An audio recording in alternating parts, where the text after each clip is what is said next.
How's your head? Harry shook it experimentally as he was helped into a sitting position. Fine, I think. That was a dirty trick, Harry growled. It worked, Sirius shrugged. And for the record, she didn't stun you. She couldn't. In fact, she's... Bawling her eyes out, Hermione and Tonks took her to the castle.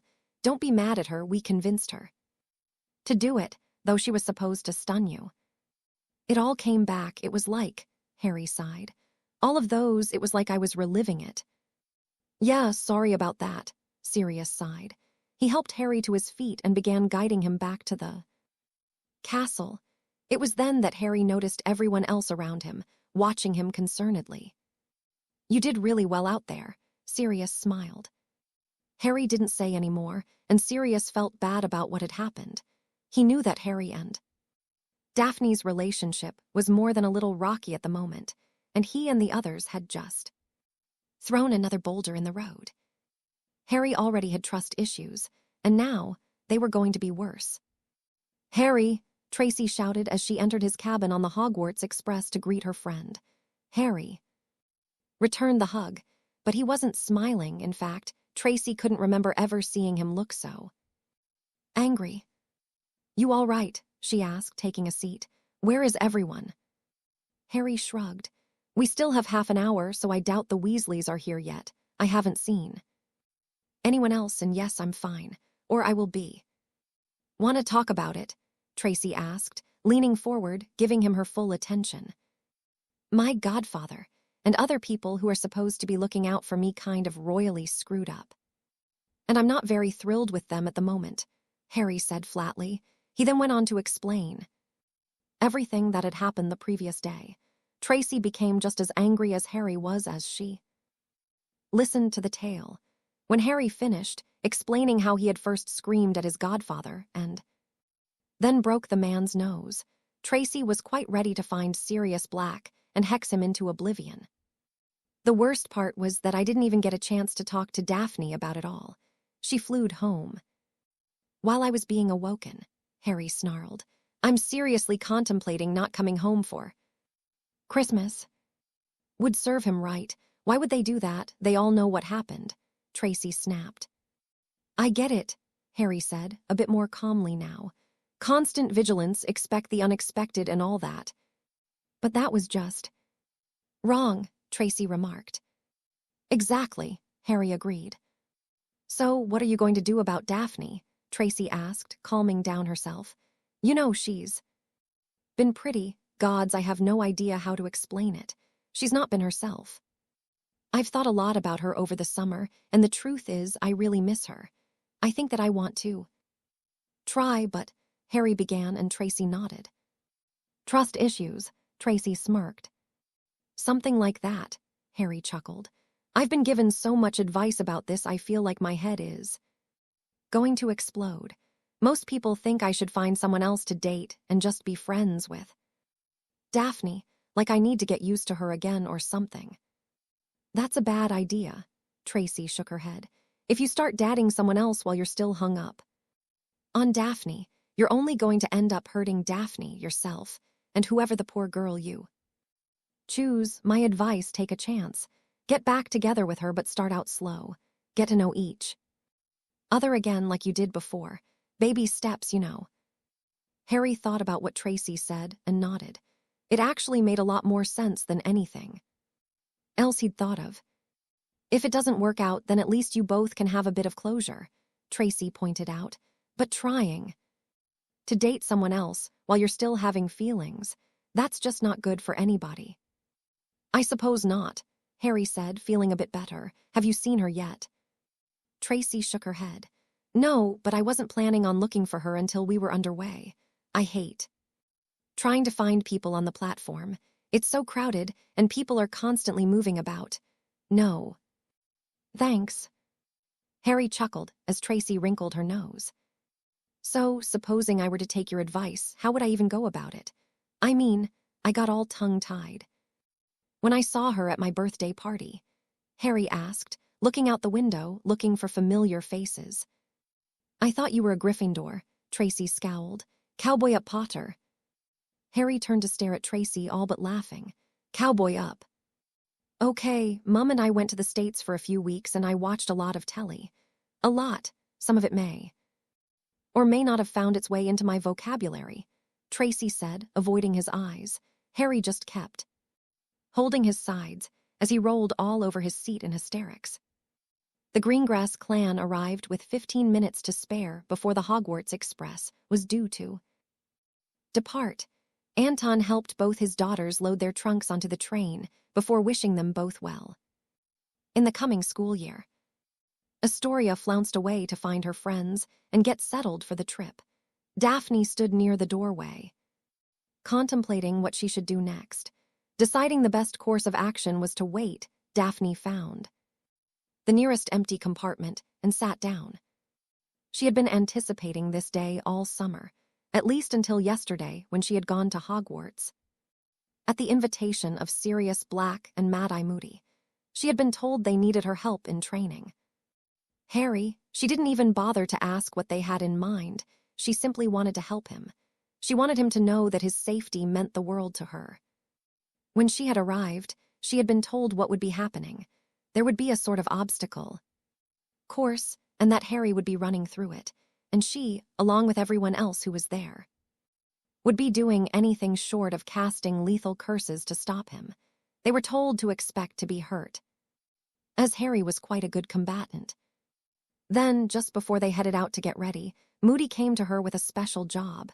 She would be the final obstacle, as it were. He told her as he escorted her down to the Quidditch pitch that she only needed to stun him, and that Harry would likely be quite easy to hit. It was that crooked smile that got the wheels in Daphne's head moving. They had all been told that Harry would not know who or what to expect, and that the course he would be running was different from everything he'd done so far. That made sense, but she still felt that there was more. Unfortunately, she got caught up in watching Harry work his way through the course to think on it. More, he was really good. She had seen some of his spell work during the defense club, and she knew he was fast from their escape from the ministry. But this was a different Harry. He was machine-like. She could see him working out problems as he moved. It was like art or poetry. So enamored was she. Watching him, she nearly forgot to carry out her part. The moment she stepped out from behind her cover and took aim, she knew why she had been chosen for this special assignment. Harry's eyes spoke volumes to her, and when he fell to his knees, her heart broke all over again. She had come to help him get better, and her presence had made him lose his focus and hurt him all over again. She knew from the look in his eyes he was taken back to that day 5 months ago. It was Sirius who stunned him, as she couldn't even form the words. The moment he went down, she fell apart. Daphne hadn't cried that hard in a long time. She charged Mad-Eye Moody and began throwing hexes at him, cursing him for what he'd made her do. Moody was fortunate that he had so much experience, and he was able to shield himself quite well, until the Daphne had all but exhausted herself. Hermione had come to offer a bit of comfort, but Daphne just wanted to leave. She couldn't face Harry. Not after that. She'd calmed down after she'd gotten home and resolved to speak to Harry on the train just as she had been planning all summer, but now she had to apologize again. Daphne couldn't help but smirk to herself as people would pop their heads into her compartment, looking for a place to sit. Her reputation was still quite strong as most took one look at her and moved on. Daphne was a bit surprised that she had yet to see her best friend. Daphne figured Tracy was likely on the train already, and that they'd connect after the train got moving.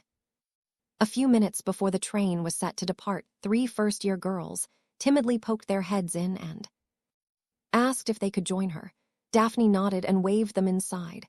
They took their seats and sat quietly, clearly intimidated by her, which made Daphne laugh inside again. She imagined that all the first years who were lucky enough to sit with an older student was likely just as silent and nervous. She thought about talking to them, trying to be friendly to these young girls, but she remained silent herself. At exactly 11 o'clock, the train whistle blew, and the Hogwarts Express began its trip northward. As soon as that happened, Daphne rose from her seat, went to her trunk and took out a very thick envelope before heading out to find Harry. But it was Ron and Hermione whom she ran into first. "Hey, Daphne," Ron smiled. He offered a hand, and Daphne took it with a smile. "Ron, how are you?" she said. "Can't complain. Sorry we didn't get a chance to talk yesterday. Was a real mess, wasn't it?" Ron said. Hermione smacked the back of his head. "Geez, Ron," the bushy-haired girl frowned. "It's all right, Hermione," Daphne said, waving it off. "Do either of you know where I can find Harry?" Ron looked at Hermione, who gave a soft smile. "You'll find him in the last car as usual. Tracy's with him. We'll be back after out prefect meeting," Hermione said. Daphne smiled her thanks and headed towards the back of the train. It was easier to find him than she thought it would be, and it was just as Hermione had said. Tracy was there, as was Neville and Ginny. Tracy leapt to her feet and greeted her best friend with a tight hug, which Daphne returned in full. Both Neville and Ginny gave her a friendly hello as well, and to her immense relief, Harry even stood up and hugged her. "Could we talk, privately?" Daphne asked Harry with a near whisper. Harry nodded and followed her into the hallway, where they began looking for a compartment that might be empty or close enough to it. They found one with 4 first years chatting excitedly. "Excuse me," Daphne said politely, startling Harry. "I'm so very sorry, but I was hoping that you might let us use this cabin for a bit. There are 3 girls further up front that would probably let you join them, and I'd like it if you all got yourself something to eat from the lunch trolley on me." Daphne passed several gold coins into the hands of the closest boy, whose eyes went wide with shock. The 4 firsties smiled and thanked Daphne as they filed out one by one. "That was nice," Harry said with a strange expression on his face. Daphne shrugged. "I knew we'd never get anyone else to give us their cabin, and I really need to talk to you. First, I wanted to apologize for yesterday," Daphne started, though she wasn't looking at him. Harry didn't like that. He knew she was embarrassed, but this was ridiculous. She'd done it at his birthday party as well. "Daphne, can you please look at me?" Harry asked. Daphne stopped and stared at the floor for a moment before taking a huge breath and looking into Harry's bright green eyes. "I know what happened yesterday, and I know you were sort of tricked into it. I don't blame you at all. In fact, I broke Sirius' nose last night. You came there to help me, and I really appreciate that." He smiled. Daphne's eyes glistened and she smiled softly. "I just wanted to help you," she sighed. "And you did. Not just with training, but it made me realize, after I had a chance to cool down and think about things, the truth is I've missed you," Harry said, staring into her soft blue eyes. "And not just as my friend. The trouble is that as much as I wish it wasn't true, there's still this nagging in the back of my brain that keeps telling me that I shouldn't trust you." Harry winced as he saw the hurt look cross Daphne's face. "We've been over and over this too many times to count, and I'm not going to do it again. I've had people telling me all these different things, like I should do this or do that, but nothing really felt like the right thing to do, until Sirius said maybe I should try dating someone else." Again Harry winced when he saw Daphne's face pale and her eyes tear up. It sort of made sense, but there was something that kept telling me that wasn't the right answer. Either. Then I talked to Tracy a little while ago, and she basically said exactly what I've been feeling. I can't date someone else. Not while you're the focus of all my thoughts and feelings. It isn't fair to you. Me or anyone I tried to date. You and we need to figure this out, together." Daphne's eyes brightened, and she took an unconscious step towards Harry. Her heart was hammering in her chest, and her lung felt as if someone was constricting them, making it difficult to breathe. "What is it you're telling me, Harry?" she asked, fearing to hope. "We have to try this again, you and me. Obviously it can't be like it was before, and we're going to have to ease into it, but we need to." Harry was cut off as Daphne reached up and pulled his lips to hers, kissing him deeply. He'd said the very thing she had wanted to hear for 5 months. The exact thing she was feeling for him. In fact, it was the very same argument she had been intending to use on him right then. Her arms slowly slinked around his neck, pulling him even tighter to her as she allured herself to get lost in this reunion. She screamed joyously inside as she felt his arms wrap around her waist and hold her tightly in return. It was better than any story she had ever read, and she felt her eyes welling up. Daphne remembered how it felt to kiss him the first time. The way her lips tingled, the warmth she felt. In his arms, this was so much stronger. Perhaps because she'd really wanted this. Perhaps because it wasn't tainted by a threat to her family. This was pure. This was just the two of them. This was right. It would be nearly an hour before anyone saw the two of them again. They had a lot more to discuss before this became official, but as far as Daphne was concerned, things were on the right path. None of their friends said anything when Harry and Daphne returned at last, hands intertwined. Daphne noticed the very pleased smiles on Tracy, Neville, and Ginny's faces. She also felt lighter when Hermione returned and saw the now reunited couple and gave an approving nod to Harry. Ron didn't return at first, opting to visit with his girlfriend, but when he did finally show up, he said nothing but gave a shake of his head and a knowing smile to the rest of the group. In fact, the more Daphne focused on the unspoken approval, she felt almost as if this was all preordained. She decided to ask Hermione about it later, when she had the chance. For now, she had something else she wished to speak to them all about. Since we're all here, I would really like to talk to all of you about a few things, Daphne said as Ron shut the door, opting to stay for a bit. What's that? Hermione asked as Daphne released Harry's hand to open the thick envelope she'd been holding since she came to find Harry. This is 2 months of research and theories, Daphne said, pulling out a bundle of parchments. Since what happened, it's been nagging at the back of my mind, and over the summer I wrote to the Daily Prophet and got a mess of back issues from around the end of the last war. I believe that you know. Daphne stopped herself when Harry turned to look at her with an arched eyebrow. V. Voldemort, she said with a panicked breath. After being his captive, Daphne had a deep fear of the man, even though he hadn't harmed her in any way. However, she had defied him and helped to rescue Harry. Daphne had little doubt she was not favored by the Dark Wizard. I believe that there are Death Eaters within the school, people that are already initiated, or soon will be, Daphne finished, handing out some of her parchments to Harry, Hermione, and Tracy. I see Draco's top of your list, Tracy noted. He may have squirmed out of trouble last year, but there's no question that he's in with him. He was the messenger, and his father took Harry and I to the ministry. I'm certain we were at Malfoy Manor as well, Daphne said, looking at them all. Not all of these are Slytherins, Ron said, looking puzzled. No offense meant here, but how can you be sure that some of these people are Death Eater wannabes? Both Tracy and Hermione glared at Ron, but Daphne took no offense. Like I said, research, Daphne said simply. I combed through all of the issues I could of the Daily Prophet, specifically regarding the war hearings. I then did some family line research to connect dots. Now, I'm not saying that everyone on that list is a follower. I simply think that there's potential due to family leanings or heritage of a sort.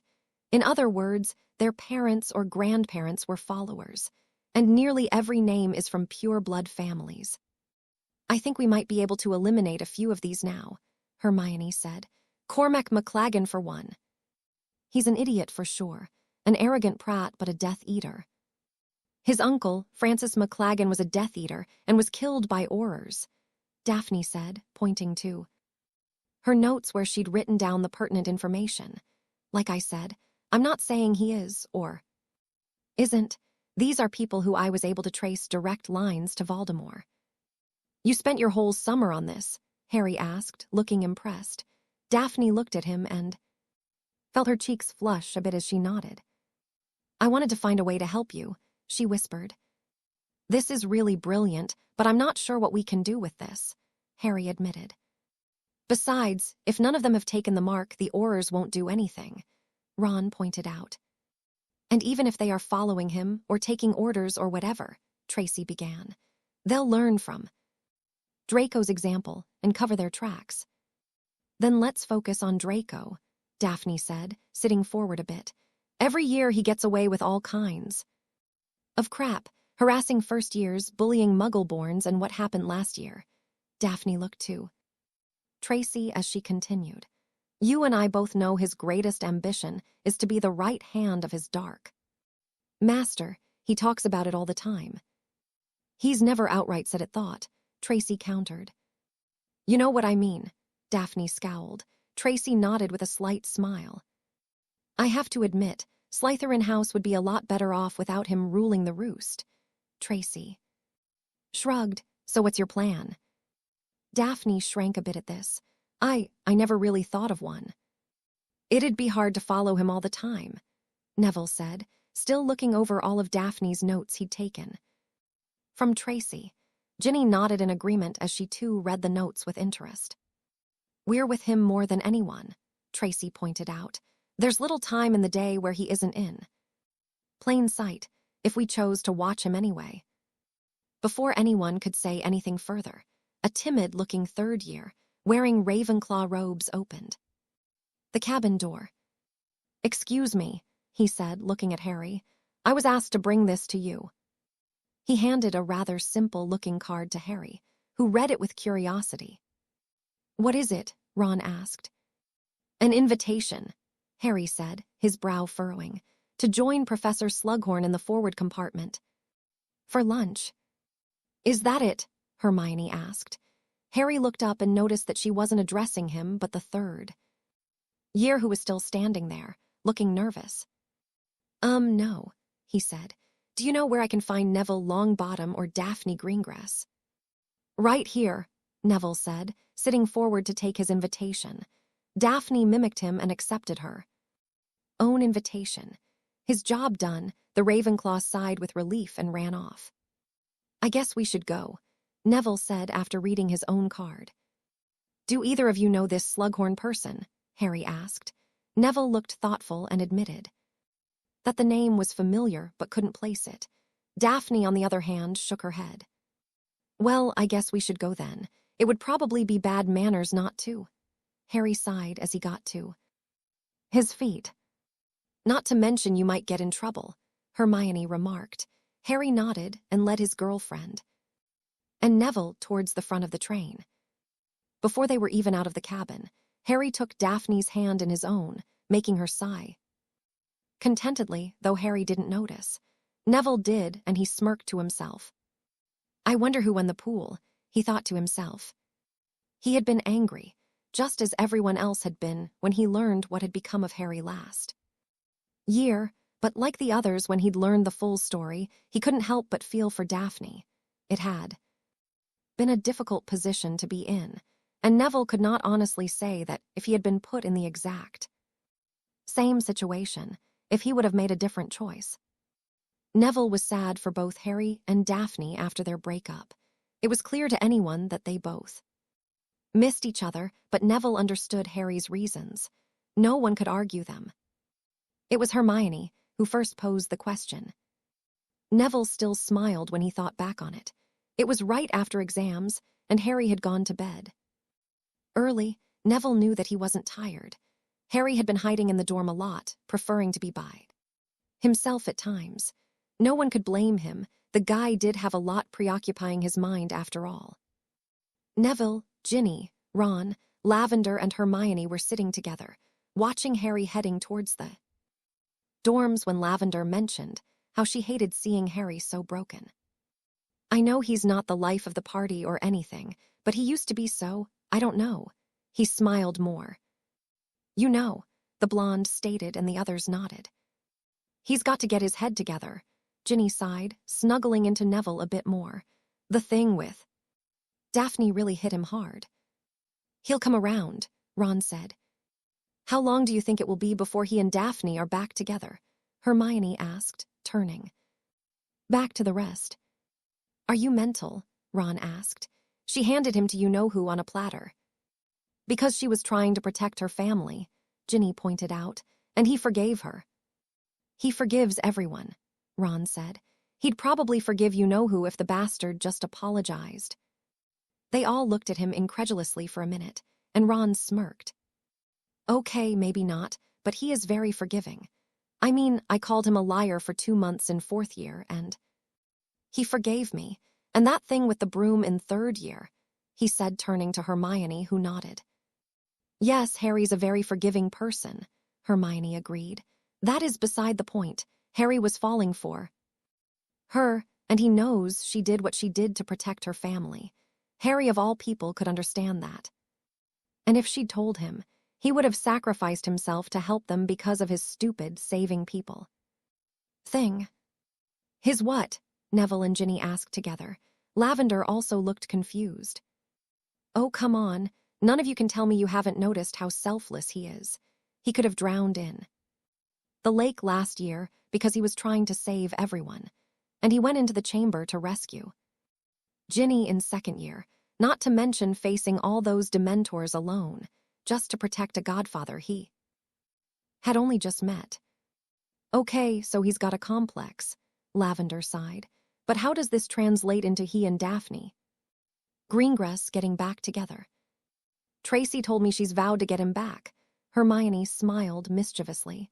She stepped in front of a curse for him, and eventually Harry's going to realize that she could have died trying to protect him. There's something between them that they hadn't gotten to explore, and he stares at her all the time. You can see it on his face how much he misses her. I'm telling you, Lot, it's only a matter of time. And they'll be back together. No way, Ron said. I'd bet 10 galleons that never happens. I'll take that action, Neville smiled. By the end of next year, they'll be back together.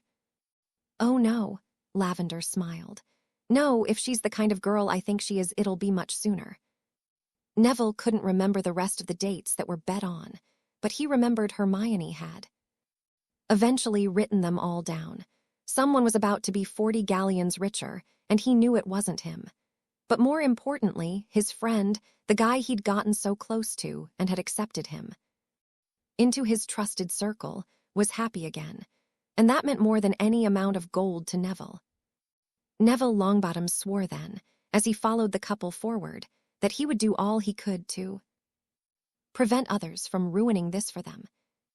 Harry knocked on the door, and upon hearing the invitation to enter, led Daphne and Neville into the train car where a long table was set, with several students sitting around it, and a large bald man with a very thick mustache who was beaming at them. Ah, so good of you to come join us for a little lunch. Please take a seat anywhere, we were just getting to know each other, Professor Horace Slughorn said, his voice full of contagious mirth. Harry couldn't help but smile as he sat down, with Daphne on his right, looking a bit uncomfortable at the stares from the others. Why don't I make the introductions, Slughorn smiled. He held up his left arm, motioning to a boy on his left wearing Gryffindor robes. This fine fellow here is Cormac McLaggen of Gryffindor House. Next to him is the lovely Marietta Edgecombe, Samuel Franklin, Blaise Zabini, that's Heather Vance and Bethany Owensby, Marcus Belby, and our late arrivals. For those who don't know, Neville Longbottom, Miss Daphne Greengrass, and of course, Harry Potter. Harry acknowledged everyone with a nod, and Slughorn took his napkin and began stuffing it into his collar. A bit of roast pheasant, he said jovially. I do hope you all enjoy it. I'm afraid at my age, licorice wands and pumpkin pasties just aren't good for my digestion. Dig in, everyone. Harry looked questioningly at Daphne, who took up a fork and knife. He could see that she was on edge and that her Ice Queen persona was partially in place. She gave him a nod indicating he should eat as well. Neville had also taken up his utensils and cut a small silver, tasting it experimentally. Harry followed his friend's example and cut a sliver. It wasn't unpleasant, and in fact, Harry found it rather tasty. For a few minutes, nothing was said as the collective group ate. Harry glanced about him and began to notice cold glares. Yet, they weren't directed at him, but his girlfriend. "Well," Slughorn said after he'd eaten half his meal, "it's very good to meet you all. I of course know some of your relatives, you know. Marcus, your Uncle Damocles, was one of my favorites, you know. His Order of Merlin First Class, very well deserved, you know. Tell me, do you see much of him?" Marcus Belby shook his head, his face paling a bit. When he spoke, his voice was higher than Harry would have thought from such a muscular-looking boy. "No, sir, he and my dad don't get on," Marcus replied. I see, Slughorn nodded as he turned to McLaggen.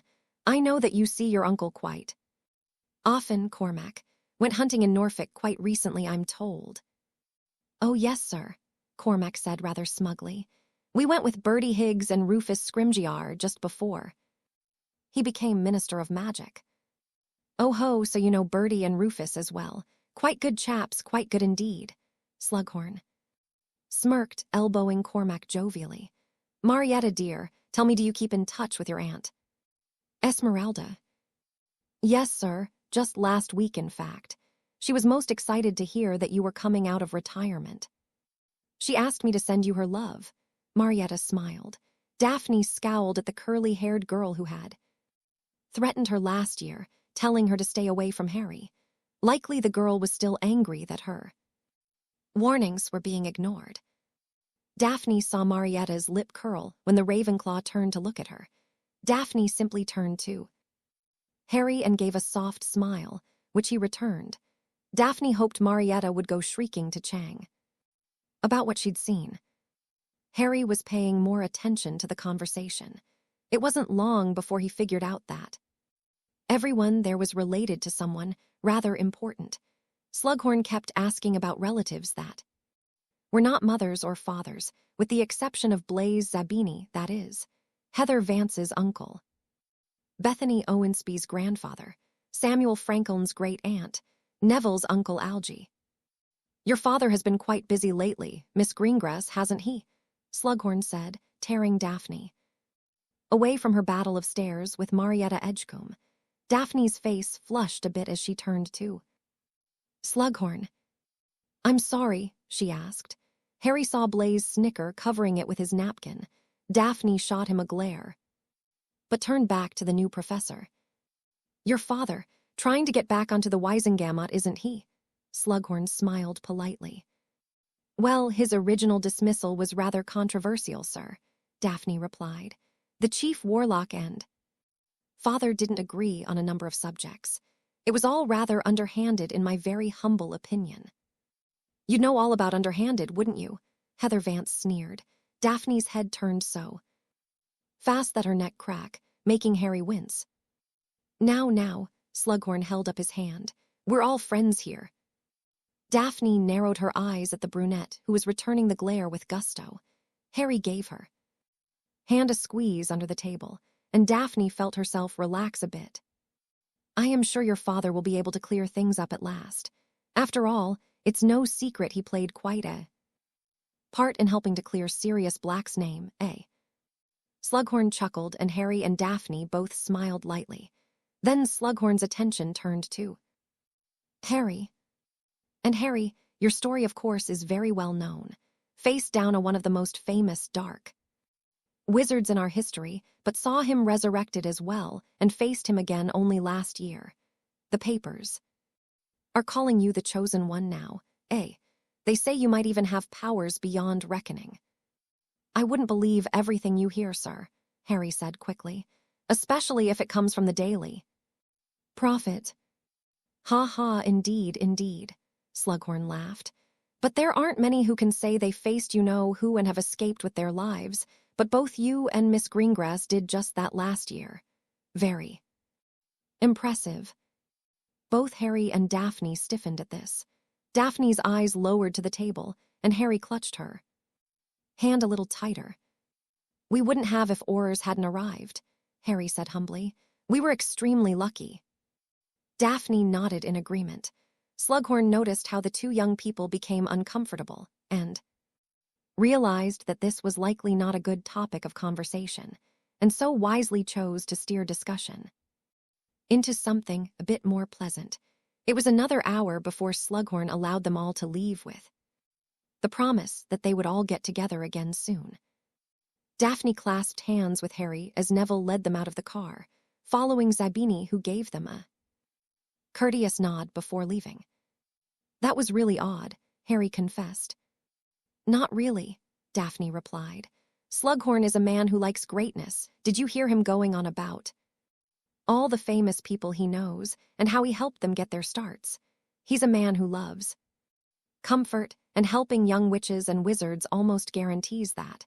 People are so thankful to him for helping them get started that they shower him with gifts.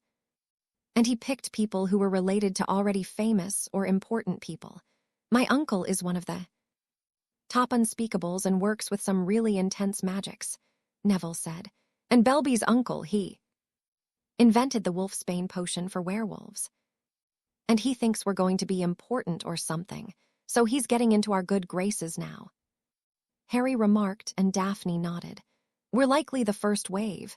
He'll get a good look at his students and see if there's some fresh talent there as well. Hermione will likely be taken under his wing. And I'm just there because I'm the boy who lived. Harry scowled. Don't let it bother you too much, Daphne said sweetly. She reached up and kissed his cheek.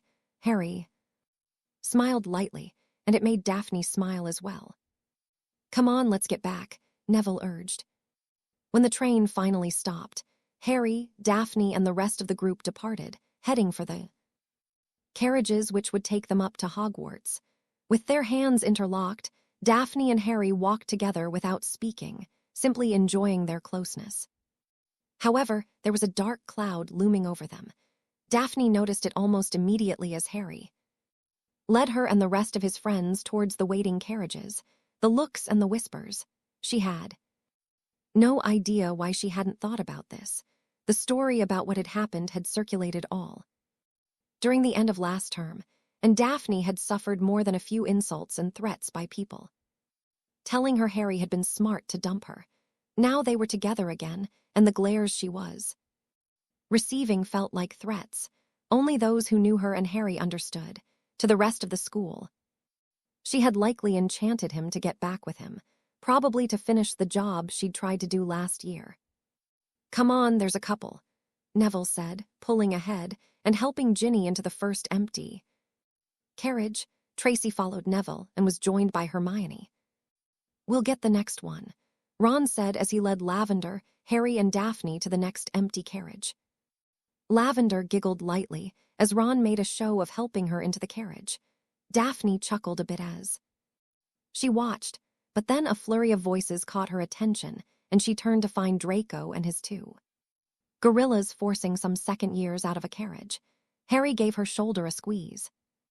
I know you want to hex him for everything he did, but you have to be patient. You're a Slytherin. Remember, Harry smirked. Daphne relaxed a bit and nodded. Harry helped her into the carriage and followed her, taking a seat next to her. Daphne didn't let go of Harry's hand until they entered the Great Hall, and he kissed her quickly before he went to the Gryffindor table. Tracy hooked her arm through Daphne's and began leading her to the Slytherin table. Thank you for whatever you said to him. Daphne smiled, and Tracy waved it off.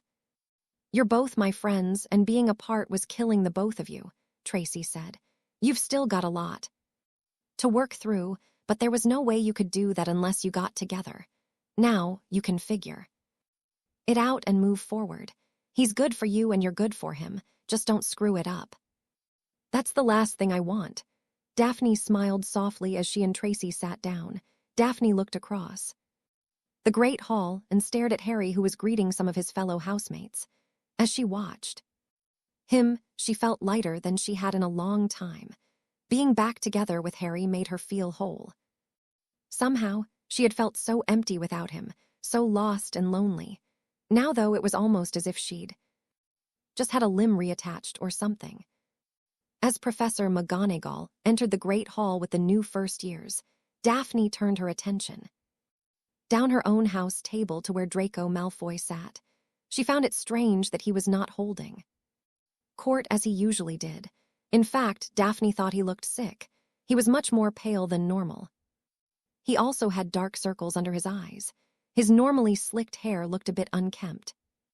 Daphne couldn't help but wonder what had happened to the little prince over the summer to make him look so unhealthy. Then her anger and her hatred of the little ferret enveloped her, and she no longer cared. All she wanted was to make him pay for everything he had done to her and Harry last year. He may have only drawn the dark mark on his arm, but there was no doubt in her mind that Draco had been working for the slime ball Voldemort. During their meal, Daphne told Tracy all about Slughorn's lunch. Tracy had heard the overview on the train, but now she was getting a more detailed version. Well, at least he's taken an interest in you. He'll be useful to you, I'm sure, Tracy pointed out. Daphne agreed. I know, but I can't help feeling a little like it's some kind of setup. And that would have nothing to do with everything that happened last year, right? Tracy asked.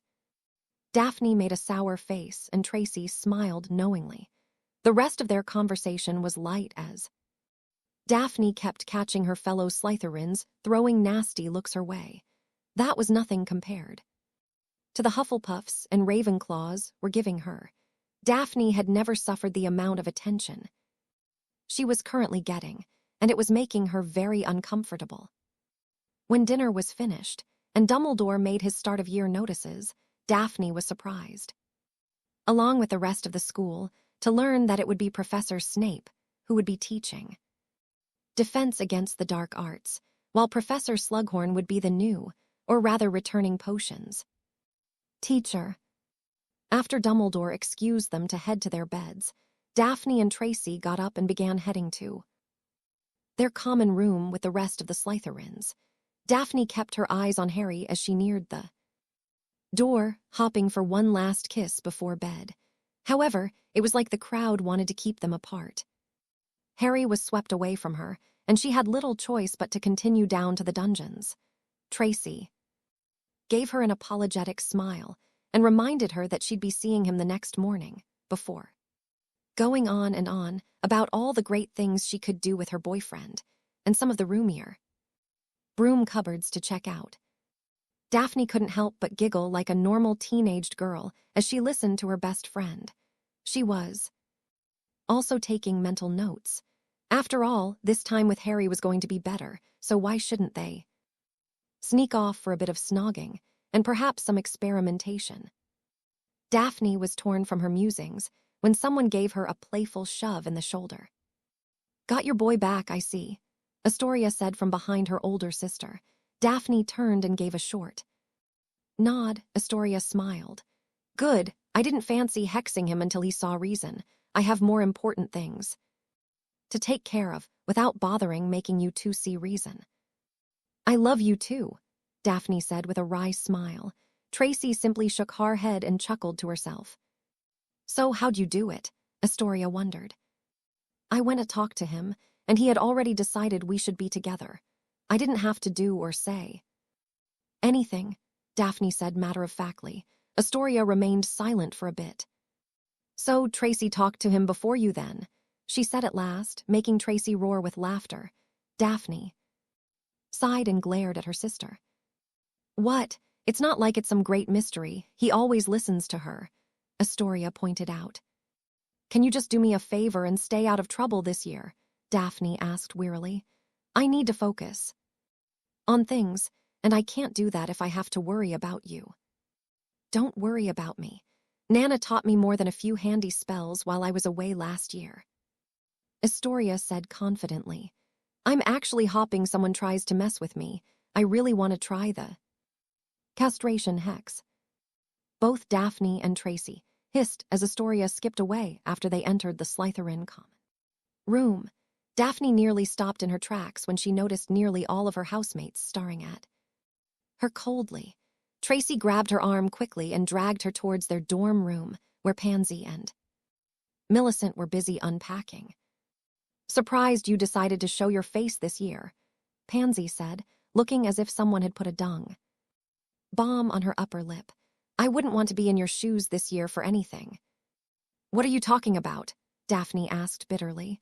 Pansy looked at Millie and gave a smug little laugh. Millie didn't say anything but shook her head.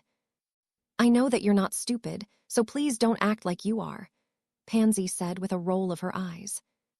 Everyone hates you for one reason or another. Most people hate you for what you did to Potter, and they aren't thrilled to see you on his arm. I'd be willing to bet all my shoes that you're going to be on the receiving end of more than a few hexes this year. Daphne folded her arms defiantly, and Pansy shrugged as she took some robes out of her trunk and began hanging them up in her wardrobe by her bed. And I don't have to remind you there are a few people who are, well, let's just say they're answering to a higher power. Those people are going to be just waiting for the perfect moment in which to make you pay for your defiance. You mean Voldemort's? Pansy and Millie hissed and narrowed their eyes at Daphne, who stared at Pansy coldly as she continued. Little lapdog want to make a name for themselves by hurting me or killing me? Daphne asked. Honestly, I think I'd be more worried about Potter's fan club, Millicent said, her voice sounding deeper. This year, after what you did to Potter, you're lucky they didn't string you up and crucify you last year. You were only saved because he dumped your scrawny arse. They all thought Potter was very smart for being shot of you. I heard a bunch of Ravenclaws talking about different hexes they wanted to use on you. One of them wanted to make your period permanent until you bled out. It was disgusting. Pansy wrinkled her nose. And now it looks like you two have made up, Millie remarked. Pansy smiled and nodded. They think you're using love potion on him, Pansy grinned. You might want to stock up on feminine products just in case. Why are you telling her all of this? Tracy asked suspiciously. It's not like you to offer help to anyone, so what's your angle here? Let's just say that I'm curious, Pansy said, now mimicking Daphne's stance with her arms across her chest. You have to admit that from our point of view, it's pretty strange. I mean, Potter was ready to kill you after what you did, and now you're kissing and holding hands. Smells funny to me. We just want to know what your angle is, Millie said, sitting on her bed. Why are you back with him? What could you possibly be trying to get from him? Money? Political clout? What? Shut you fat mouth, Daphne snapped, glaring at Millie. You don't know anything about it, and you'd do well to stay out of it. Why do you think we're asking? Pansy asked. Likely so you can go and tell Malfoy, and he can send messages home to his father to give to his master, Tracy glowered. Nope, he can't do that. Daddy Dearest is in Azkaban, Daphne reminded her friend. Remember, he was caught at the ministry. Daphne turned to stare hard at Pansy. That doesn't mean she's wrong. Draco would love to give Voldemort. Shut up, Pansy scowled. This has nothing to do with Draco. Do you really think that we're going to believe you won't tell your boyfriend everything we tell you? Daphne asked, looking appalled. He's not my boyfriend, Pansy shrieked, tears falling from her eyes almost instantly. She grabbed a book and hurled it at Daphne, who barely caught it before it smashed into her face, before running off to the bathroom. What the hell? Tracy asked, staring at the bathroom door that had just slammed shut. Draco dumped her on the train, Millie said heavily. Did it in front of his two best buddies, told her she was nothing more than practice. Someone for him to perfect his technique for someone more worthy to be on his arm. He told her that he was trading up. Trading up? Tracy looked amused and disgusted. She really loved him, and well, you two know how far she went to make him happy. She humiliated herself. I can't even tell you how many times I comforted her after he used her. And he deserves the very worst. Millie stood up, glanced at the bathroom before looking back at Tracy and Daphne. I think she's trying to make an alliance with Potter, Millie said. At least, that's what I told her she should do. Wait a minute, Daphne said, holding up her hands. She has spent that last 5 years mocking everyone she thought less than her, basically following Draco like some mindless sycophant, serving as his personal whore, and now she wants to switch sides. Oh, don't act all high and mighty, Millie scowled. Like she said, you're not stupid, you know her family is worse off than the damn Weasleys. A marriage with Malfoy would have been the best thing for her. She's never going to be Minister of Magic, of anything like that. Hell, she's one of the worst in our class. Now she's got nothing. Besides, she's never bought into the pure blood crap. She just wanted everyone to think she did. A true Slytherin, Tracy smirked. Daphne shook her head. She remembered a conversation she had had with the other girls in their first year, when Pansy had very stupidly admitted to believing that the future of the magical world lay with Muggleborns. It was easy to forget, as Pansy had been one of the most outspoken supporters of pure blood society. But Daphne couldn't believe it. She refused to believe it. It felt too coincidental. It could be true, of course, but it felt like a setup. Then again, she might just be a little over-paranoid. On the one hand, Pansy knew Draco far better than anyone, and she might be angry enough to tell her everything she wanted to know. Having a fountain of information on her prime target would come in handy. On the other hand, this would be the perfect setup for Draco to lure her and Harry into another trap. It was too good to be believed, and too convenient. Daphne turned to look at Tracy, who was apparently feeling the very same way, if her disbelieving scowl was anything to go on. Daphne awoke the next morning along with the rest of the Slytherin's sixth-year girls. Daphne noted that Pansy looked as if she'd barely slept. She guessed that, after Pansy finished her makeup, no one would be able to guess that she was tired, or even suffering a broken heart. Daphne was the first into the showers, anxious to get her day started. She had lain in bed until quite late herself, thinking of how she wanted to begin the year. She was back with Harry, and that thought alone made her smile as the hot water washed away the shampoo from her hair. She and Harry now had a real chance for a proper relationship. She was happy that they were together and that they had decided to take things slow, ease into it as it were. Harry still had trust issues, and she had to prove beyond a doubt that she was loyal to him. Though she'd given a magical oath, she had to earn his trust. By her actions, she had every intention of doing that. The fact that she would be getting a bit of revenge was just an added bonus. Daphne finished her shower, grabbed her towel, and stepped out. She heard Tracy humming away in her shower, while Millicent was already dressing. Daphne quickly dried off and dressed in her uniform. Tights, skirt, shirt and tie, sweater, and finally shoes. She went back into the bathroom to dry and brush her hair. Tracy had finally finished, and Daphne told her best friend to hurry up. Tracy rolled her eyes as she passed Daphne to get dressed as well. If she makes me late for breakfast, I'm going to put an engorgement charm on her butt, Daphne thought as she applied her own makeup.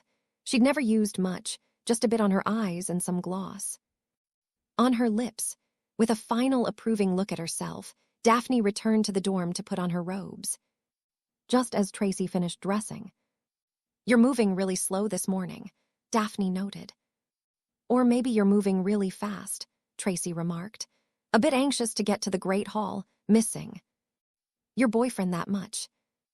Daphne rolled her eyes, and Tracy grinned as she returned to the bathroom to finish getting ready for the day. Daphne had little choice but to wait, though she contemplated leaving without her best friend. As anxious as she was to see Harry, there was one other person she really needed to speak to. Thankfully, Tracy was ready to go a few minutes later. As they started to head out, Daphne noted Pansy taking a very long time to put on her clothes. She looked so pathetic that Daphne wondered if all that she had learned last night was true. It was definitely something she was going to have look into. Further, having Pansy as an ally would be most beneficial. Daphne thought that she would have to wait to speak to the one person she desperately wanted to see until later, but as she and Tracy left the Slytherin common room, she saw the little prick just ahead. "I need you to do me a favor," Daphne said quietly to Tracy, who looked up with curiosity. "I need a private word with Malfoy, and I'll need you to keep his little goons away from us." How am I supposed to do that? Tracy asked, looking very concerned. You're more than capable to take on both Crabbe and Goyle on your own. But if you think they'll be a problem, just flash them, Daphne said pointedly. That's a good idea. Those two clowns have probably never seen such a beautiful set. Tracy smirked. Daphne sped up and grabbed Draco by the arm, shoving him hard into a nearby corridor, slipping her hand into his robe, where she knew he kept his wand, and snatching it before he could even think to pull it on her. She then shoved him hard against the wall, her left forearm pressed hard against his throat, the wand she'd stolen from him, pointed at his temple. Good morning, Draco. She smiled sinisterly at him. I thought you and I might have a bit of a conversation, just so we're on the same page before things get problematic. Do you have any idea how dead you are? Draco gasped. Your threats aren't going to work this time, Daphne snapped icily. I know you're working for Voldemort. Draco winced at the name, and Daphne pressed her arm a bit harder into his throat. I know that you're hopping to take your father's place in his circle, so I just wanted to let you know that. As of right now, I am making it my personal mission to see you in prison, if I even think you're doing anything to hurt anyone in this school. I swear I will kill you the same way I killed your auntie. Draco's eyes bulged, and his face colored a deep crimson that had nothing to do with the arm pressing against his windpipe. He's going to come, Greengrass. He's going to come, and he's going to make you hurt in the worst ways imaginable. And when he does, I'm going to be right there, laughing at you. We'll see, Daphne replied. She released him then and took a step back from him. He couldn't kill Harry, so what can he really do to me? Daphne turned and left, tossing Draco's wand to the floor. Tracy smirked as her best friend emerged and linked her arm with Daphne's. Put it on a bit thick there, didn't you? Tracy asked. Daphne made a face and shook her head. I wasn't playing around, Daphne said. Tracy nodded. I know, you're pissed. I get that. If our roles were reversed, I'd be sticking my wand up his arse and firing every curse I knew. But that's not what I meant. That stuff about Voldemort. I saw it with my own eyes, Daphne said quickly. Just because he can't kill Harry doesn't mean he can't hurt you, Tracy said with a slightly worried expression. I'm done being afraid of him, Daphne said, looking hard at Tracy. His days are numbered, Harry's going to end him, so there's no point being afraid anymore. Harry's going to fight, and I'm going to be right next to him through it all. The two girls emerged into the entrance hall, just as their Gryffindor friends were coming down the stairs. Daphne smiled brightly as Harry approached her and kissed her gently. Good morning, she said. What's with him? Harry asked as at that moment Draco Malfoy passed them, looking murderous at the two of them. I think he got some bad news, Daphne smirked. I'm hungry. Harry chuckled as Daphne took his hand and began leading him into the great hall, followed by their friends, who were all smiling at the reunited couple. Conversation was light through breakfast until the teachers began handing out schedules. Daphne was quite happy that her grades were good enough to continue her chosen subjects. She did not have a clear idea of a career, so had taken classes that would allow her to pursue at least 3 different career paths. Harry was quite surprised that he was going to be allowed to continue with potions, keeping his dream of becoming an Auror alive. However, after his summer of training, some of the shine of his dream was gone. You're still taking care of magical creatures? Ron asked after he read over Harry's schedule. Harry nodded, and both Ron and Hermione looked slightly ashamed. Neither of you two signed up, did you? Harry asked, and both of them shook their heads. Harry then looked at the rest of his 6th-year friends, who all looked a little ashamed. Well, I guess it'll be an interesting class with only me in it. Harry shook his head. Harry, can you honestly tell me that you've enjoyed Hagrid's class? Hermione asked. I won't say it's my favorite, but he's had some really good lessons. The Nifflers were pretty fun and you have to admit, he's really knowledgeable on dark creatures. I figure that there's a chance I might face some of these things, so I'd better learn about them from someone who probably understands them better than anyone, Harry shrugged. I never thought of it like that. Hermione looked embarrassed. I think he'll understand that you guys didn't really need his class for your career paths, Harry said. And the rest of them looked a bit relieved. Well, I've got runes this morning, and I see that your first class period is empty. Daphne smiled, looking at Harry's schedule. So, would you walk with me to class? It'd be my pleasure, Harry said as he got to his feet, helping Daphne as well. It's so nice to see him happy, Hermione said as she and Tracy rose from the table. It's such a rare sight to see Harry smiling like that. Her too, Tracy remarked. So who won the pool? Hermione's grin widened as she patted her pocket. Tracy threw her head back with laughter as the two headed for ancient runes. So you're thinking it's another setup, Hermione said as Tracy and Daphne all left their ancient runes class. Daphne and Tracy had told Hermione all about what they had learned from Millicent the previous night. Hermione was just as cautious in believing Pansy's story as Daphne, but couldn't deny how useful she could be. It's pretty convenient, Daphne said. The things is, I don't think she's lying. I think he really did break up with her. Maybe we could talk to her, Tracy suggested. Just the three of us, ask her some questions and see if she's telling the truth. That's not a bad idea, Hermione nodded. If it is true, then I wonder what he meant that he was trading up, Daphne wondered aloud. You mean, who does he have the hots for that he thinks being in Voldemort's inner circle will impress them enough to overlook his many shortcomings? Tracy asked, holding up her thumb and forefinger an inch apart. You don't have to be gross, Hermione said, wrinkling her nose. Daphne also looked rather disgusted. You both need to loosen up, Tracy smiled as she shoved Hermione into Daphne playfully. Maybe if you experience the wonders of the male anatomy, you might not be so uptight all the time. And you know all about the male anatomy? Hermione asked, raising her eyebrows in surprise. I know my way around a boy's wand, Tracy admitted. I was with Blaze for 4 months last year. You really don't think all we did was snog, do you? Oh my gods, Daphne hissed, her voice falling to an accusatory whisper. Why is this the first I'm hearing this? Well, my dear Ice Queen, Tracy snickered. You had your own life to deal with, didn't you? So, Hermione began, looking really nervous and curious at the same time. Did you and Blaze have sex? Tracy asked with a smirk. Yes, and I don't regret it. Hermione could only stare with awe at the Slytherin. Daphne also looked impressed and a little sad.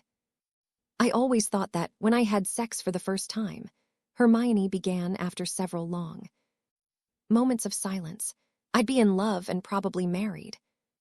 Nothing wrong with that, Tracy said matter-of-factly. If that's what you want, then do that, but you don't have to remain completely pure, if you catch my meaning. Okay, I think that you've corrupted poor Hermione enough for one morning. Come on, we have charms. Daphne scowled, taking Tracy's arm. We'll catch you at lunch, all right, Hermione? The bushy-haired girl nodded, though her eyes were distant, clearly still analyzing what Tracy had just said. You're going to break her, Daphne said with a scowl. Hardly. That girl needs a release more than anyone in this school. The problem is her standards are so damn high that almost no one would ever be good enough for her, especially considering you are dating her ideal boy. Hermione likes Harry. Daphne looked shocked. I don't know if she likes him in that way, but he is the wizard by which all other men will be compared. In her mind, Tracy remarked. How do you know this? Daphne asked. I pay attention, you know, like you used to do, Tracy grinned. Come on, I don't want to be late. The two Slytherins arrived at their next class and took their usual seats in the middle of the class. Pansy and Millicent were already seated in the row in front of them. As soon as they sat down, Pansy turned and looked right at Daphne, before she quickly slipped her classmate a folded bit of parchment. Daphne unfolded it cautiously, eyeing Pansy, who had turned around in her seat again. "I need to speak to Potter tonight. Urgent." Daphne passed the note to Tracy, whose brow wrinkled in confusion. Unfortunately, they were unable to speak about it as Professor Flitwick began the lesson. Daphne kept glancing at Pansy, but her roommate was acting perfectly normal. And when class was over, Pansy was out the door in the blink of an eye. "What the hell do you think that's all about?" Tracy asked. "I have no idea, but there is no way I'm letting Harry talk to her alone," Daphne vowed. "Come on, let's go to lunch. We'll tell Harry about this and see what he says." Pansy took a deep breath as she opened the door to the classroom on the 6th floor and entered to find herself faced with not only Harry Potter looking defiant and more confident than Pansy could ever remember, but his girlfriend as well, whom Pansy had expected to be there. What she wasn't prepared to see was Ron Weasley and Hermione Granger, though in hindsight, Pansy knew she should have seen that coming. The Muggle-born and the Weasel were never far from the Golden Boy. Tracy Davis was there as well, perched on the corner of the teacher's desk, legs crossed and eyes hard. Neville Longbottom was also there, leaning against the blackboard with Ginny Weasley at his side. Lavender Brown was there as well, sitting at a desk, filing her nails. "I didn't realize there was going to be a party," Pansy remarked coldly as she stared at Daphne. "No one seemed to trust you to be alone with me," Harry said politely, motioning for Pansy to enter the rest of the way. She nodded and made sure the door was securely shut behind her. "Someone may want to make sure no one can enter," Pansy said, pulling her wand out and handing it to Harry, who looked at her with questioning eyes. "I know that you don't trust me, and you have every reason not to. Consider this a show of good faith."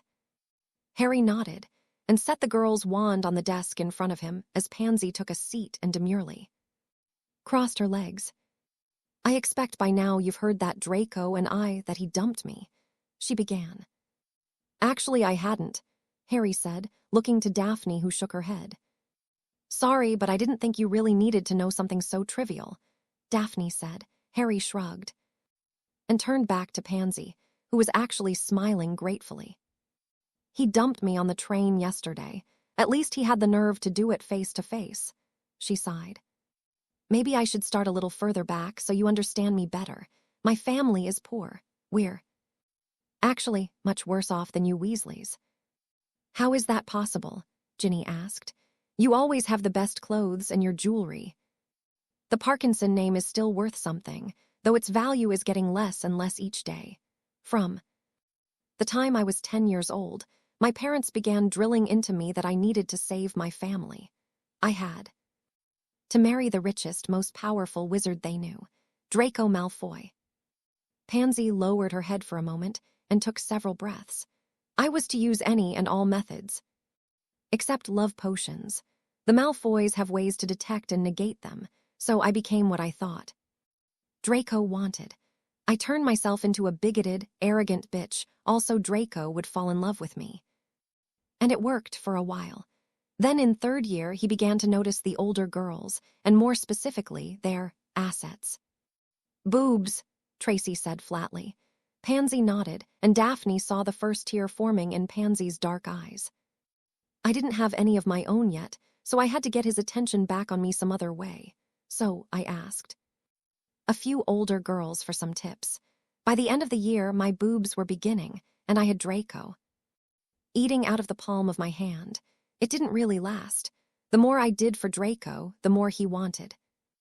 I'm startled the more I think about how long I was able to hold out, but the night of the Yule Ball, I gave myself to him." Hermione gasped, but everyone else merely kept watching Pansy bare her soul.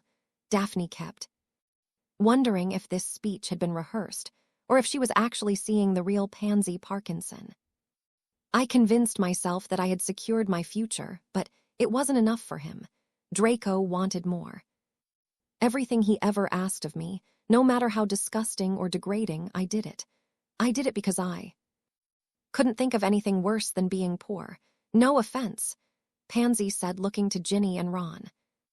Both redheads looked at each other, and then back to Pansy, each with different looks of disgust and sympathy.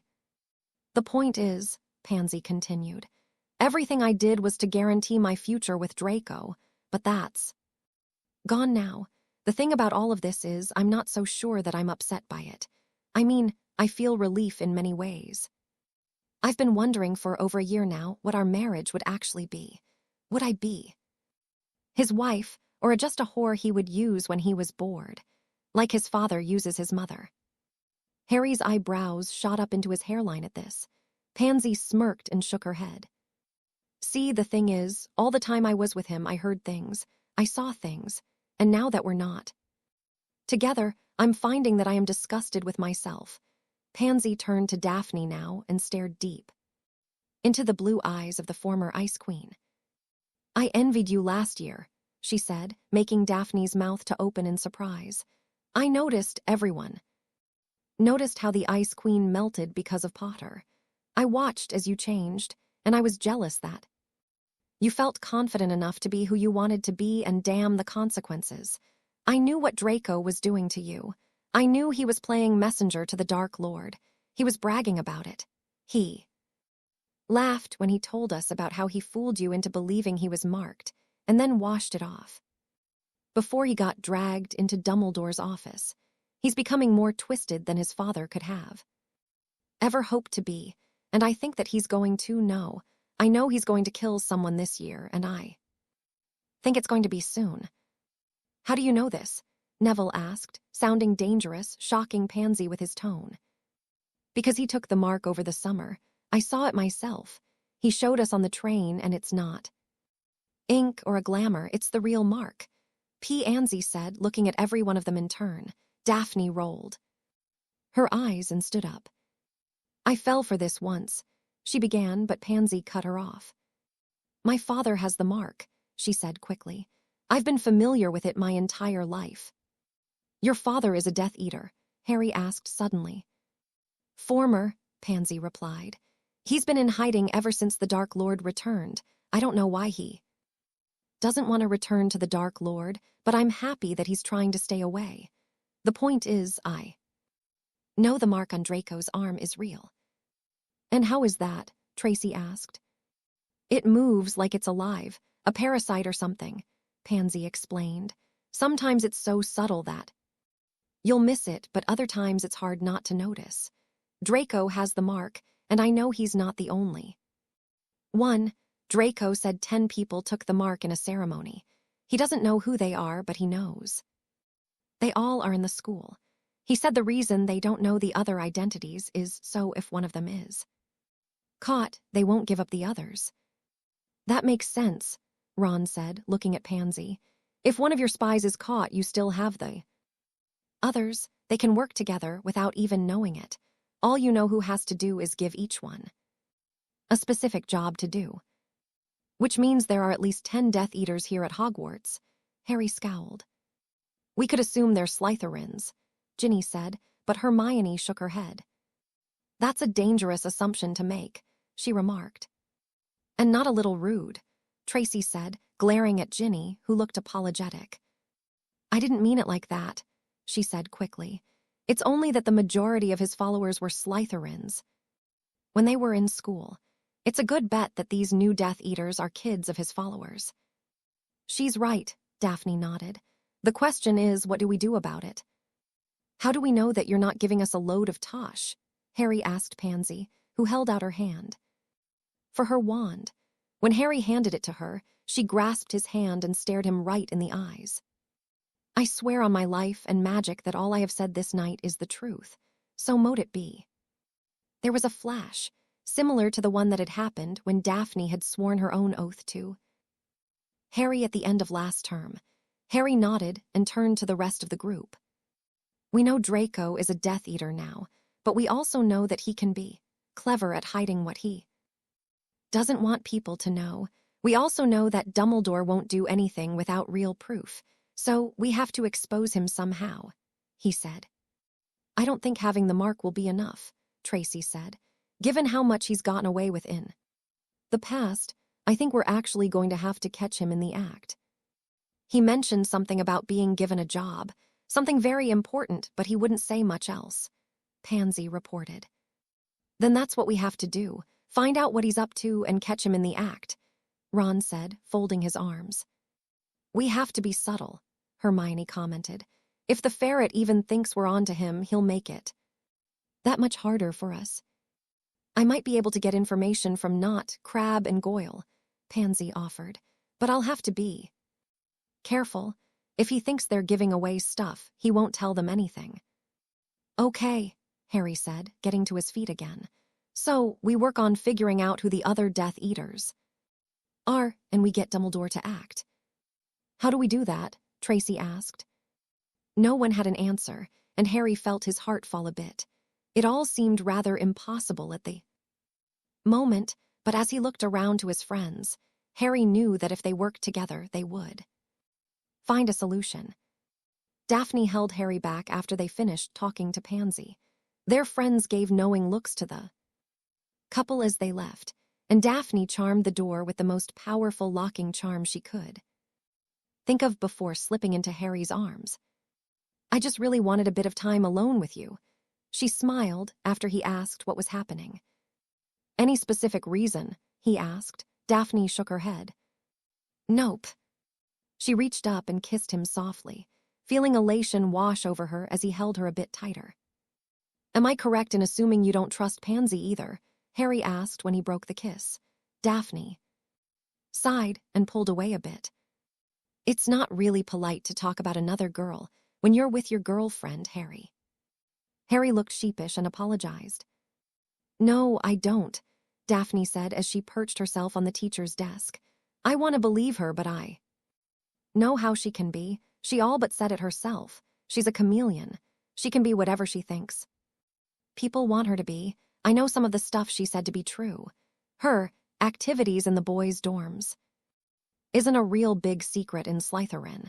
But at the same time, there's something that makes me think she's actually being honest here. Harry nodded thoughtfully as he sat next to Daphne, staring at her legs which she had crossed and was kicking against the desk lightly. Given everything, I can't really ignore her here, Harry said, but I can't help being cautious. I'd worry if you weren't, Daphne said. They fell into a comfortable silence for a minute. Daphne noticed Harry staring and grinned. See something you fancy? Harry's face pinkened a bit, but he nodded all the same. Your legs, he smirked. And here I thought you were a boob man, Daphne remarked. Harry's eyebrows rose a bit. Can I be both? He smiled, looking into her eyes. I suppose so. Harry, I know we said we were going to take it slow and all, but this is really embarrassing. Just how slow are we going to take this? What do you mean? He looked puzzled. Well, it's just that. Daphne paused, feeling her face heat up. Harry's smile was making things easier. Either. I'm going to kill Tracy for this, she said. For what? Harry wondered. Look, we're both teenagers and we have urges, right? She asked. Harry began chuckling and Daphne hit his arm. Ow, okay, I think I get what you're trying to say here, Harry laughed. I suppose we could move certain things along, but I meant what I said on the train. I know we need to get reacquainted with each other. I mean, we know each other pretty well, but things got muddled. I know, but I also know that we have a good base on which to rebuild this thing between us. I don't know what the future holds, but I don't want to look back at this and have any regrets. Daphne explained. Harry thought about it for a few minutes before he took her hand in his own. That's kind of why I wanted to try this again. He smiled softly. Daphne smiled as well and threw her legs over Harry's and grabbed the front of his shirt. Then snog me until I can't see straight, Daphne said firmly. So, you've been coming in late for the past week, Tracy remarked as she and her best friend headed towards the Great Hall for breakfast. September had passed in a flurry, and October opened up on Hogwarts with a lot of rain. Daphne smiled as she thought to the reason she had been getting into the dorm late these past few nights. She and Harry had been searching the castle for the most comfortable and private place in which to become closer as a couple. So far, their favorite place had been the astronomy tower, but as it had started raining, it wasn't the best place to get closer. They had tried a few broom cupboards, but the both of them had found it cliché not to mention cramped. There were empty classrooms as well. But both Harry and Daphne felt strange whenever they used one of those, almost as if students would start pouring in ready for class, despite the locking and privacy charms. "So I did," Daphne replied to her best friend's observation. "Anything interesting happen?" Tracy pressed. Daphne rolled her eyes and shook her head. "I don't ask you for the sordid details of your love life," she said. "That's right, because I usually am quite forthcoming," Tracy replied, and Daphne wrinkled her nose with disgust. "And I really wish you'd stop it." "Oh, come on," Tracy groaned. "You're not fooling me. I know that you're dying to tell me what you two have been getting up to." "Honestly, we haven't done much more than snogging. I don't want to push him, and he's been very respectful of my boundaries." "You don't want to do anything because you're afraid of getting caught in the act," Tracy said simply. And Daphne grabbed her best friend's arm and shook her violently. "Yes, and it's killing me," she roared. "Gods, we get to kissing, and then we get to snogging, and I know he wants to tear my clothes off, and I want him too, but we're both so damned paranoid about someone catching us. I thought Harry was walking a little funny these past couple of days." Tracy smirked. "You two need to get out of the castle and away from everything. You'll be 17 in December. Maybe you could arrange a bit of a getaway for the both of you," Tracy suggested. "Oh, like Dumbledore is going to let Harry any farther than Hogsmeade while he's in training. You heard Harry the other day. Dumbledore thinks that the war's about to heat up. The paper's been reporting a lot more attacks, and you can feel the tension in the entire school. Not to mention, we still haven't got a clue who the 9 Death Eaters are, outside of Malfoy," Daphne said quietly as they entered the great hall. Daphne saw Hermione and Ginny sitting together, but there was no sign of Harry, much less Ron or Neville.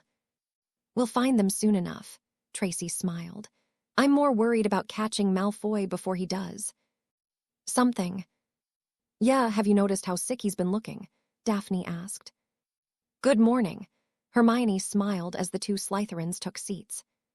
"Good morning," Tracy smiled, grabbing a Danish from a nearby platter. "Where are the 3 amigos?" "I don't know," Hermione said. Ginny gave a shrug as she finished her eggs. "We waited for them for 20 minutes before Ginny, and I went looking for them. Dean said they were up very early and had been gone for a long time," Hermione explained.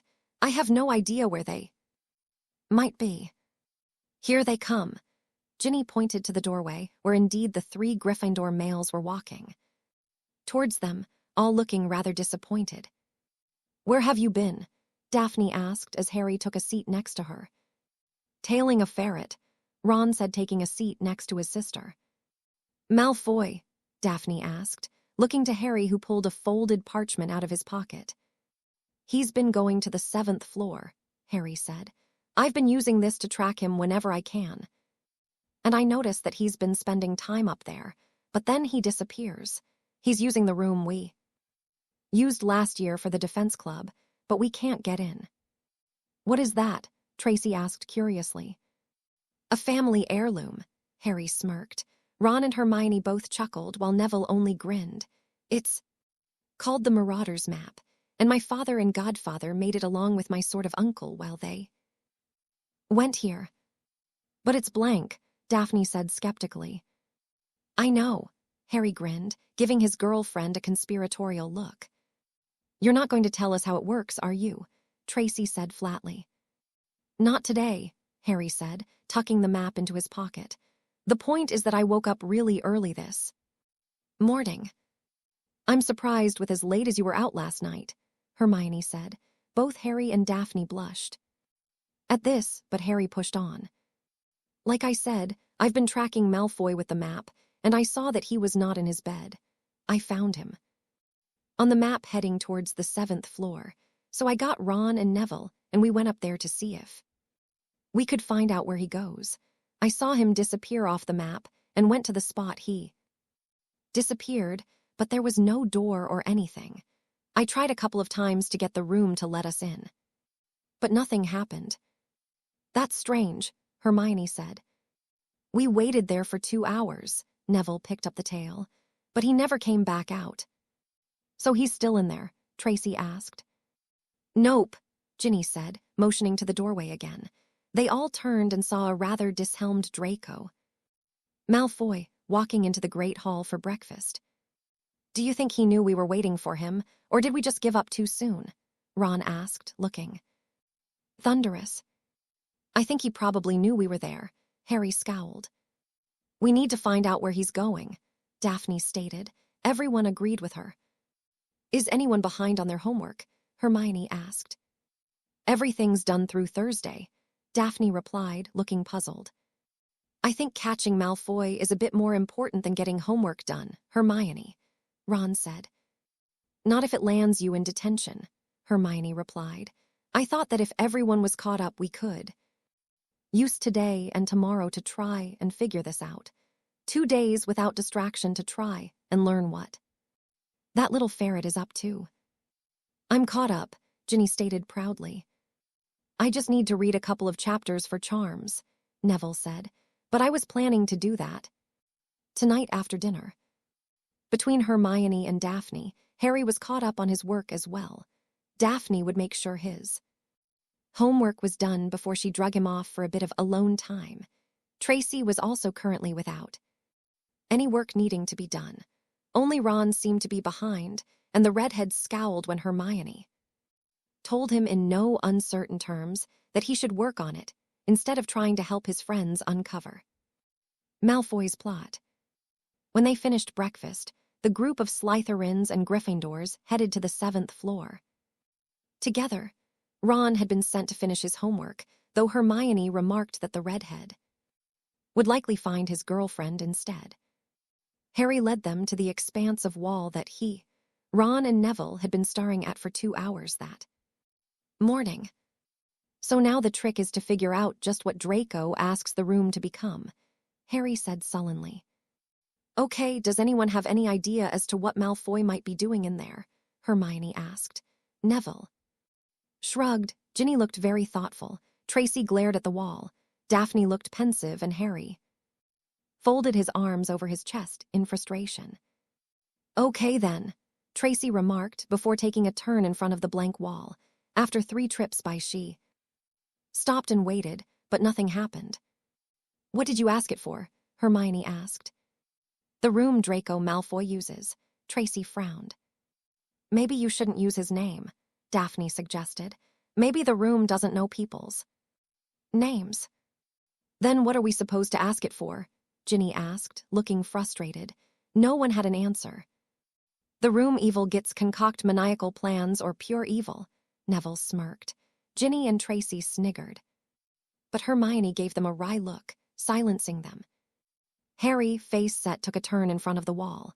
When he finished, a door appeared and his friends smiled as Harry stepped forward and opened the black door.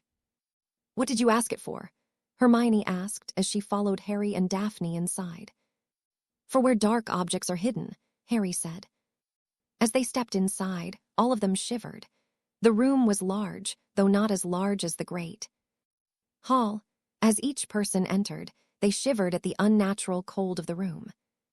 It was a lot nicer when Blaise took me here, Tracy remarked.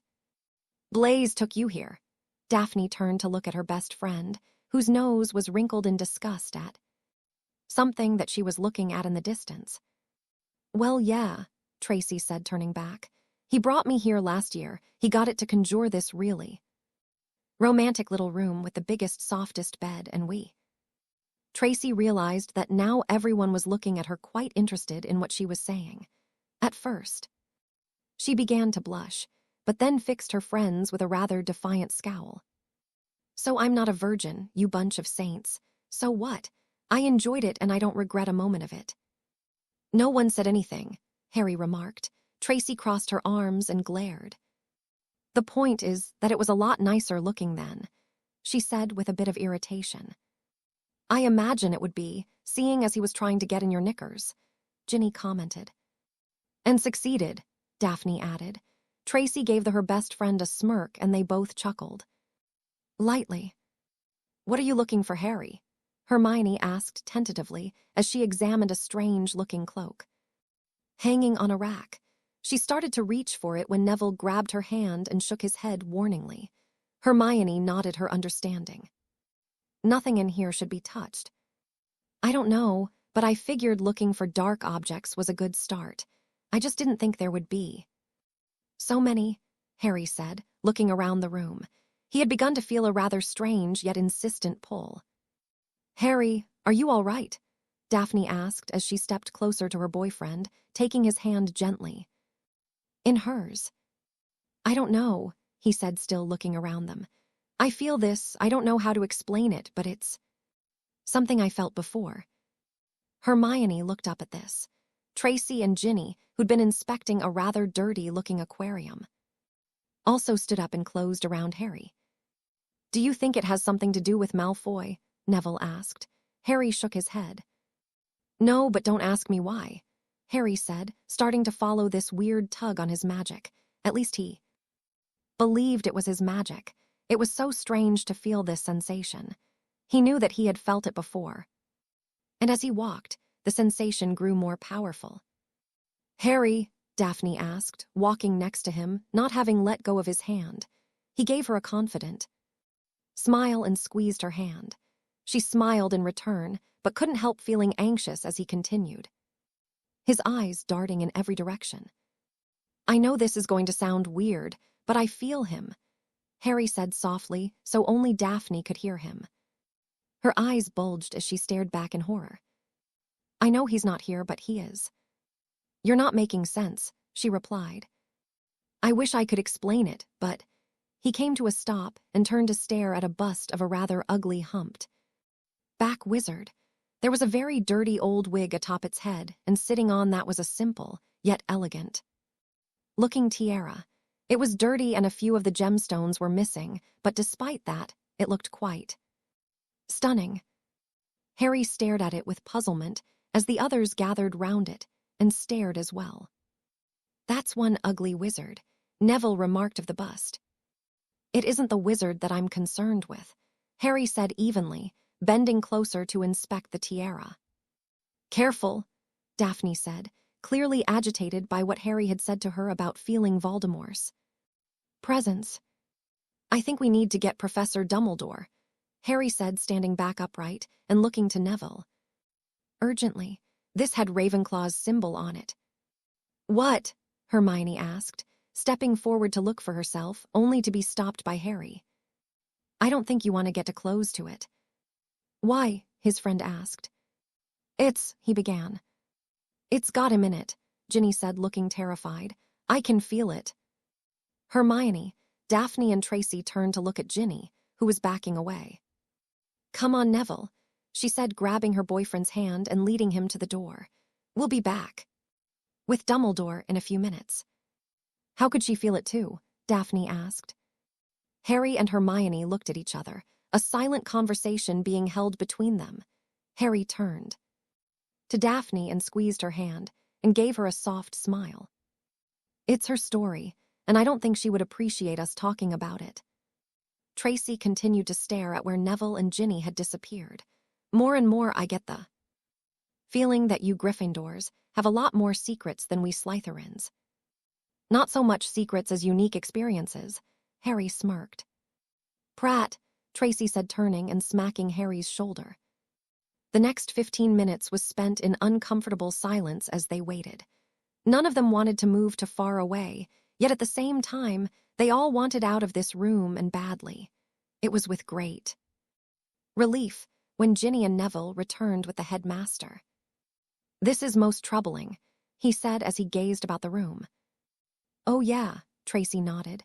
That's an understatement. Indeed, Dumbledore smiled. Is this the object? Yes, sir, Harry said, backing away so Dumbledore could get a closer look. And how is it you located it? Dumbledore asked, turning to Harry after a few seconds and peering over his spectacles. I could feel it, Harry said with a shrug. I could too, Ginny shivered, glaring at the tiara. Dumbledore said as he mulled this over. Well, I shall be having people come here to take away everything in this room, and I thank you all for locating it. Harry, would you please come to my office tonight at 8 o'clock? I should like to speak with you on a few matters. Yes, sir, Harry nodded. Good. Now, as it is Saturday, and I assume that you have all are caught up with your assignments, I would urge you to enjoy the last of the nice weather outside the castle. Dumbledore smiled. And if you happen to run into Professor Snape on your way out, do send him up, please. Muttering, Harry and his friends left the headmaster to examine the room and the tiara alone. That was strange, Tracy remarked. We're not being told everything, Hermione pointed out bitterly. Obviously, Daphne said. Was it me or did he look pleased at that tiara thing? He was, Harry said, almost like we'd done him a huge favor. I still don't get how you were so drawn to it, Neville said.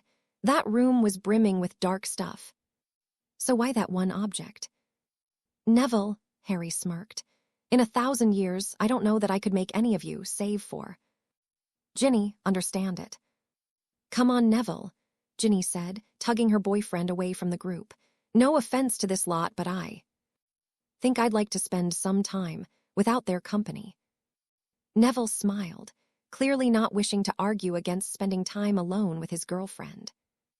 I'm so jealous. Tracy grimaced watching them go. I'd give anything for some alone time with a good guy. I think the only truly good ones are taken, Hermione said sadly, looking to Daphne who'd wrapped her arms around Harry's arm and was smiling a bit smugly at her best friend and the bookworm. Don't even think about it, she warned the two girls who were eyeing Harry teasingly. Oh, please, Tracy rolled her eyes, like I'd want to abuse the same boy you'd slobbered on. Hey, Harry snapped, standing right here. Not for long. Daphne smirked, following Ginny's example and leading her boyfriend away. Tracy and Hermione stood there smirking at the couple as they walked away. I'm so happy that they're trying again, Hermione smiled, crossing her arms. He's so happy with her. She is too, Tracy smiled approvingly. I'm kind of jealous of her. I can understand why, Hermione said as she and Tracy turned away and began walking their own way. I don't think I've ever met anyone as kind, generous, and polite as Harry. It's not that, Tracy smiled. I mean, those are good points, but I'm jealous. She's 16 almost. 17, with a boyfriend, and they're getting to the point where things are going to start happening. They're getting closer, and they're going to start experimenting if they haven't already. What do you mean? Hermione asked, clearly confused. Tracy gave her a sidelong glance and Hermione's eyes popped as she realized what Tracy was saying. Oh, she whispered, glancing over her shoulder. Now I think I'm a bit jealous. You, Tracy looked startled now. Yes, I'm a teenager too. I have urges, Hermione said, rather embarrassed. Just because I don't let my life be ruled by them doesn't mean I don't have them. I'm sorry, but it's just too hard to believe. I mean, and please don't take this the wrong way, but you're really rather a prude. Hermione blanched and Tracy could only shrug apologetically. I most certainly am not. Really? So you feel the end to grab a hot guy, find the nearest broom cupboard and let him get his hands into your... Yes, all right, please just stop talking, Hermione pleaded. You really do like to paint the picture, don't you? Mostly I like making other people uncomfortable. Some people are more difficult than others, but all I have to do is prey on your prudish nature. I am not a prude, Hermione snarled. I'm sorry, but all the evidence say you'd make St. Teresa look like a slag, Tracy replied. Hermione could only gape at her, which only served to make Tracy smirk at her indignance. She just hoped that Hermione didn't go find some strapping young lad and do something she would later regret to show she wasn't as Tracy had claimed. The Slytherin wasn't sure if she wanted the burden of that guilt. Ah, Harry, Dumbledore smiled as the young Gryffindor entered the headmaster's office. Right on. Do come in and take a seat. Did you enjoy your day?" Yes, sir," Harry replied, looking a bit embarrassed. Dumbledore merely smiled as Harry sat down. "Well, I won't waste any more time. I wish first to thank you. You and your friends did me a great service by finding this today." Dumbledore held up the tiara, and Harry noticed right away that it looked broken and blackened. "What happened to it?" Harry asked. Dumbledore chuckled a bit. "What needed to be done, I'm afraid. This was at one time a most valuable magical artifact. Now, however, it is nothing more but trash, I'm afraid. All because of the ego and the ignorance of one Tom. Marvolo Riddle." "I'm confused," Harry confessed. "You will, of course, remember our conversation last year after your return." "I don't think I'll forget that one for the rest of my life," Harry sighed. He then sat up a bit straighter in his seat, pointing to the now broken crown on the headmaster's desk. "That was one of his, thingies." "Horcruxes," Dumbledore nodded. "Yes, I'm afraid it was, which is likely why you were able to sense it. You are one of the few people in our world who has such intimate knowledge of what is magic. Feels like you had a piece of him inside you for nearly 15 years. You felt his aura pouring out of this, almost as if it were calling to you." "It was how Ginny could feel him in it as well, wasn't it?" Harry asked. "I believe so. Miss Weasley, having been possessed by Lord Voldemort, would also be unique qualified to sense his particular magic. And now that this one is no longer intact, we can now count 3 of his Horcruxes destroyed." The headmaster smiled as he opened a drawer at his desk and took 2 more objects, one of which Harry recognized right away. "How many of these things are there?" Harry asked, quite disgusted. "I believe that only 3 remain, and I also have a very good idea as to what they are. However, I am not as confident in my knowledge of where they are," Dumbledore said. Harry felt his hope that the war would end soon start to sink. "I am currently looking into the possible locations of the 2 I am most worried about.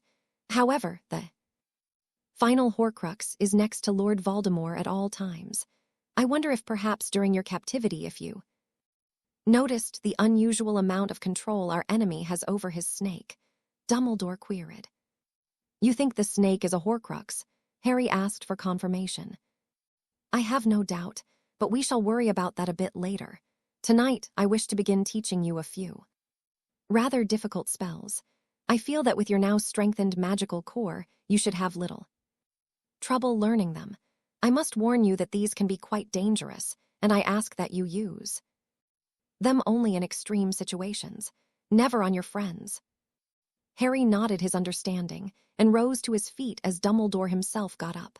For the next hour, Dumbledore demonstrated 3 spells and supervised Harry's mastering of them.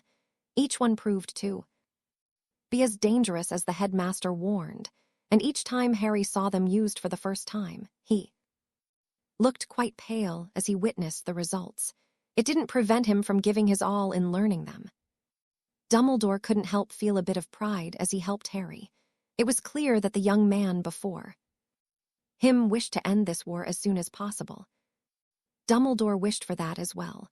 No one deserved peace and happiness more than Harry, and it was his every intention to see that happen before his time was done.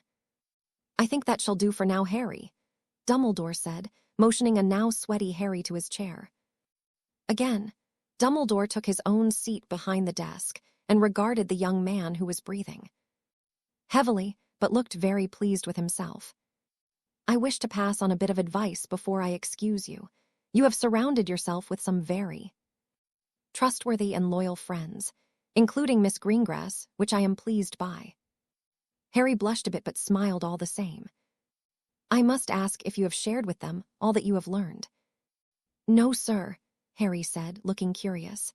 "I mean, I haven't told them about the prophecy or the Horcruxes. I just wanted to protect them," Dumbledore asked. Harry smirked but nodded. "Harry, it is most noble that you want to protect them, but by keeping certain things from them, you do them a disservice, much in the same way I failed you." Harry looked up, knowing exactly what the headmaster was saying. Your friends care for you, and no matter what you attempt in order to keep them from danger, they will, I feel, walk through the pits of hell to be at your side. You think I should tell them everything, Harry said, looking a bit frightful. I do. They have earned your trust, even Miss Greengrass. They need to know what they will be facing. Harry nodded again. It is my deepest intention to rid us of the remaining Horcruxes before you face Lord Voldemort for the last time. It is also my intention that when you face him again, you will have the advantage. What do you mean? That is for later. For now, it is still quite early, and I believe that you wish to spend a bit more time with your lady friend before curfew. Harry blushed once again, but his smile told the headmaster everything. Dumbledore chuckled as he continued. Oh, to be young and in love, go Harry, it is never good to keep a young lady waiting. We shall speak again very soon. Harry smiled as he rose and thanked the headmaster before sprinting out of the office, leaving Dumbledore to laugh to himself. They sat on the ledge in front of the window, looking up at the late October moon, which was shining, quite brightly bathing them in its soft glow. The corridor was dark, and no one had been seen for over an hour. Harry was leaning against the wall with Daphne sitting against him, feeling truly contented with Harry's arms wrapped around her. They had given up looking for a private place to be intimate tonight, and decided that just being together was enough for tonight. You've been pretty quiet, Daphne sighed, turning a bit so she could see him. Harry frowned a bit and shrugged. A lot on my mind, I guess, he replied. I'm a good listener, she offered, and Harry bent and kissed her neck softly, making her grin and squirm. I know, he whispered. I'm not sure I want to talk about it yet. Daphne nodded, knowing that he wasn't keeping things from her because he didn't trust her. She knew that she hadn't yet earned it back, but she was making progress. No, this was just as he had said. It's easy to forget about the world when we're like this, Harry said softly, when it's just us and we're not trying to figure out who's up to what, or training to fight or anything.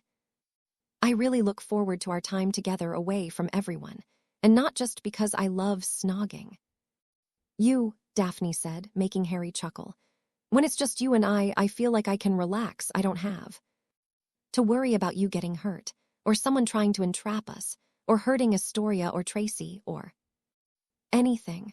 These are the only times I feel like I'm safe, and that I can let my guard down. Harry held her a bit tighter for a moment, making her squeal lightly. They fell into silence again, and Daphne shut her eyes and took a deep breath. I really don't want to go back to my dorm tonight, she said after a long silence. Why? Harry asked a bit curiously. Well, for one, you're really comfortable. If I had a blanket, I think I could fall asleep in your arms right now, she sighed, turning her head again, putting it in the crook of his neck. So you're saying you want to sleep with me?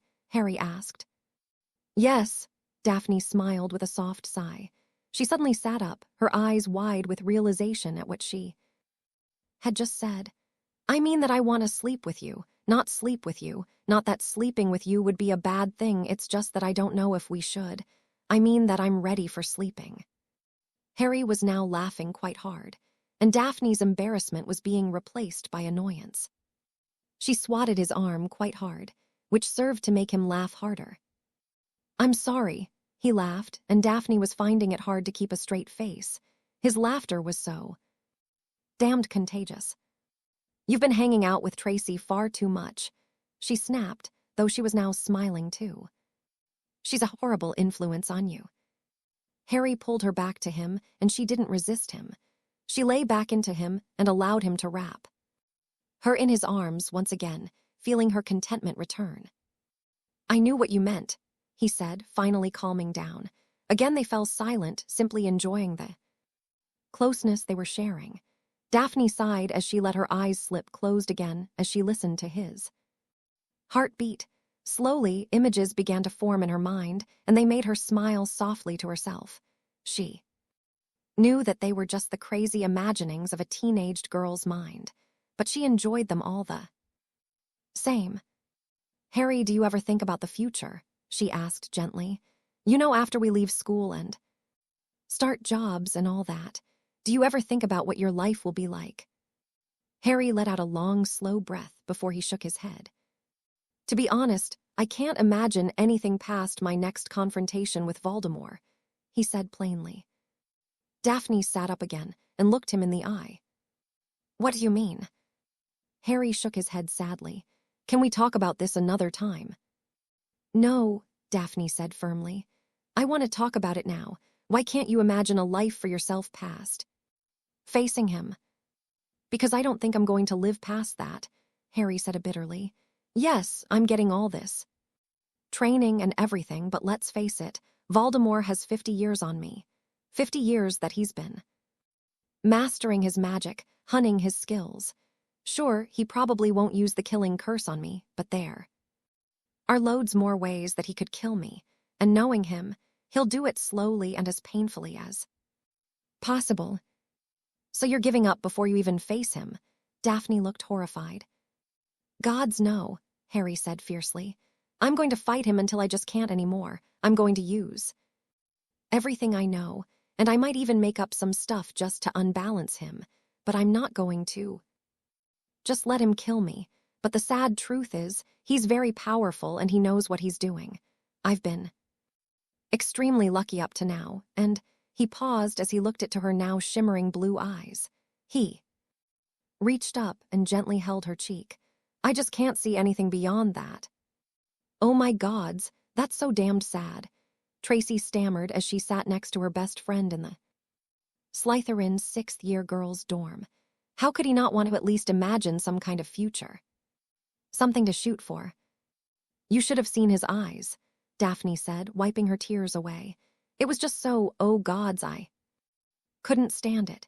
He's convinced himself that facing Voldemort will be the last thing he ever does. Then you need to show him that he has something to live for, Tracy said, standing up suddenly. You need to give him something to hope for, something to strive for. What could I possibly give him? I mean, if Ron or Hermione, his two best friends in the world, don't make him want to strive to live past his fight, then what could I possibly offer? Daphne looked lost. Tracy stopped her packing and her face fell. She looked back to Daphne and shrugged. Well, only two things come to mind, really, Tracy said softly. One of them is sex, isn't it? Daphne said, looking rather annoyed. Now isn't really the time for you to be talking about. Actually, that is one of them, Tracy said, quickly cutting Daphne off. Actually, both of them are really. Look, you could promise him that if he lives, you'll give yourself to him. All of yourself. Most boys would. Fly a broom to the moon for the promise of getting into your knickers. You would know, Daphne smirked. Oh, haha, I'm trying to help you here, Tracy scowled. Sorry, what's the other option then? Tracy sat on her own bed and looked quite pointedly at Daphne. I talked to Hermione today, and I learned a bit more about your boyfriend. We both know how guarded he is, but Hermione told me that she thinks that the one thing Harry wants more than anything is the one thing he's never truly had. A family. You could give him one. There was a very long silence as the two girls stared at each other. Daphne chewed on her bottom lip as she tried to work out just what it was her best friend had just suggested, while Tracy kept staring at her pointedly. Wait a minute, Daphne said, waving her hands in front of her like she was shooing flies. What? Give him a baby, Tracy said emphatically. Get pregnant, that's your solution, Daphne glowered. Why not? You love him, I know you do. I can see it on your face whenever you even think you're about to see him. You were a wreck of a human being when he dumped you last year, and I know you. We're spending all summer working at a plan to get him back. A plan, I might add, that it turned out you didn't really need, as I convinced him to give you another shot. So you can't sit there and honestly tell me that you haven't at least thought about being married to him, Tracy argued. We just got back together, Daphne replied, looking thunderstruck. We've barely done anything other than snogging. What have you done? Tracy asked, leaning forward a bit, looking very interested. It's not important. Daphne tried to gloss over the topic. I think it is, Tracy grinned widely. The point is that I'm not even 17. I'm still in school for another year after this. I'm not ready to have a baby, nor is Harry ready to be a father, Daphne argued, but Tracy could see that the idea had taken hold in her friend's mind. I'm not saying go find him right now and hump it out. Oh gods, why do you have to be so crass all the time? Daphne threw her hands up. Because it's fun, Tracy replied with a grin. You should have seen Hermione when I called her a prude. But she is a prude, Daphne said flatly. Not according to her. But then again, I think her definition and the real definition are quite different. Tracy laughed. Anyway, I'm not even saying you should have one now or at all. What I'm saying is that maybe the thought of a possible future with you two together, and kids and the whole thing might make him stop and think that there could be something to look towards besides fighting. Daphne pondered this for a little bit before she began nodding her head. What exactly have you two done together? Tracy asked, and Daphne was ripped from her musings. It's none of your business, Daphne tried, knowing that Tracy would never be satisfied until she heard every little sordid detail. You're really going to make me press? Tracy asked, crossing her arms. You know I'm going to get it out of you, so why don't you save us the trouble and just tell me? Daphne glowered, but knew that Tracy was nothing if not tenacious. Fine, we've snogged, obviously, but I also may have put his hand on my boob once. Daphne felt her face flush and grabbed her pillow to hide her shame. That's MY girl, Tracy shouted in glee before jumping on her bed to do a celebratory dance. Will you knock it off? It wasn't that big a deal. It was over my clothes and everything, Daphne hissed. And I think I may have made him a bit uncomfortable. He didn't keep his hand there or anything. But you liked it, Tracy said as she fell onto her hind end on her bed. Daphne felt the blush returning and nodded, a small smile tugging at the corners of her mouth. I've also felt him get excited, Daphne whispered, making Tracy fall back with laughter. Oh, my little angel is becoming a little minx, Tracy said, making a proud, motherly face at Daphne, who wished she had just kept her mouth shut. Shut up, Daphne snapped, though she couldn't get rid of her smile. Let me guess. You want more, don't you? Tracy asked, sitting up again. Daphne tried to say no, but the look in her eyes told Tracy everything. I'm not ready to do everything, Daphne said quickly. No one said you had to, Tracy replied. And there's no place in this whole castle that we can be alone without worrying about someone catching us or being super uncomfortable. Daphne sighed exasperatedly. Really? Tracy asked sarcastically. No place at all. What about that room we were in this morning? You know, the one that can become whatever you want it to be. Oh my gods, Daphne said, her eyes bugging out. I'm so stupid. I didn't want to say it, but yeah, you kind of are, Tracy smirked. But wait, Daphne said, deflating a bit. Dumbledore's going to be monitoring that room a bit more closely, and you heard him say he was going to bring people in to help clear it out. Sure, but you don't honestly think it'll take an entire year, Tracy replied. In the meantime, what is it exactly you would like to happen? I mean, if you and Harry were together right now, what would you actually allow him to do? And what would you do to him in return? Oh, sweetie, we really need to get you a boyfriend. As Harry had Quidditch practice Sunday morning, Daphne had to wait until that afternoon to spend time with him. To make her anticipation worse, her conversation with Tracy the previous night had given her a lot to think about, and after a long talk with her best friend, she'd come to the realization that she and Harry needed to talk about where their relationship was going physically. She knew that Harry was likely feeling urges just as she was, but was far too noble to act on them. She knew that she didn't feel ready for everything, but she would be agreeable to more than just snogging. Of course, all the talking had made her dream, such sweet, naughty dreams about her boyfriend's naked flesh pressed against hers as he kissed that spot on her neck that made her legs weak and her heart to race, among other reactions. During breakfast, Tracy had suggested that Daphne and Harry get together for a bit of a midnight. Swim in the prefect's bathroom. Fill the tub with lots of foam and get in. He can't see you without your clothes, but he can feel you, and vice versa. Tracy had smiled. Why do I get the feeling you've done this? Daphne asked. My time with Blaze was very eventful, Tracy smirked. But I let Blaze see everything. I even did a little strip tease before I got in the water. He was eating out of my hand. Why did you do all this? I mean, as I recall, you knew it wasn't going to last, Daphne asked. Because I wanted to, Tracy said evenly. You can't tell me you listened to Pansy brag about some of her exploits before we knew the full story and weren't the least bit curious. Well, I wanted to experience things, and Blaze was quite willing. Thanks to him, I know a lot of what I like and a few things that if a boy ever tries to do to me again, I will hex his bits until they fall off in surrender. Okay, and I'm not saying that I will do any of it, but if I were inclined to let things progress, how would I go about it? Daphne asked, her eyes looking very anxious. First off, it's okay to be nervous. Tracy smiled and wrapped a supportive arm around her friend.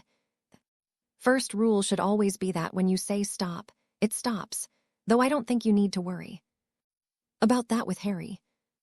Tracy continued on, giving her best friend all the wisdom she had gained from her own experiences, which only served to make Daphne more anxious about talking to Harry. Yet as she walked through the castle waiting for her boyfriend to meet her, her mind kept replaying those oh-so-sweet images from her dreams. While she knew that they had only been back together for close to 2 months now, and it felt a bit fast to be thinking about these things, she had to remind herself that she and Harry had history. And then she remembered that their first trial at dating had only lasted around a month. She was now wondering if she was rushing things, or if she was still desperately trying to make up for what had happened last year. Why can't I be more like Tracy and just do it without overthinking? Daphne wondered as her head began to hurt from all her contemplation. She glanced at her watch and saw that it was getting closer to lunch and decided to head to the Quidditch pitch to wait for Harry to finish so they could go eat together.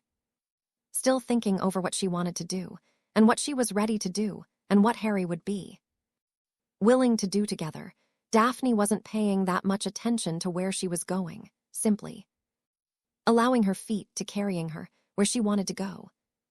It was for this reason that she didn't notice the 3 girls starting to follow her. She kept walking, blissfully unaware that she was now being followed, until she got outside. It was overcast, and the clouds were a steely gray this morning. While it wasn't cold, it was a bit on the chillier side, and Daphne regretted not having a sweater or her favorite jacket that Harry had gotten her for her birthday. Thinking about her jacket made her think about how great her boyfriend was and how truly lucky she was to be with him. She began smiling to herself, but it didn't last as someone called out to her. Greengrass, we want a word. Daphne turned around and her good mood disappeared. Quickly approaching her was Cho Chang and her 2 friends, the girl with the curly hair and another girl who made Daphne think would happen if Pansy and Umbridge had had a baby. They glared at her as they stopped just a few steps away from Daphne, who looked at them all with mild curiosity. What do you want, Chang? Daphne huffed, trying to turn back to continue her journey. I'm on to you. We all are, Cho said venomously. We know how you got Harry. We're not going to let you betray him again. I'm here to give you a chance to walk away, or I'm going to the Aurors. Love potions are illegal. Love potions. Daphne stopped and turned around, looking quite incredulous at Cho and her friends. How else could you get Harry back? The girl with the curly hair remarked, looking at Daphne as if she were a puddle of vomit. Too right, Marietta, Cho agreed, giving a nod. So, Daphne began, trying to fight the giggles she felt bubbling in her throat. You think I somehow got Harry to take love potions, and that's why we're together. How else could you get Harry to take you back after you served him up to you-know-who? Marietta asked, It's far too suspicious. How could he possibly take you back after you all but served him on a silver platter to you-know-who? There's only one answer, Cho said. You gave him love potions. Daphne stared at each of them. Her blood was beginning to boil, but she kept herself in check as she stared hard at Cho now, and then she realized that none of this mattered. What Cho Chang or anyone else in the school or the world thought about her and Harry being together didn't matter. All that mattered was how Harry felt about her, but part of her couldn't let this go. She felt like she needed to let perfect Cho Chang that it was none of her business, and that she should keep her nose out of other people's business. And then Daphne asked herself, what would Tracy say in this situation? Oh, of course. Daphne rolled her eyes. Because he couldn't possibly forgive me for trying to protect people I cared about, and he couldn't possibly care for me and have forgiven me. No. Those sorts of things only happen in stories, or maybe it's just that you're jealous. I mean, there was the perfect opportunity for you to finally snatch Harry for yourself after I screwed up, and yet he wanted nothing to do with you. Cho stepped forward threateningly, but Daphne stood her ground. Cho's nostrils flared as she looked down at Daphne, as she was a bit taller than the blonde Slytherin. This is the only warning you're going to get, Greengrass. I'm giving you this one and only chance to let Harry go, or I swear I will do everything in my power to expose you as the Death Eater you are. Cho said evenly. Daphne noted that Marietta shuffled a bit and looked around quickly. Tell you what, Daphne said, taking a step towards Cho and fighting a grin as the pretty Asian girl stepped back. Why don't you do whatever it is that you think you need to do, and when it all blows up in your face, I promise not to laugh at you a lot. Now, if you excuse me, I need to meet my boyfriend, who is not on love potions. Daphne turned and made quite a show of walking away, complete with hair tossing and strutting. She heard the hissing of the girls, likely planning on their next plan to break her and Harry up. Daphne simply shook her head, secure in the knowledge that Cho was going to make quite the fool of herself in the end. Daphne saw that Harry, Ron and Ginny, along with the rest of the Gryffindor team, were all heading in her direction, and they looked very tired. Daphne greeted Harry with a gentle hug and a kiss on his cheek.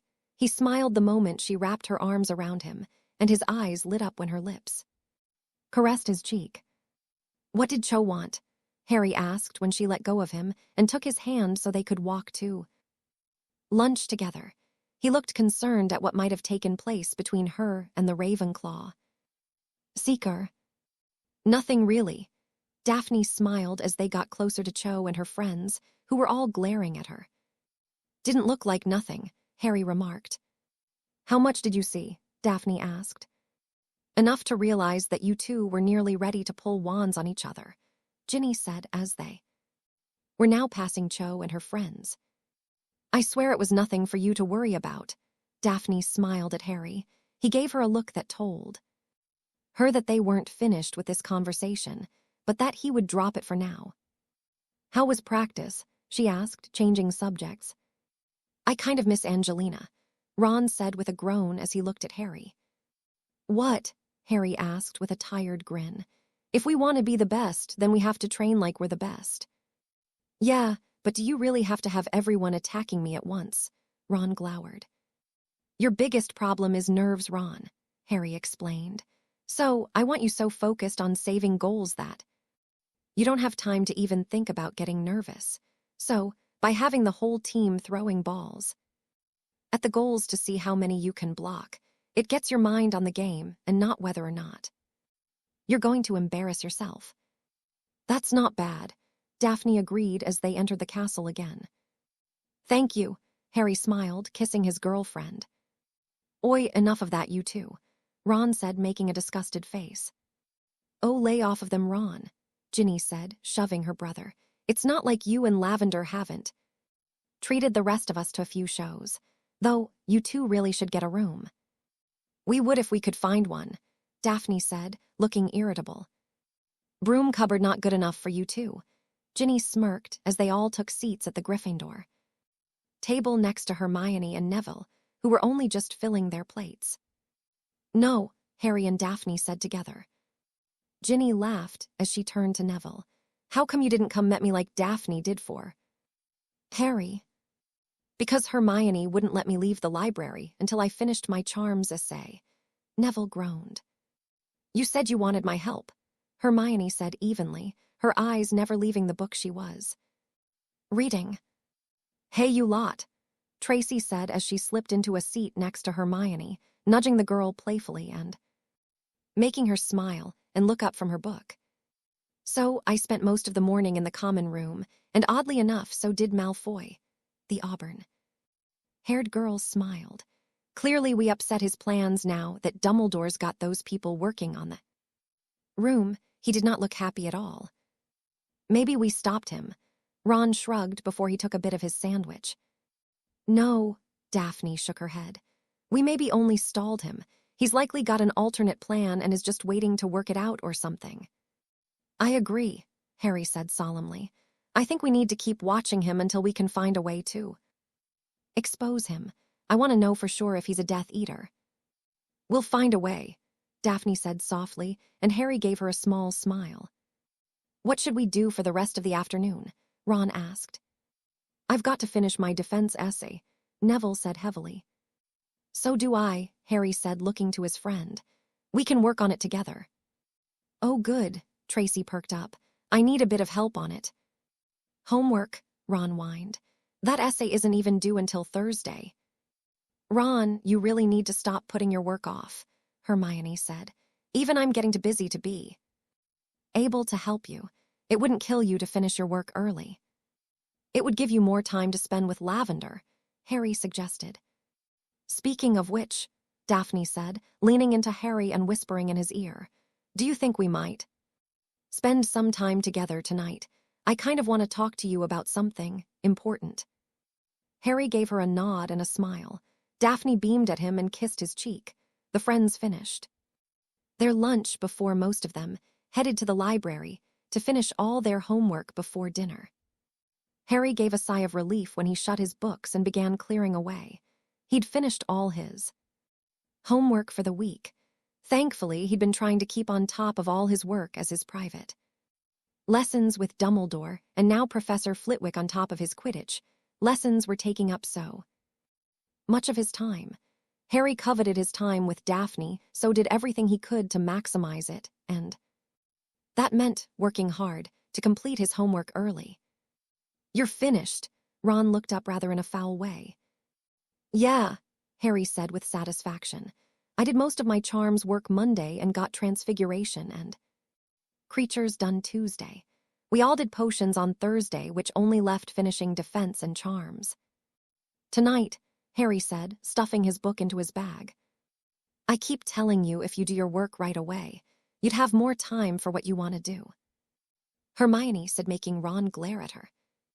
"Off to find Daphne?" Tracy asked interestedly. Harry didn't know why, but the smile Tracy was giving made him a bit nervous. We're going to met at 8. "Then you'd better get moving," Hermione said. "It's nearly 8 now." "We'll see you in the common room later, mate," Neville said with a wave, not looking up from his essay. Harry waved and headed out. He was meeting Daphne on the 4th floor. She had said that she wanted to talk about something important, though Harry wasn't really sure what it was about. She hadn't appeared upset or troubled over the past couple of weeks, but he also knew that she was quite good at hiding her emotions when she felt she needed to. Harry found himself rounding the corner to where he and Daphne were going to meet and found her leaning against the wall across from the prefect's bathroom, looking pensive. When she spied him, her face lit up and she greeted him warmly before grabbing his hand and whispering the password. "How did you get the password?" Harry asked as she pulled him inside. "Pansy," Daphne said. "More and more I get the feeling that she's being sincere, but we can talk about that later." "So you wanted to talk to me about something important in a bathroom?" Harry asked. "Well, let's just say that if the conversation goes well," Daphne said. Harry saw she was beginning to blush. He gave her a soft kiss and looked at her, waiting for her to begin. "Okay, UMSO, we've been together like 2 months. And before that we had history, and I'm always so happy when we're together, Daphne said as she began packing in front of Harry. But, Harry asked, sensing much more to Daphne's tirade. But lately I've been feeling and wanting more, she said tensely.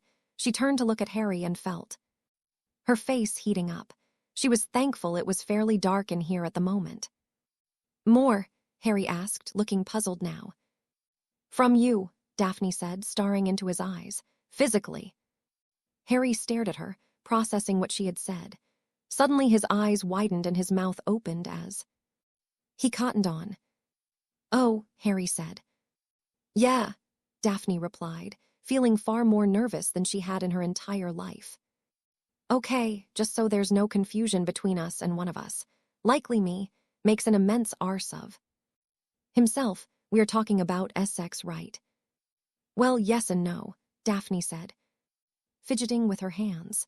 I know that I'm not ready for that yet, but I wouldn't be upset by a little more, physical contact. Like, if you maybe wanted to touch me, you. No, underneath my clothing. I wouldn't be upset. Wow, was all Harry could say. Yeah. Have you been talking to Tracy? Harry asked. Immediately the tension melted as they both began to laugh a bit. Harry reached out and took Daphne's hand, drawing her close. I'd be lying to you if I told you I didn't think about it. A lot. I mean, a lot, Harry said, feeling himself blushing now. Really? Daphne asked interestedly. Well, yeah, Harry admitted, cringing at what he was admitting. So, if I were to suggest a moonlit bath, Daphne whispered, and Harry shivered. Harry stuttered. We could fill that bath behind me with lots and lots of bubbles and foam, and then we could undress privately and slip into the warm eater and swim to each other and get a lot closer, Daphne whispered, reaching up and taking Harry's earlobe between her lips and sucking gently. It was hard not to laugh at the gobsmacked expression on Harry's face. It looked as if his brain had shorted out completely. She guessed that Harry's imagination was conjuring all sorts of images, and his poor teenage brain couldn't handle it all. And then she felt his excitement pressing against her thigh. She pressed herself closer, enjoying the feeling despite her own mortification. She knew she shouldn't be ashamed, but perhaps because it was new, and she had only really ever felt him like this 2 or 3 times. What was making her desperately confused was the urge to reach down and touch it. Are you going to be okay? She asked, trying to keep the laughter out of her voice. Maybe, Harry replied, not looking at her.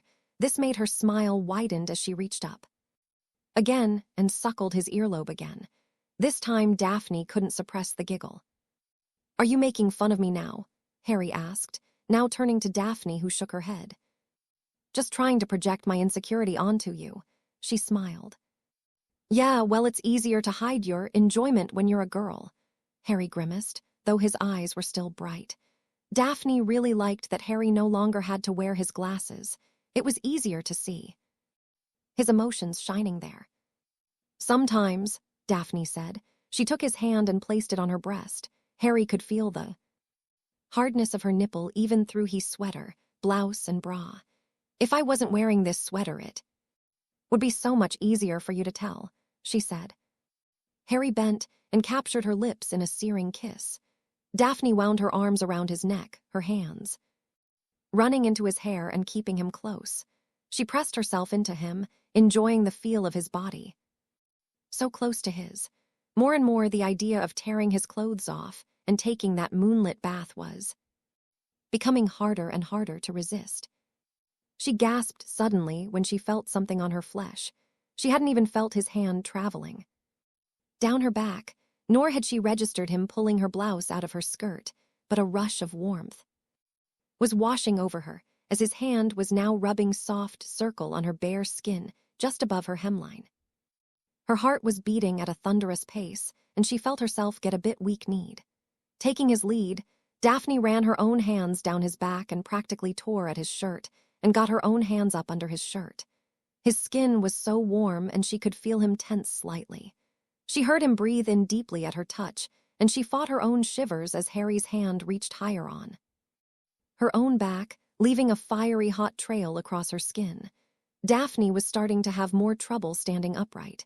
She had to grab his neck again to keep from falling to the floor. "Are you all right?" Harry whispered. "I don't want you to stop, but I think we might need to sit down or something," Daphne replied. "What the hell is going on here?" Harry and Daphne jumped apart as the light came up in the bathroom.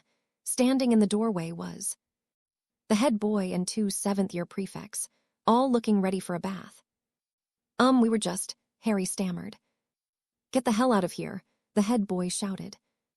Harry grabbed Daphne's hand and they hurried past the head boy and his 2 friends. They hurried down the hall and around a corner before they stopped and began laughing hysterically. Harry grabbed his girlfriend and held her close as she laughed into his chest. "So I guess that means we'll have to take that bath another night," she panted, making Harry laugh even harder.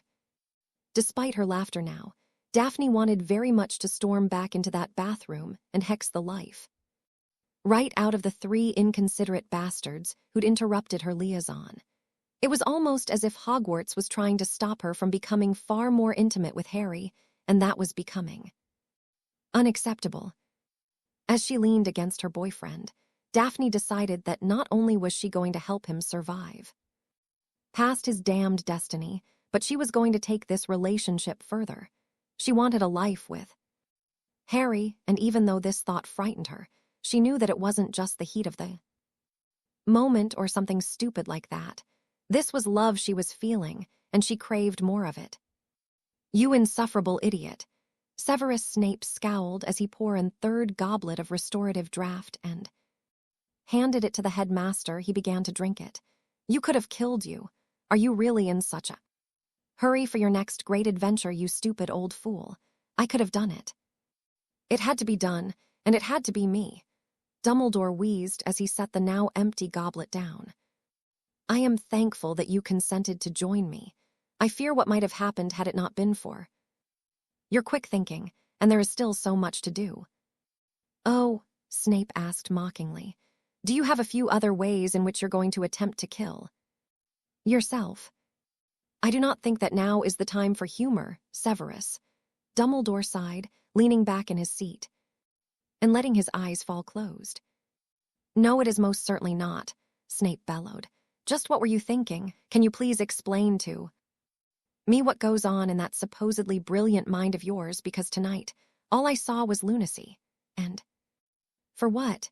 We did not accomplish what we set out to do.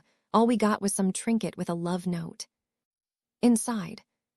Snape's black eyes fell on the silver locket that he and Dumbledore that rested upon the headmaster's desk. "What we got was a clue as to the real locket's location," Dumbledore said, smiling weakly. "Would you be so kind as to pour me a glass of brandy?" Snape glowered at the headmaster, but complied. He observed Dumbledore closely as he set the glass before the old man, who gave another weak smile. He still wasn't sure exactly what the old man had drank, and he hated that he had forced several gobletfuls down the old man's throat. But as Dumbledore had said, it had needed to be done. Whatever the potion had seemed to affect Dumbledore more on a mental level than a physical one, though Dumbledore had been severely weakened by the concoction. "I'll want to look at your hand. I feel that tonight's adventure may have sped up the curse." Dumbledore nodded, and Snape bent to examine the withered and blackened hand. He passed his wand over the hand, turning it as if it was made of the most delicate of material and would disintegrate with the smallest of breaths. After several moments, he released the elder man's hand and stared hard with barely contained sympathy at his friend. "You do not have much time left," he said with finality. "At this rate, I do not anticipate that you will see the 7th year's graduate. You have months now, 2 or 3 at the most. Then I will have to speed things up, but it will have to wait for the moment. We need to figure out this little mystery if we have any hope of proceeding. Tell me, what did the note inside say exactly?" Snape recounted the words written on the folded bit of parchment, while Dumbledore took in the words and muddled them over in his head. He then noticed Severus' face contort into one of sudden realization. I take it from the look on your face that you know the identity of our thief. Tell me who managed to figure out Lord Voldemort's secret before us, Dumbledore said, his breathing still labored and weak. A dead man, Snape said sourly, rising to his feet and going to pour himself a drink. A Death Eater. Praised above others, and then one day, he was dead at the Dark Lord's hand. I never knew the true reason, and I have never asked. Dumbledore cocked his head slightly as Snape collected his thoughts. Black's younger brother, Regulus Arcturus Black, the defense teacher said after a silent moment. Regulus, Dumbledore said almost laughingly. Regulus, oh my word. I heard rumors after he was killed that he defied the Dark Lord, Snape said, finally taking a seat. I had heard that he was beginning to question the Dark Lord. He was speaking out that he thought we were killing too many wizards, and that if we didn't stop, we would eventually become extinct.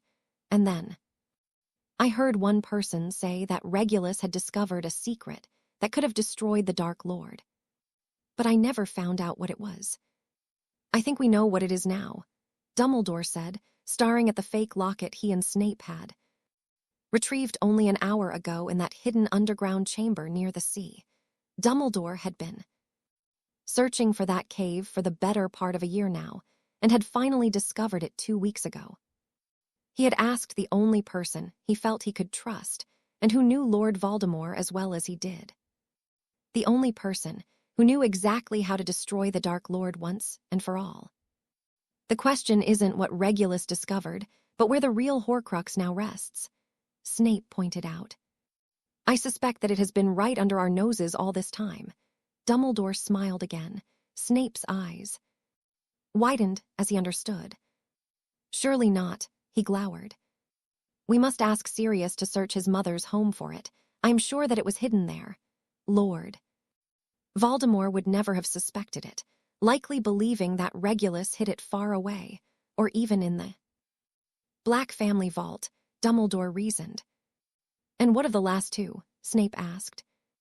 The snake will have to be dealt with at the final confrontation, the cup on the other hand. Dumbledore sighed. You still have no ideas on the cup's whereabouts, Snape sulked. I have suspicions, but nothing more. Dumbledore sighed, feeling all the exhaustion from their adventure beginning to overtake him. So we are now at a standstill. Snape looked dejected. Perhaps, but I feel that it is but a temporary setback. Soon Harry will face Lord Voldemort for the last time, and then our world will know peace. Dumbledore wheezed, making Snape look at him with concern. When? Snape asked angrily. When will this confrontation happen? The Dark Lord is restless and he's becoming crazed. He's obsessed with killing Potter. The boy has managed to escape and elude him for so long. The Dark Lord is losing his sanity, and he's changing. It is as you predicted, I think, but so much worse. Explain, Dumbledore said, his eyes opening and his exhaustion forgotten now. There is no other word for it. He's decaying, and I don't think he realizes it, or he'd likely be preparing for a second rebirth. His flesh is waxy and smells of rotted flesh. The protections he took into himself when he took Harry's blood are eating him from the inside out. Dumbledore smiled, far quicker than I had believed. It started after the ministry, Snape said, but the physical symptoms are nothing compared to the mental ones. He's much quicker to anger and is obsessed with the boy's death. I've been told that he's researching the darkest of magic. He will kill the boy, and he will make it as long and as painful as possible. Actually, I believe his symptoms started at his rebirth. The events at the ministry advanced it. It is for this reason we must hurry. When he becomes desperate or realizes his body is failing him, he will try to use a Horcrux to repair himself. He will not wish to use the snake, so we must destroy the others, leaving him with but one option. But I think that it will not come to that. No, I think he will face Harry for the last time before that. How can you be so sure? Snape asked. Because I have set the board myself, Severus. Now I have but to move the pieces, but not until I am sure that all of his Horcruxes are dealt with. I dare not make a move while there is a chance for his return again. Harry and the rest of our world deserves true peace, Dumbledore smiled. It is late and I need much rest. You will need more potions tomorrow, and you must rest for at least a week. If anyone sees that you are unwell, Snape warned. I shall do as you ask, Dumbledore nodded. Then I shall leave you for tonight. Snape rose from his seat and bowed before leaving the headmaster to rest. As he returned to his own chambers, he thought on what the headmaster had claimed. He was setting the board and intended the Potter boy to face the Dark Lord one last time. For the first time in his life, Snape began to hope that for once, Potter's luck would see him through to the end. The alternative was far too horrific to imagine. She's driving me insane, Harry said as he and Tracy Davis walked through the corridors towards the library. Is it really that hard? I know there's got to be something that she wants for her birthday, but she won't even give me a hint. After last year, I think she's afraid. She loves that jacket, but she's afraid that you might think she loves you for your money or for what you can buy her. She doesn't want that, Tracy said sympathetically. Then tell me something little or something, Harry said as if it was obvious. You know what she really wants from you? Tracy asked, looking at Harry. She just wants your time. An evening with you, without interruption, where you two can be close.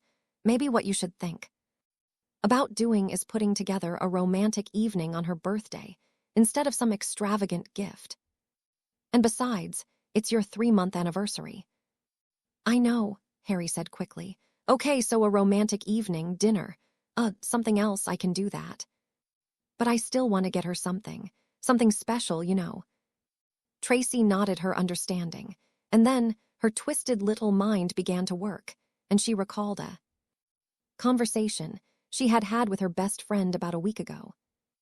It's like the god-damned head boy has nothing better to do than guard the bathroom, Daphne had ranted after her third failed attempt to get herself and her boyfriend in an intimate bath together. He's so infuriating. Maybe you should steer clear of there for a while then, and find someplace else in which to get up close and personal with Harry. Tracy smiled. Where? Daphne roared as she fell onto her bed in frustration. Where in this whole school can I be? Alone with my boyfriend and get closer without fear of being walked in on. I can't even think about taking off my shirt for him because I'm petrified that a teacher will find us. On top of that, have you seen my underthings? They're so bleh. Tracy laughed at this. Daphne simply scowled, but it didn't last very long as her best friend's laughter was contagious. Well, you could always ask Harry to get you something less bleh for your birthday. Are you mental? Daphne asked, more than a little scandalized at the suggestion. I could never ask him for anything like that. Oh my gods, I'm panicking just thinking about that. Oh, come on, Tracy said, sitting up. You could even sit down with a catalog and he could help you choose something. Oh no, no. Daphne said, shaking her head and waving her hands in front of her. No way. What are you afraid of? Tracy wondered. I'm not afraid, I'm embarrassed. If you had something slinky, you'd let him see you in it, right? Tracy asked curiously. Well, yeah, maybe, I think I would, Daphne replied, looking uncomfortable. So, think of this as heating the cauldron. You sit with him, pick out something sexy, and then he has to wait for it to arrive before he gets a chance to actually see you in it, Tracy explained. Daphne was thinking about it, and Tracy wanted to shriek with laughter as Daphne's face turned from her normal creamy complexion to that roughly the color of ripe tomatoes. I couldn't, Daphne said, shaking her head again. Coward, Tracy accused. You claim you want to get more intimate with him, and I give you the perfect opportunity, one which doesn't even require that much privacy or even removing clothing. And you're too much of a coward to try it. It's not that I'm a coward, Daphne retorted. "It's that it would be so embarrassing. I mean, I don't even know what I like. I've never shopped for lingerie. How am I supposed to know what would be good and what he would like?" "He's a boy," Tracy said with exasperation. "If there's even a possibility of seeing more naked flesh, he'll love it." "I guess," Daphne shrugged. "I don't know, I'll have to think about it. It's SOSO. Exciting, enticing, sensual, hot," Tracy suggested. "Personal," Daphne scowled.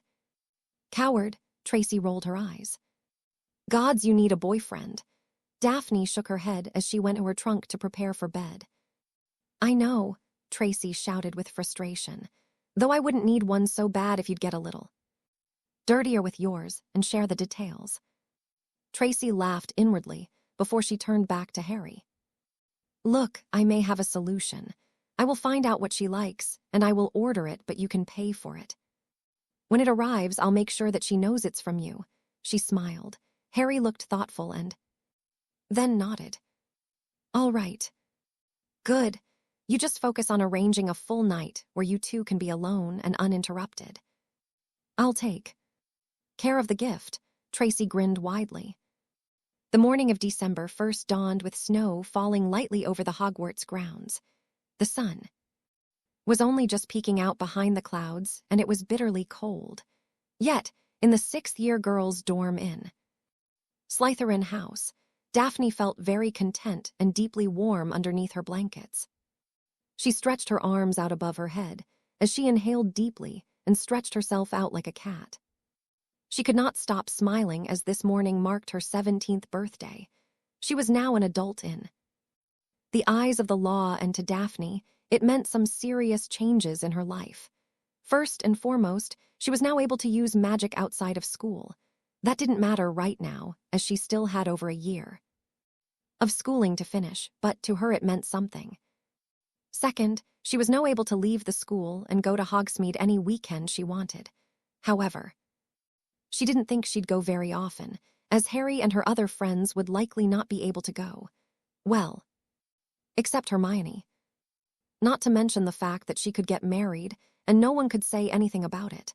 Not that she had such inclinations or aspirations. Well, that wasn't entirely true. Thanks once again to Tracy's big mouth, a seed had been planted in Daphne's mind that had been occupying her mind a bit as of late.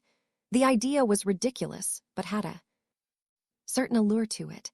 And in all honesty, most girls her age were thinking of that sort of thing after all. Most witches were married by the time they reached 21. Daphne let her eyes close once again as the images from her dreams swam behind her eyelids.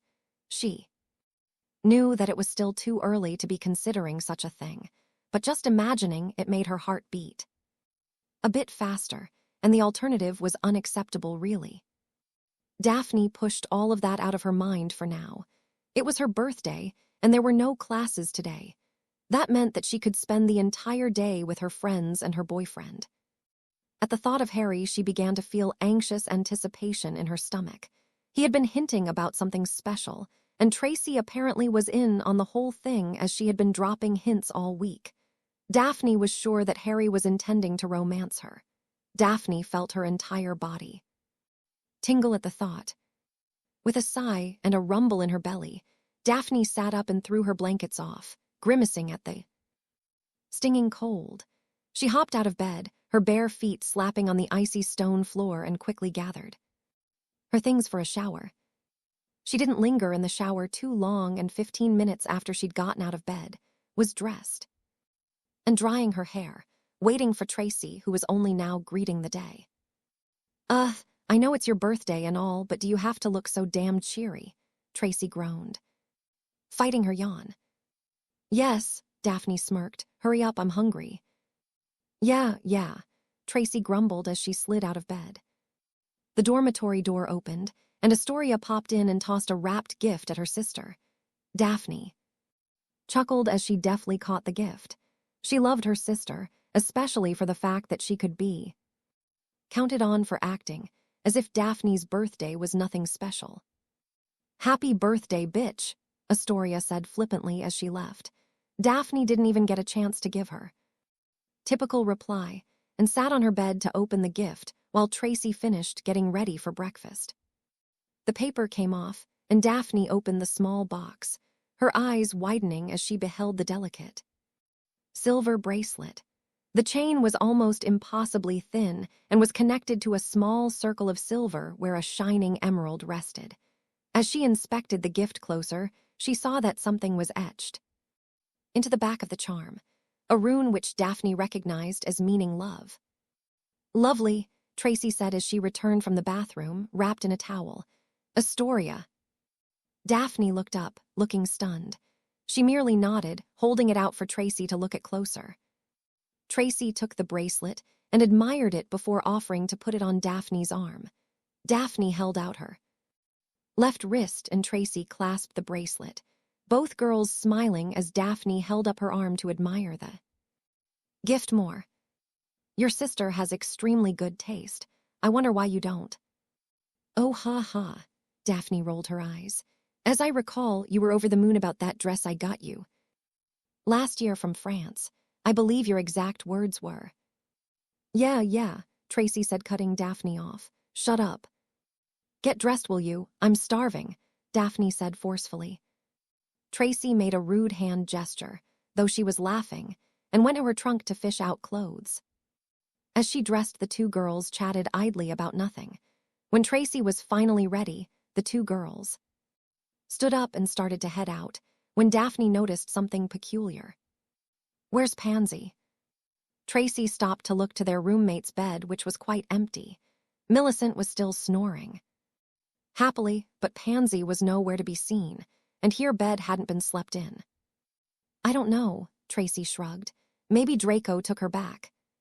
"I don't know that she'd want him back," Daphne said, remembering several conversations where Pansy appeared to have come to her senses and realized Draco had only been using her.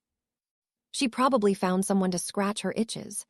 Tracy smiled, looping her arm with Daphne's. "Come on. The owls will be arriving soon, and I want to see what your parents got you this year."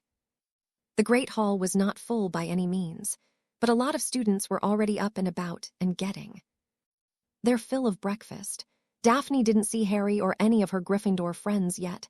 She guessed that they were all having a lie-in, which irked her a bit as it was her birthday, and they should all be down here to greet her. She then laughed at herself for thinking that. Still, it would have been nice. Knowing that Harry usually didn't sleep late too often, she decided to just have a seat at the Slytherin table and wait for them to show. Tracy sat next to her and filled a goblet with pumpkin juice. Daphne was happy she didn't begin to eat, as it was only 5 minutes before Neville and Ginny, followed by Hermione, and then Harry arrived. The two Slytherins were out of their seats and joining their friends a moment later. Harry wrapped his arms tightly around Daphne and kissed her softly. "Happy birthday," he smiled. Daphne felt herself melt a bit and lean her forehead against his. "Thank you. Now tell me what you have planned," she demanded in a whisper. "And ruin the surprise?" Harry asked. "Where would be the fun?" "Well, how about my gift?" Daphne asked. "I don't have it," Harry said, taking Daphne by the hand and leading her to a seat. "In fact, I have no idea what it is. Tracy said you picked it out."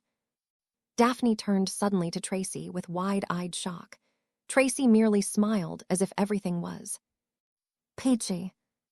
You didn't. I mean, we were just," she stammered. "Relax," Tracy said with a carefree wave of her hand. "He has no clue." Daphne looked to Harry, who gave a nod. "Oh my gods," Daphne said, her face burning with embarrassment. "I can't believe you did this to me." "Oh no," Tracy said, looking dangerously close to smacking her best friend. "Do not put this on me. We talked all about this, and you picked it out. You're going to like it, and you're going to wear it, and then you're going to thank me, and Harry, though you'll probably thank Harry in a much different manner than me." "Okay, I think I've heard about enough of that." Hermione smiled, handing Daphne a gift. "If only to make her stop talking before it becomes really gross." "Thank you," Daphne said, grateful for both the gift and stopping Tracy before she embarrassed them. "I'll party pooper," Tracy said, sticking out her tongue. Hermione simply smiled and batted her eyes. Innocently. Daphne also got gifts from Neville, Ginny and Ron, and Lavender when they arrived a few minutes later. Each gift was just wonderful in Daphne's opinion. The journal Hermione gave her was perfect with its leather cover and unbreakable locking charm. Neville had gotten her a very nice set of quills and inks. Ginny's gift was some products from the Weasleys' Wonder Witch line. Tracy became very interested in those. The rather devilish look on her face made Daphne worry for whomever boy her friend was targeting. Ron and Lavender had gone in together on an array of sweets. Thank you all so much. Daphne smiled to each of her friends. They all replied in kind and she kissed Harry on the cheek. So what are we doing for my birthday? Harry smiled and shook his head. Daphne pouted a bit, but he was not revealing anything. Oh, look. Tracy smiled fiendishly as she pointed to the ceiling. I think the rest of your gifts are here. Daphne blushed a bit as she saw her family's owl Calabos swooping towards her as well as two others, carrying an elegant-looking box, which made Daphne's face heat up even more. The owls landed in front of her, and Daphne quickly undid the packages. The two brown owls flew away at once, but Calabos stayed, taking a strip of bacon from her hand and then dipping his beak into her goblet for a drink. Daphne opened the letter attached to her parents' gift first and read through it, trying not to cry at her mother's words. My dearest Daphne, it is with a heavy heart that I wish you a very happy birthday. I am filled to bursting with emotion on this, the day you have become an adult. From the moment I held you for the very first time and looked into your ocean blue eyes as your little hand gripped my finger, I have never once doubted the wonderful and amazing young woman you would someday become. You and your sister have made your father and I so very proud of you. My only wish for you is that you continue to know the happiness you now feel. Life is a journey filled with joys and disappointment, lesson to be learned that shape us for the future. I know that you have already learned some of those and come out stronger for them. I also know that you will continue to fight for what you believe to be right and for those whom you care deepest for. I would expect no less. It is now up to you to forge your path, my sweet daughter. The world is yours to shape and make better. For your own children, whom I do not expect to meet too soon. With all the love in my heart. Mum. Daphne folded the letter and slipped it into her pocket. She would put it inside her new journal later as a reminder of this day for the rest of her life. She then turned her attention to the package her parents had sent and opened it to find two gifts inside. The first was a pair of high-heeled boots that made Daphne smile excitedly. It was clear to her that her mother had chosen them, as her father still had trouble accepting that she was growing up, much less that she was in fact a girl. The second gift was hidden inside of one of the boots and wasn't discovered until she tried to put it on. She fished a small box out of the footwear, and after putting the boots on and getting up to see how they looked, earning many compliments and a few whistles from Harry, Ron, and Neville, turned her attention to the second gift. She opened the box and found a key with a note attached written in her father's boxy style. Daphne, this key belongs to Vault 987 at Gringott's. It is your vault. All of your school expenses are taken care of by your mother and I, and it is our deepest hope that you will remain living with us until after you graduate next year. The contents of this vault are meant to help you begin your life after school ends. That does not mean that you should leave it all there to wait for you. I only hope that you don't go too crazy. All my affection. Dad. I have a vault, Daphne said, rereading the letter and staring at the key. Lucky, Tracy said, shoving Daphne into Harry. I won't get a vault until I get my first paycheck. I have a vault, Daphne said, looking to Harry, who smiled. Look at you, all grown up. He laughed. Hermione laughed and the rest smiled at Daphne's rather childish dance. What's the last gift? Ginny asked. Daphne stopped cold and nearly dropped her key into her oatmeal. Her face burned crimson as she looked down at the rather fancy-looking white box. "Can we see it?" Tracy asked, fighting her laughter as Daphne scowled at her. I'm going to take all of these to my room. Can I catch up to you guys in a bit? Maybe we can. Go outside and enjoy the snow or something," Daphne said, grabbing up all her gifts and her shoes, as she was still wearing the boots her parents got her. "Daph," Tracy said loudly, "we want to see the gift Harry got you."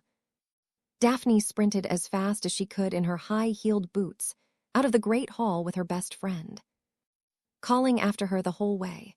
Daphne did not stop until she reached the safety of her dorm room, where she nearly knocked Pansy Parkinson down. "Sorry," she said quickly, running to her bed. "It's all right," Pansy said dejectedly. "I deserved it anyway." "Where were you this morning?" Daphne asked. Pansy blushed hard and sighed. "I was getting information, the only way I know how." Something in Pansy's tone made Daphne stop and stare at the girl who looked so broken. "What are you talking about?" Daphne asked, feeling she was not going to like the answer.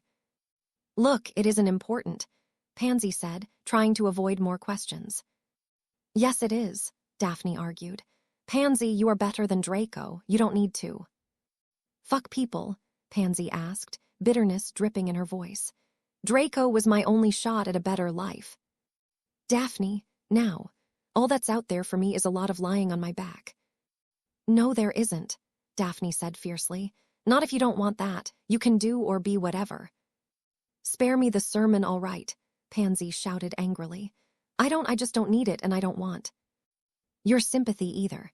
Not all of us can have the perfect boyfriend or the perfect life." "My life is far from perfect," Daphne tried to argue. "It's a damn sight closer to it than mine.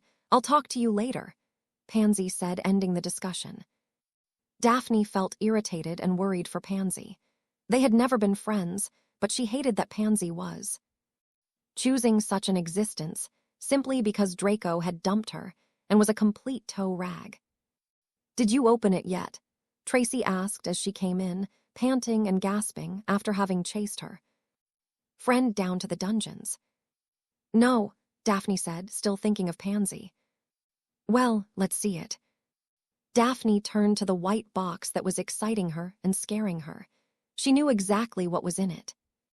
After Tracy told her that they had picked it out, she remembered the night the two of them looked at the catalog Tracy had, though she was reluctant to tell her how she came about it. Slowly, her trembling fingers undid the string that kept it close and lifted the top of. It was even more breathtaking than it had been in that catalog.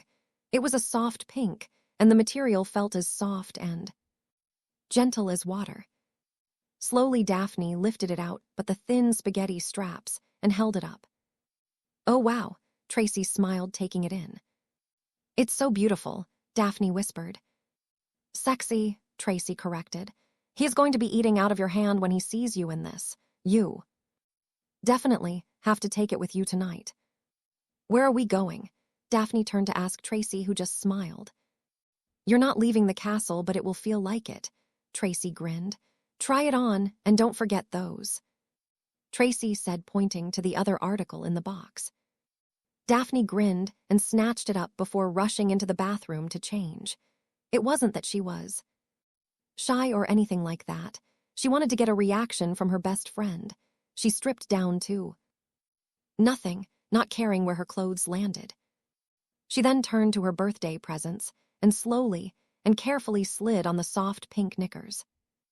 Daphne loved how they felt going up her legs and the way they hugged her hips. She grinned to herself, as she now understood why a lot of girls seemed to invest so much gold in their underthings. She then picked up the main part of her gift and slipped it over her head. It felt like a satiny waterfall, cascading over her head and down her body. When the material touched her chest, she felt a surge course through her, and she fought down a nervous giggle. The baby doll was elegant in its simplicity, and Daphne just loved how it looked on her, and especially how it felt against her skin. The hemline stopped around her mid-thigh and hid the panties nicely. Tracy's right, Daphne said softly to herself. Harry's going to be eating out of my hand. What is taking so? Oh, my gods, Tracy said as she entered the bathroom and got her first glimpse of the new sexier Daphne Greengrass. You are so lucky I'm not a boy, or I'd be on top of you so fast. Hell, I'm still thinking about it. You look so damned hot. The funny thing is, I don't know that I'd mind it all that much, Daphne said in wonder. I just feel so. So, I don't know, but I like it. I like it a lot. Do you still have that catalog? Because I think I want to get some more. Tracy threw her head back and laughed. Daphne joined in, unable to keep from running her hands over her body, loving how the material felt against her naked flesh. Okay, if you don't take that off, you're going to end up spending the whole day in bed, and I think you might find that a bit more enjoyable if Harry were there too, and he can't get into the dorm. Besides, you don't want to miss what he's got in store for you tonight. Tracy snickered. Move it. What's he doing? Daphne pleaded. You'll find out in a few hours, Tracy sing-songed. I wish you'd just tell me what he had planned, Daphne said, stepping out of the shower for the second time that day. She had spent the morning and part of the afternoon with her friends, celebrating her birthday. They had wandered the castle laughing and talking, and even ventured outside for what would be known for years as the most violent snowball fight Hogwarts had seen in an age. People from every house and joined in, and things got a bit carried away, especially when Hannah Abbott and Ernie Macmillan started banishing snowballs the size of beach balls at people. At nearly 5, Tracy had grabbed Daphne and led her back to the Slytherin dorms to prepare her for her night. Tracy all but shoved her into the bathroom to shower. Make sure you shave your legs, Tracy ordered. Confused and yet excited, Daphne did as she was told, though her curiosity was starting to become more than a bit overwhelming. I can't tell you, Tracy said as she laid out makeup and turned to her friend and motioned for her to sit in the chair she had conjured. But I know that you're going to love it. Now hush while I do your hair. You know I am capable of getting myself ready. Yes, but this is part of my gift to you, Tracy argued. Part of? Daphne looked up. Wait, you haven't given me anything. Either you shut up now, or I will silence you. Tracy glared, pointing her wand at Daphne's mouth. The blonde glared back, but kept her mouth shut. Tracy went to work with a brilliant smile and an hour later put the final touches to Daphne's makeup before she allowed her best friend a peek at herself in a mirror. Oh wow, Daphne said as she beheld Tracy's work. Her honey blonde hair had been styled in a loose princess style. Her normally straight locks had been twirled into a mass of curls and pulled up and then allowed to fall down the side of her face, framing it beautifully. While Daphne always wore light makeup, Tracy had made her face up a bit more, highlighting her eyes and especially her lips with a deep crimson gloss. Okay, hair is fantastic, face is impeccable, now you need the clothes, follow me, madam. Tracy smirked as she beckoned for Daphne to follow. Daphne gasped when she beheld what was laid out on her bed waiting for her. Happy birthday, Tracy said with a wave of her arm towards Daphne's clothing. My mum always said, every lady needs a slinky black dress, so there you go. Daphne could only stare in awe at the stunning garment. Well, get dressed already, Tracy urged. The dress was a stretchy sort of skater dress with a high neckline that buttoned on the back of her neck and left her back exposed. The skirt flared out but not too much and fell to above her knees. But the best part in Daphne's opinion was the triangle of mesh under her breasts, but just above her navel. It hugged her curves and accentuated her figure amazingly. Oh wow, Daphne smiled as she turned to Tracy. And now the shoes, her best friend smiled. Shoes too, Daphne asked, flabbergasted. Of course, Tracy replied. You can't get a dress like that without shoes, for God's sake. Here. Daphne slipped her feet into the strappy high-heeled pumps before going back into the bathroom to get a look at the final product. She was taken aback by how she looked. It was such a far cry from how she had looked 2 years ago before her father had finally allowed her to take on a more grown-up look. And even from her normal day-to-day look. "Okay, we're just in time," Tracy called. "Come on, I've got to get you moving." Daphne came back into the dorm with a suspicious look as Tracy hefted a small duffel bag. "What's in there?" "Things you might need for tonight. You baby doll for one, in case the mood strikes and you feel like modeling it a bit. Also, a bit of potion, a change of clothes, so you don't have to do the walk of shame. And a few other things," Tracy smiled. "I expect to see that hair messed up when you get back." "Tomorrow?" "Tomorrow?" Daphne asked, looking panic-stricken. "Just what does he have planned?" "Nothing that you need to worry about," Tracy tried to assure her friend.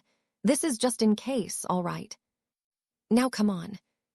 Tracy took Daphne's hand and led her out of the dorm. Several boys who saw them whistled and made a few comments, but Tracy was pulling her out so fast she barely acknowledged them. Daphne had no idea where they were going, except that they were heading upstairs. "Okay," Tracy said when they were in a passage that Daphne could not remember being in before. "I have to blindfold you now." "What?" Daphne said, taking a step back. "Why?" "Okay, seriously. Harry's worked really hard on all this and I will not let you spoil it," Tracy said, glaring dangerously at Daphne, who finally nodded her acceptance. Tracy wrapped the blindfold carefully around Daphne's head, not wanting to ruin her hair before Harry got to see it. "Okay, don't move. We'll get going in a few seconds," Tracy said quickly. Daphne heard rustling and she was sure she heard the distinct sound of shoes clacking on the stone. It felt like an eternity before. Tracy took her hand and began guiding her again. It was slower now, and Daphne knew that Tracy was trying to be careful and not let her friend fall. "Are you wearing heels?" Daphne asked, noticing Tracy's walk had changed and she could hear the heels clicking on the stone floor. "Yes," Tracy replied. "I had to change into something more appropriate." "Appropriate for what?" "Shut it, Greengrass. We're nearly there." Daphne had to bit her lip to prevent herself from saying anything further. She could tell Tracy was getting a bit irritated. It felt like they walked in circles, and Daphne was starting to get a bit irritated herself. However, just when she was about to say something, they came to a stop and Tracy whispered something and let go of her hand. "Tracy," Daphne asked, a little frightened. "You look beautiful." Daphne shrieked and nearly toppled over, but someone had grabbed her wrists and prevented a disaster. "It's all right, it's me. It's Harry." "Don't do that to me," Daphne shouted, her heart pounding in her chest. She reached up to remove the blindfold, but Harry stopped her. "Not yet," he said. "Only a minute or two more." "Will you just tell me what in the hell is going on?" Daphne huffed. "In a minute, Angel," he said, as he caressed her arm, sending shivers up her spine and making her break out in goosebumps. She allowed herself to be drawn close to him and sighed. "This is getting to be a bit of a pain in my arse." "I know, but you're going to love this," he whispered. He took her arm and looped it around his. "Okay. Just a few steps." She allowed him to escort her forward, and she felt the air change. It was no longer slightly chilled, but warm, almost as if it had gone from the dead of winter to late spring. Also, she could smell the unmistakable aroma of fresh bread. "Okay, did we just apparate?" she asked. Harry laughed lightly and replied that they had only gone a few steps. He then helped her sit down in a chair and pushed it in. Tentatively, she put her hands out and felt the crisp cotton of a tablecloth. Then the blindfold was removed. It took half a second to adjust to the low light, but she found herself sitting at a medium-round table lit by candles, with a basket of fresh bread resting in the middle. Seated next to her on the left-hand side was Tracy, beaming like the Cheshire Cat, wearing her own black dress, her hair pulled into a hasty ponytail. Hermione was on her left, was Hermione, also dressed in a skimpy black number and looking almost like a different person. Neville was next decked out in very fine robes, with Ginny seated next to him in a black dress. Ron and Lavender were next, both of whom were also dressed to the nines, and then Harry took a seat next to her. He was wearing a very fine suit of black, with an emerald green tie. His hair was not the normal mess it was usually, but looked as if it had been styled to look messy. She didn't know how she could tell the difference, but she could. Wow, Daphne said breathless. You guys did all this for me. Harry did, Hermione smiled. He thought that an elegant dinner and perhaps a bit of dancing were in order. There's more later, Harry said in her ear, making her blush a bit. He invited us all to dinner, and as we all love you, we just couldn't say no. Neville smiled. Plus it gave us a chance to get all fancied up, Ginny said with a smile, and reaching over to straighten Neville's tie a bit. You guys, wow, this is Daphne tried. It's all right, Harry smiled. He took her glass, which she hadn't noticed, and began filling it with wine. Where did you get that? She asked. I had to do a lot of research for tonight. Harry smiled and winked at Tracy, who snickered. A few letters here and there, and a few galleons and presto. Elven Sherry 1867. You got Elven Sherry? Daphne asked, looking excited as Harry handed her the glass. She took a sip, and her face split into a grin. How in the world did you? Your mum was quite helpful, Harry chuckled. We have 3 bottles of this stuff. And it looks like the appetizer is ready. Tracy nodded to a small door, which was swinging open now. 2 tiny house elves were entering carrying trays with small dishes upon them. One by one the 2 elves placed the small plates in front of everyone, and then quickly disappeared. Let me guess, Daphne said, beaming. Mum again. Nope, Harry smirked. Astoria. Daphne rolled her eyes and leaned over to kiss her boyfriend softly. Thank you. She picked up her fork and took the first bite of her panzanella, savoring the taste. It was just as wonderful as every time she'd enjoyed it in Italy with her family. The others also began to eat, and Daphne could see that, for the most part, they all seemed to enjoy the dish. Ron didn't seem to care for it much, but Daphne didn't really care. They began to talk lightly, keeping to not so serious topics as they ate a bit. It was then that Daphne noticed that she could hear music. She asked Harry about it, and he nodded to the wall, where a wireless was sitting on a shelf. Hermione got it so it played some nice music, Harry said. Wait, you said there would be dancing? Daphne asked, looking around the table. If you wanted, Harry smiled. Your mum said you loved to dance, so. But who are Tracy and Hermione? Each other, Hermione smiled brightly. Hermione's my date for the night, Tracy grinned. We didn't want to bring just any guys here and figured we're modern girls, and we shouldn't be shackled by society's rules. We couldn't find acceptable escorts, Hermione said simply. My reason was much cooler sounding, Tracy smirked. Eat you food, sweetie, Hermione replied. Daphne gave Hermione a questioning look, and the brunette simply shrugged and smiled softly. A few bells began to ring in Daphne's head, but she left it alone for now. The group ate their way through 2 more courses before Harry stood and offered his hand to Daphne, who looked up a bit startled. Would you like to dance before dessert? He smiled.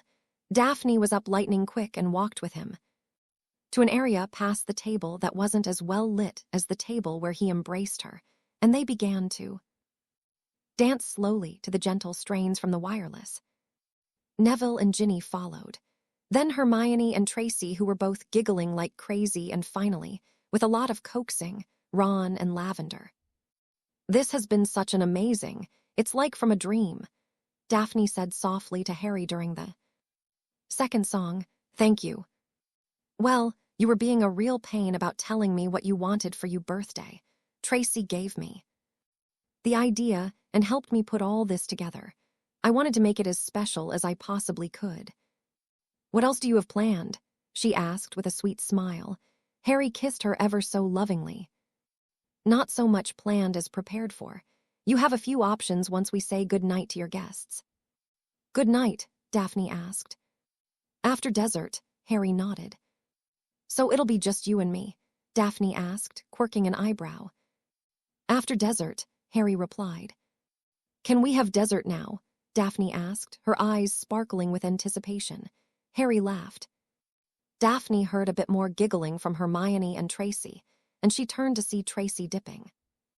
Hermione, making the normally serious girl grin and laugh. She watched them interact, and again the bells began going off in her head. Surprisingly, she wasn't upset or even disgusted at the idea. All that mattered was that her friends were happy in the moment. Besides, there was no evidence that there was anything to be concerned with at all. Harry, Daphne said, turning back to her boyfriend. Yeah. Have you noticed Tracy and Hermione spending more time together? A bit, I suppose. Why? Harry asked, looking to the two girls spinning each other now. Just curious. Oh, dessert.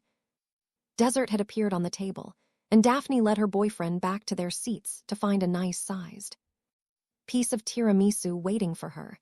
She wasn't exactly sure how he'd done it all, but Harry had gotten everything perfect. From the food to the company to the dancing, everything had been so great. But she knew that things were about to get better. When dessert was finished, Daphne said goodnight to everyone at the door. As she glanced out, she could see the picture of Barnabas the Barmy, and knew that she was in the room of requirement. How did you get us in here? They've been monitoring this room for weeks, she asked after her. Friends had all gone. Tracy was the last to leave and had reminded her that Daphne's hair had better be good and messed up when she got back. I have a few friends who are Aurors, and they're on duty tonight. I told them what I planned and they let me in, Harry smiled. Daphne turned around and found that as they'd been saying goodnight, the room had changed. The table was gone and it was a bit smaller. Now it was lit only by a fire and a sofa had appeared. The music was still there, and Daphne smiled as Harry led her towards the sofa. They didn't sit down, but Harry drew her close for another dance. I seem to recall that you were a terrible dancer, Daphne said after a few moments of relishing the experience. When have we danced before tonight? Harry asked, looking puzzled. We haven't, Daphne said. I just remember watching you at the Yule Ball. You looked pathetic. Oh, Harry shrugged. Well, I got Hermione to help me a bit. I really wanted tonight to be special for you. You've done amazingly so far. I still can't believe you did all this. Daphne sighed, leaning into her boyfriend. She pulled him into a deep kiss, forcing all of her happiness and desire for him into it. They stopped dancing as the kiss began to take them over. Harry's hands slid up her bare back and Daphne gasped at his touch. Not since that night in the prefect's bathroom had she felt his hands on any part of her bare body except her hands or her face. Tonight the contact lit a fire in her belly, and she suddenly understood everything Tracy had told her about sex and intimacy. She began pulling him towards the sofa and fell back onto it. Harry lowered her slowly before he came down on top of her. How long until we have to leave? She asked breathlessly between kisses. Sometime tomorrow morning, Harry replied. If we want to stay, the room will provide anything we want. Anything? Daphne asked, pulling back from Harry to look into his eyes meaningfully. Say if we felt grimy and wanted a nice long bath. Harry's smile widened as he nodded. You haven't given up on that idea, huh? Draw me a bath, Harry, she whispered, pulling him in for another passionate kiss, her legs slithering up and around him. Harry held her very tightly as he stood up, pulling her with him. Reluctantly, she let her leg drop so she could stand up on her own. Harry pulled back, his eyes closed in concentration. Daphne suddenly heard the sound of running water, and she could smell vanilla and fruit. She turned and found a door that hadn't been there before. She let go of Harry as he opened her eyes and went to the door. The room was even better than the prefect's bathroom. The bath wasn't quite as big, but just as deep.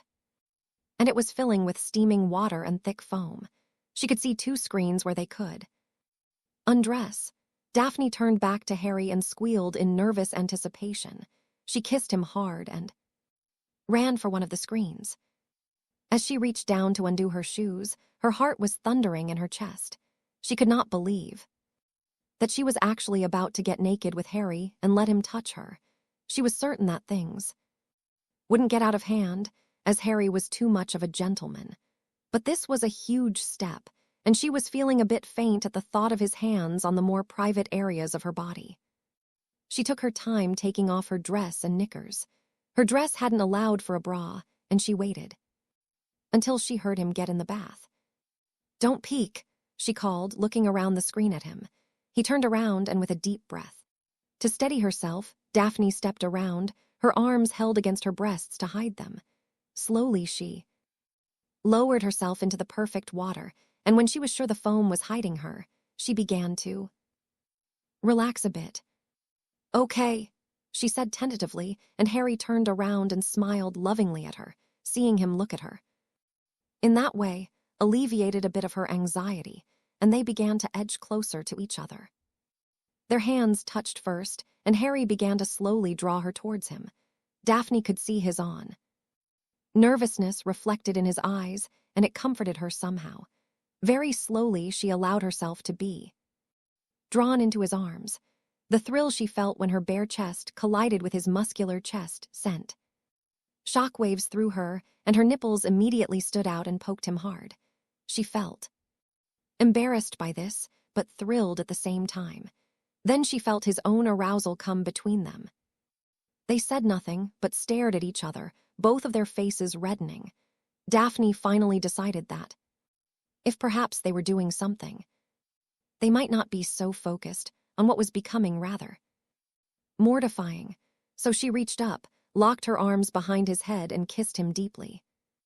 Daphne lost all her thoughts as Harry's lips massaged hers, and his delicious tongue slipped into her mouth to seek hers.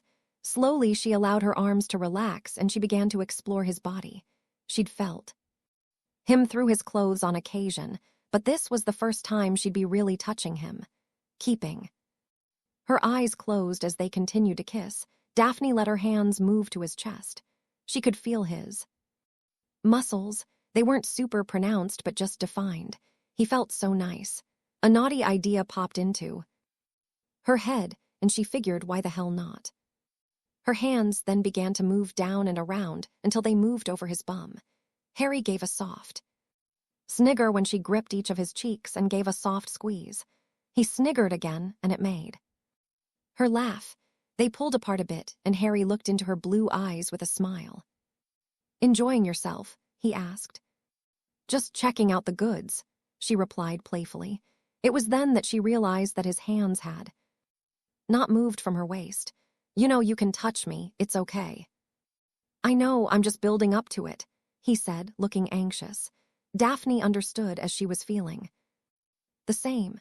She reached back and grasped his right hands and began sliding it up and around until it cupped her left breast. She gasped as his hand covered it, and they stared at each other once again in silence.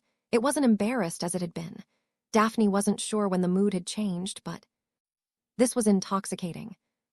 They began kissing one another again, and Daphne felt that fire in her belly return like Dante's Inferno as Harry's hand began to softly massage her. A few moments later, her other breast was covered by his remaining hand, and he began to knead them so deliciously slow and soft. Her nipples were like diamonds now, and every time his hand ran over them, she gasped and moaned. She didn't know when it happened, or how, but she suddenly realized that she had taken his manhood in her hand. Her eyes shot open in shock, and she was thankful that Harry was kissing her neck, working on a spot that was driving her insane, added with the incredible thing he was doing to her chest. Daphne felt as if something was building inside of her, though she wasn't exactly sure what it was. She was sure that she liked it. She wanted to try and focus on the part of Harry she was holding, but he seemed very intent on her, and she could not get her mind to focus fully. All she was sure of was that it was very tempting to follow her instincts. Holding Harry in her hand and squeezing softly, Daphne was sure that it would be just as Tracy had claimed it would be, and that all she would need to do is pull herself up and wrap her legs around his waist and drop down. "Harry," she panted. "Harry, we need to stop," she said, releasing him and pulling back a bit. Harry looked up a bit confused. "If we don't, I won't be able to stop myself, and I really want to, but I'm just not. I mean, I don't. Think, oh gods, Harry, I really just want you to make love to me right here and now, but I'm afraid." "Okay," Harry nodded, understanding in his eyes. "We don't have to." "But," Daphne cut him off, "I really don't want to go back to my room tonight. You said that we could stay all night." The idea came to her, and Daphne thanked Tracy for being so God's damned thoughtful. "Yeah," Harry said, eyeing her suspiciously. "What did you have in mind?" "I thought maybe you could make the room give us someplace to sleep. Together," Daphne said, looking nervous again. Yeah," Harry said, and then nodded with a smile. "But we'll need to get out of here," he said. "That's fine," she said, making her way to her side of the bath. Would you go and get the bag Tracy brought? It's by the main door." "Sure," Harry said, making for his side of the bath.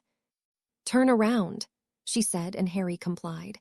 Daphne pulled herself out of the bath and behind the curtain where several warm, fluffy towels waited for her. She quickly wrapped herself in one and announced that it was safe. She heard Harry getting out and quickly peeked around to catch a glimpse. Her mouth fell open at the first naked boy she'd ever seen.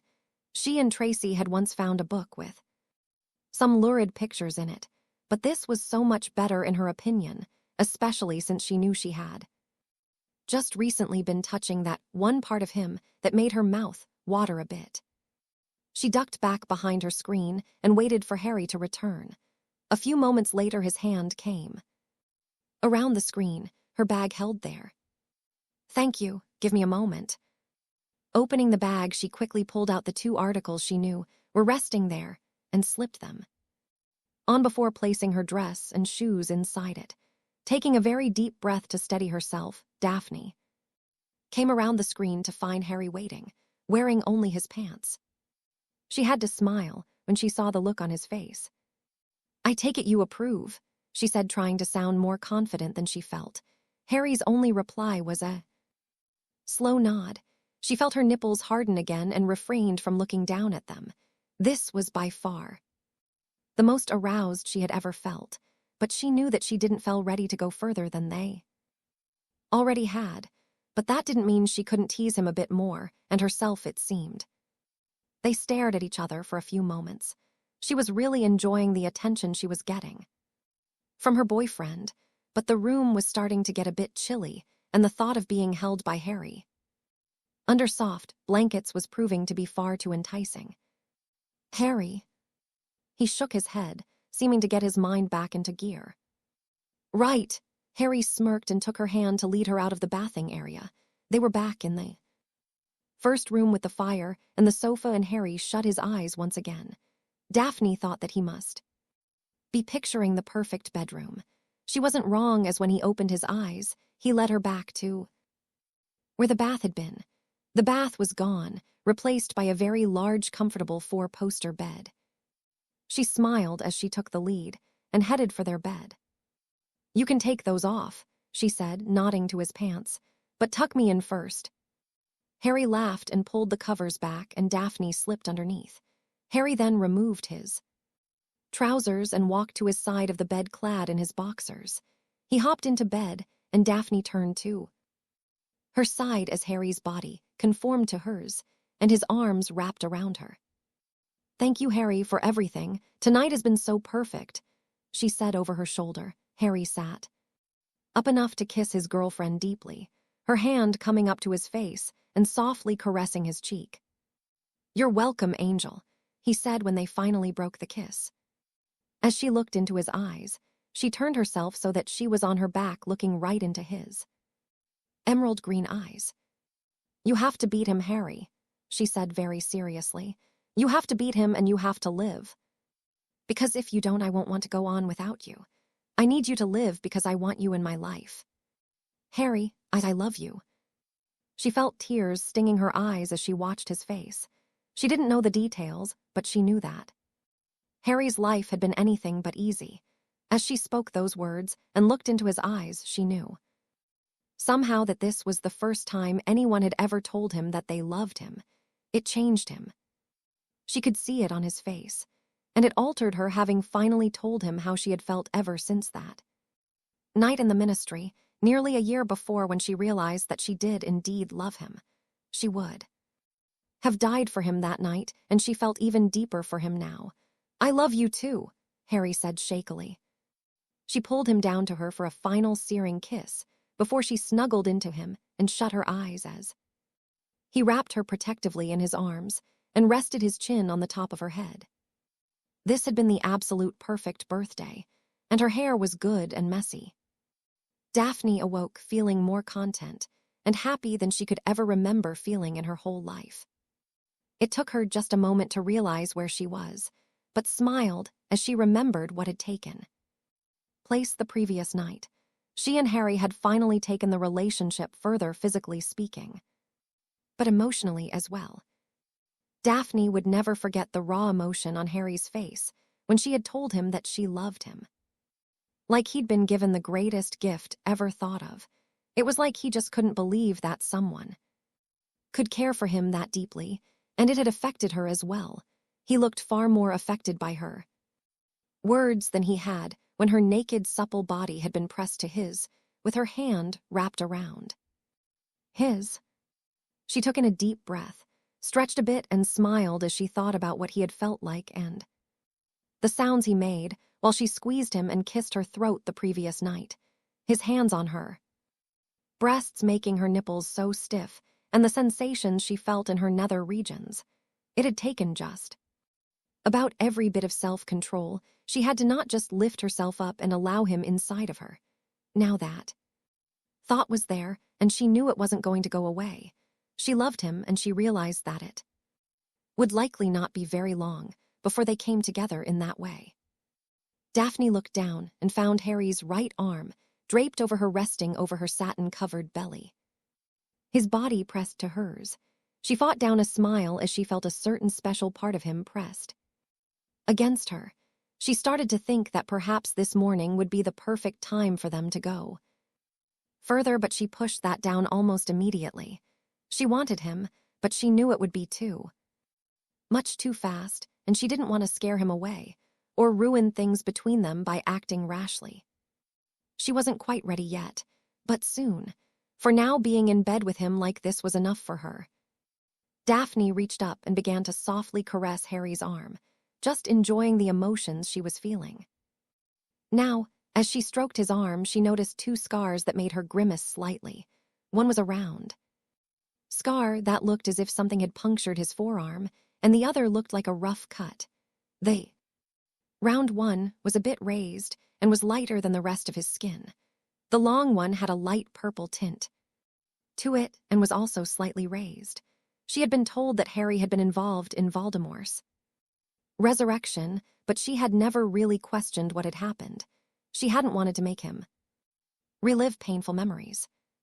Her fingers traced the slash scar as she tried to imagine all that Harry had gone through that night. These thoughts led to what he had suffered because of her, and she felt tears stinging her eyes. She didn't deserve him. She didn't deserve his love, but she wasn't about to let him go. He had given her this chance, and for 3 months they'd been so happy. Daphne was now addicted to the feeling she got when he was near her, and she wasn't going to give it up for anything. She felt him stir behind her and smiled again as that certain part of him pressed against her. She smiled wider as she wiggled her bum a bit, pressing back against him. "Minx," he grumbled playfully, making her laugh. She rolled over to face him, feeling like she was falling in love with him even deeper as she got a good look at him first thing in the morning.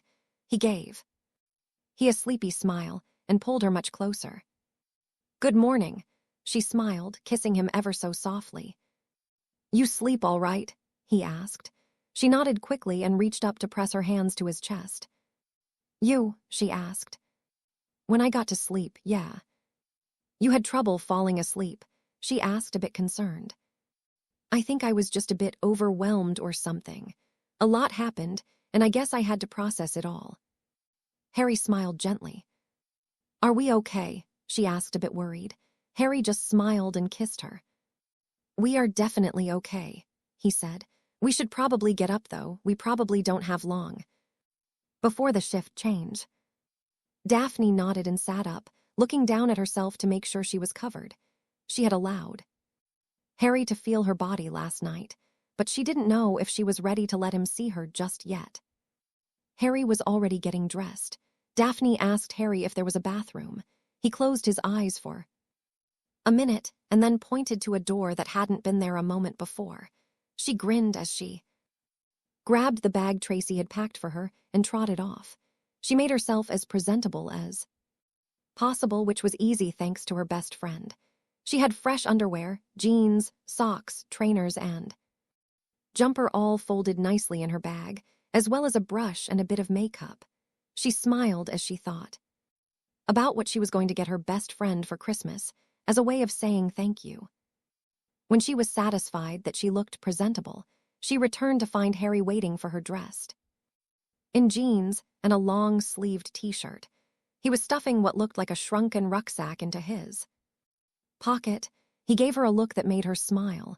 She quickly figured out that Tracy, ever the puppet master, had likely told him to bring a change of clothing to the party as well. Ready for breakfast? He asked. She nodded enthusiastically and he offered his hand for her. Together, they left the room and began the journey down to the Great Hall.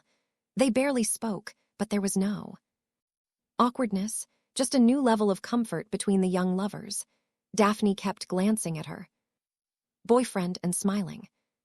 There wasn't a lot of people in the Great Hall, and Daphne guessed it was likely still early. She couldn't really tell by looking up at the ceiling, as the sky was a dark steely gray. Daphne thought it was likely to snow hard over the next few days. They sat together and began filling their plates. Daphne was surprised at how hungry she felt. She remembered hearing Pansy once talk about how hungry one could get after intimacy, though she hadn't said it so elegantly. In fact, the words she'd actually used would likely have made a dragon handler blush. They ate in silence for about 10 minutes before they were joined by Hermione, who was quite the early riser. The bushy-haired girl gave them a knowing smile as she sat down and greeted them with a good morning. It wasn't long after that Tracy showed up, and more people began to pour into the Great Hall for the morning meal.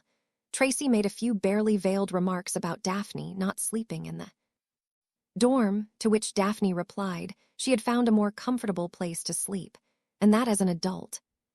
She was not bound by every single one of Hogwarts' rules anymore. That was a falsity, as Hermione would have pointed out if she wasn't trying to hide her laughter at Tracy's remarks. Ginny and Neville were the last to join the group, right after Ron and Lavender, and they all began discussing plans for the day. The owls came in not long after that to deliver the morning post. Hedwig arrived before Harry with a letter from his godfather. "What's the old dog up to?"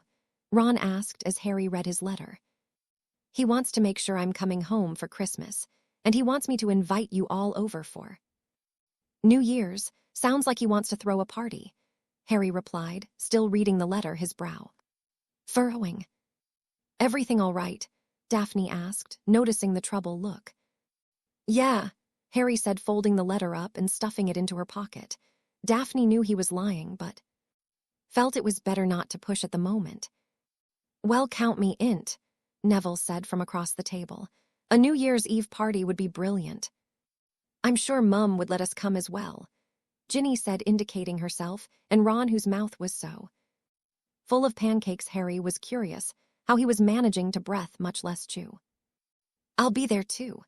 Hermione smiled with a nod before she unrolled her morning paper. "Oh, you've got to be joking," Lavender groaned.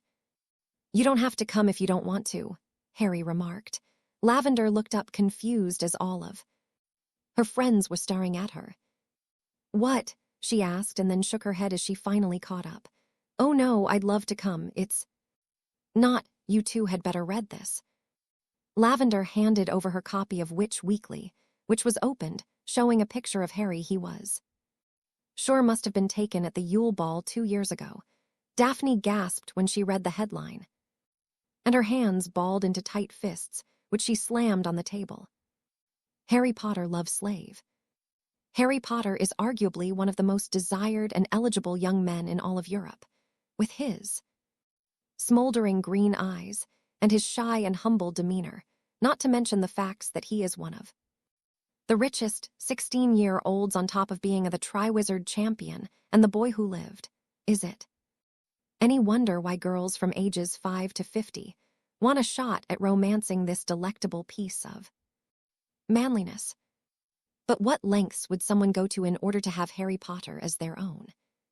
According to source close to Potter, one witch may have gone to the extreme and dosed Potter with a Mortentia, the most powerful and illegal love potions.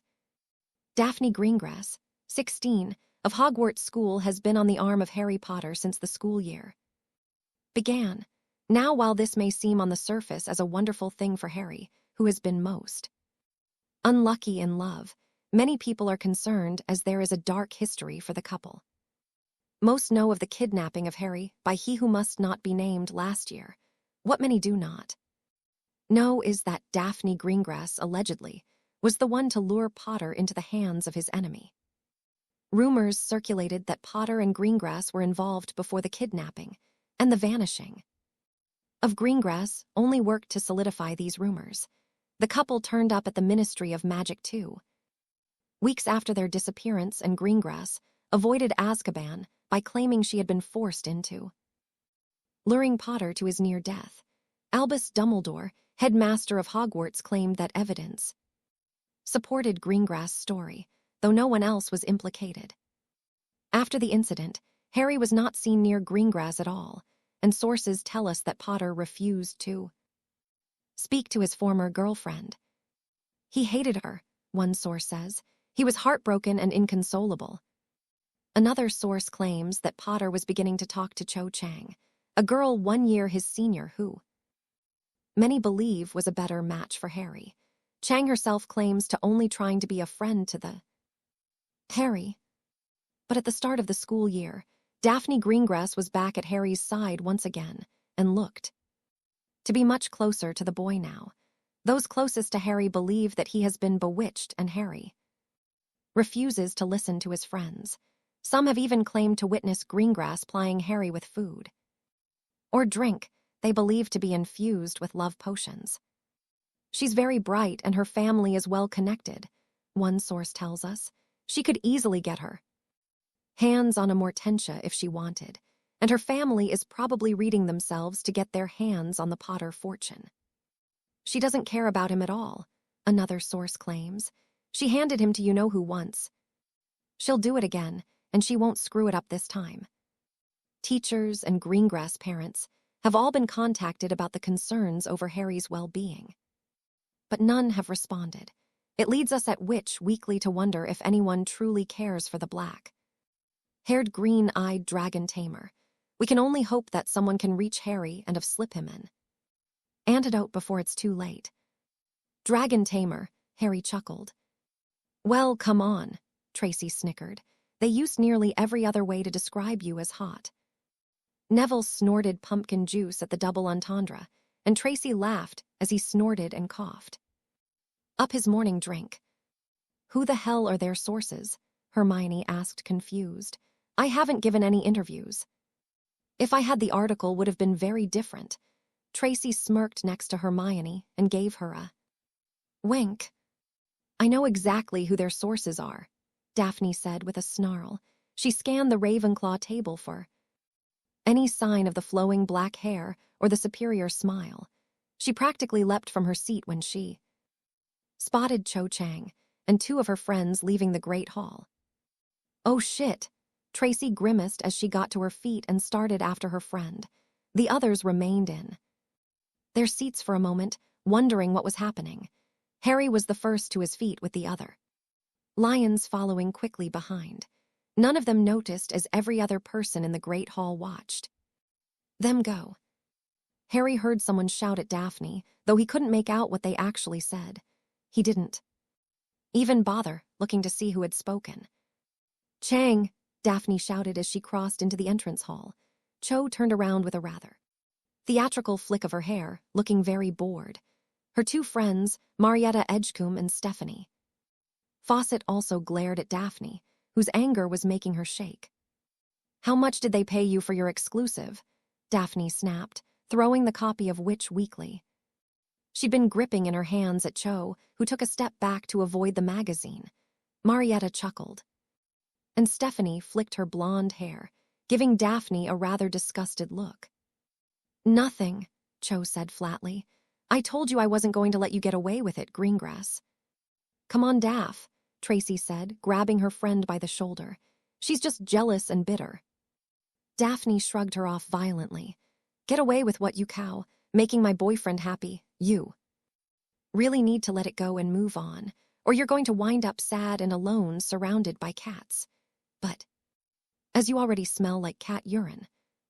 "You bitch," Cho said, her alabaster face turning to crimson. Harry looked a bit confused as Cho looked at him almost pleadingly. She looked sad as she eyed him as he drew closer to Daphne. "Why can't you just admit it? He's right there. Just tell him what you did," Cho said, pointing to Harry. "Tell him how you drugged him, Greengrass. Tell him that everything he thinks he feels is because you tricked him again." "She hasn't used love potion on him," Tracy snapped, "but at least we know how you'd get him." "Shut the hell up, Davis," Marietta replied, scowling at the Slytherin. Tracy made a childish face at Marietta, earning a glare in return. "No one is talking to you, Edgecombe," Hermione snarled, looking rather threatening. "I have never used anything on Harry, and I never will. Harry has a mind and a heart of his own, and I don't think any love potion is strong enough to change the way he feels, whether it be for me or anyone else," Daphne said, looking quite murderous. Cho scoffed. "Come on," Harry said, now at Daphne's side. "This isn't worth getting detention over." "She's going to do it again, Harry," Cho said pleadingly. "She's going to give you over to him. She's going to give you to him, and then she's going to do horrible things to your friends. She's just taking her time so she doesn't screw it up again. You have to see that." "All I see right now is a very petty, jealous person," Harry said. There was no venom or anger in his voice, just apathy. "She's just using you. She wants you to get her pregnant so when she gives you back to you know who she'll get your—" Cho wasn't able to finish as Daphne's wand flashed and a dark purple spell sailed at her. Cho's eyes went wide as she dodged the spell, ripping her own wand out of her pocket and sending a bright blue spell back at Daphne, who conjured a shield. The spell bounced off and hit Neville in the chest. Both girls sent spells at each other, not paying any attention to anyone else now, which collided and exploded in a blinding white flash. Cho's two friends grabbed their leader and began to pull her back, while Harry stepped in front of Daphne and was now trying to push her back into the Great Hall, though it was going to be difficult as the doorway was now full of people interested in the shouting. "Let go of me, Harry," Daphne said menacingly. "No," he said quickly. "She's jealous and she's ignorant. You don't need to drop to her level," he said, trying to soothe her anger. "Let's just finish breakfast." "Get back here, bitch," Cho screamed, having broken free of her friends. She ran forward and reached over Harry's shoulder for a fistful of Daphne's hair, making Daphne shriek with pain and rage. As Cho tried to get her hand over Harry's other shoulder to hex her enemy. "Get the hell off," Tracy shouted as she grabbed Cho and tried to pull her away. At that point, Marietta jumped in and pulled Tracy off and to the side. The two girls then began shoving each other. Cho managed to shove Harry out from between herself and Daphne, though she lost her wand in the process. Daphne tried to get her wand up, but Cho grabbed her wrist and pulled it to her mouth to bite it, making Daphne drop her wand with a shriek of pain. They struggled back and forth, each of them with a fistful of the other's hair, and neither willing to let go. Chaos ensued. Cho and Daphne fell to the floor, punching, scratching, biting, screaming, and pulling each other's hair. Tracy and Marietta were also locked in combat, apparently each forgetting that they even had wands. Hermione tried to step in to break up the fights, but Cho's third friend, Stephanie, got in her face, though no punches had been thrown yet. Ginny was trying to help a very confused and sore-looking Neville to his feet, while Lavender just looked very confused as to what she needed to do. And looked to her boyfriend, who stood in stunned silence, next to Harry, who could only stand there watching the whole scene, as if he'd somehow left his body. "Mate," Ron whispered, leaning into Harry, "is it wrong that I'm getting turned on by this?" Harry could only turn wide-eyed and gobsmacked to stare at his red-headed friend, who just shrugged. Apologetically, Lavender smacked Ron hard, making him yelp like a little girl. "What is going on here?" Professor McGonagall had appeared and looked thunderous. She had her wand in her hands, and with 2 flicks, Tracy and Marietta had been separated with the sound of ripping fabric. Daphne and Cho were also separated, each of them with a fist full of the other girl's hair. They were staring each other down, looking thoroughly bloodthirsty. "I want an explanation this instant, Miss Edgecombe." McGonagall looked at Marietta, who was panting and glaring at Tracy, who looked ready to pounce. "What is that on your wrist?"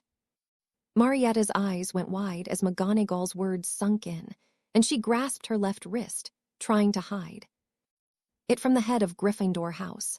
She began looking at everyone, panic in her eyes. She started to turn and run away out of the castle, but McGonagall was faster, and had the girl petrified in the blink of an eye. McGonagall then hurried over to the girl, who was now on the floor, and rolled her over as she had fallen on her face. "Miss Granger, kindly retrieve the headmaster," McGonagall said breathlessly as she got to her feet. Once again, she then pointed to Harry and his friends, as well as Cho and the blonde Ravenclaw who'd been arguing with Hermione and Ginny, and ordered them to remain where they were before, demanding everyone not involved go about their business.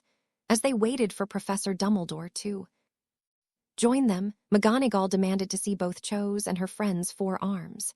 Each girl complied without question, and McGonagall sighed with relief, though it was clear she was still very angry. Harry soon learned why, as he glanced over at Marietta, who was still petrified on the floor. He could see where Tracy had ripped her robe open, and there on her pale wrist was a tattoo of sorts. Harry was unable to get closer to examine it, but by the looks McGonagall was giving the girl, he knew it was very bad. "Professor McGonagall, Miss Granger tells me you wished for my assistance," Professor Dumbledore asked as he approached, looking very tired and weary. His voice also sounded weaker to Harry. "I have found one of them, or rather Miss Davis has," McGonagall said, indicating the prone girl behind her. Dumbledore walked over, and with but a glance his smile disappeared. "Professor, please contact the Aurora office and have them send someone right away. I shall be taking Miss Edgecombe to my office. I will leave you to deal with whatever led to this," Dumbledore said as he retrieved his wand and levitated Marietta. Everyone watched as the headmaster walked back to his office with Marietta floating behind him. "You," McGonagall snapped to everyone else, "in my office now."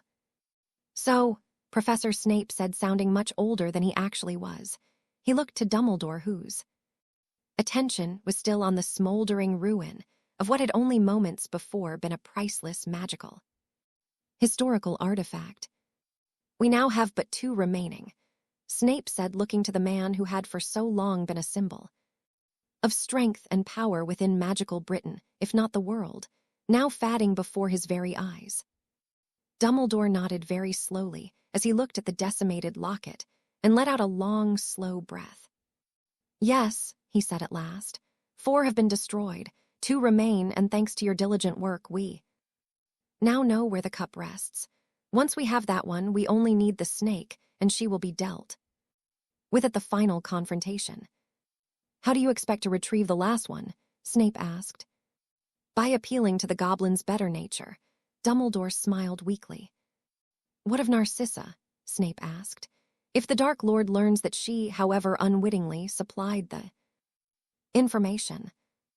If we succeed, then your worries will be baseless, Dumbledore said confidently.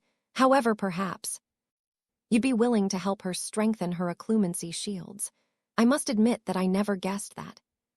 Lucius Malfoy had at one time held 2 of Lord Voldemort's soul fragments. I think dear Bellatrix did not wish to have it discovered in her home.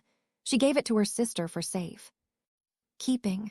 When Bella was broken out of prison, she was at last able to place it within Gringott's as she had been commanded. I think it is lucky for her that the Dark Lord never discovered she hadn't obeyed him to begin with. Indeed, we shall arrange a safe place for Narcissa to stay should her situation become more complicated, if she chooses, that is, any news of her son. Snape shook his head and rubbed the bridge of his long, hooked nose. The boy refuses to speak to me. He still lingers under the illusion I had something to do with the Aurors stationed at the rooms. Entrance. I have been able to persuade Zabini to inform me of anything he hears, but so far, he claims Draco has been very silent. He has also stated that the entire house is now feeling edgy. The absence of Draco's normal boasts and complaints is proving to be quite a distraction for the rest. Not to mention the disturbance Miss Greengrass' relationship with Potter has been. Perhaps they wish to follow her example and forget house boundaries and unify the school. Dumbledore posed with a humorous smirk. Perhaps, Snape replied, ignoring Dumbledore's chuckles. I do not believe the unity you wish to see will happen until after the Dark Lord's fall, and I fear you will not live to see it. You are right, Dumbledore nodded somberly. We must begin laying the foundation for the final confrontation. You think Potter is ready? Snape looked up, feeling a tightness in his chest.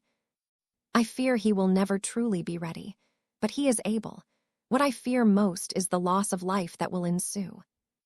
There is no way that Lord Voldemort will fight Harry on his own. He will bring all his followers, and he will decimate any who stand with Harry. You still feel that plan is the best course of action? Snape asked. I do, Dumbledore nodded. He will be unable to resist the opportunity, and with so many witnesses, too. His supposed power, Lord Voldemort's vanity and pride will be his undoing.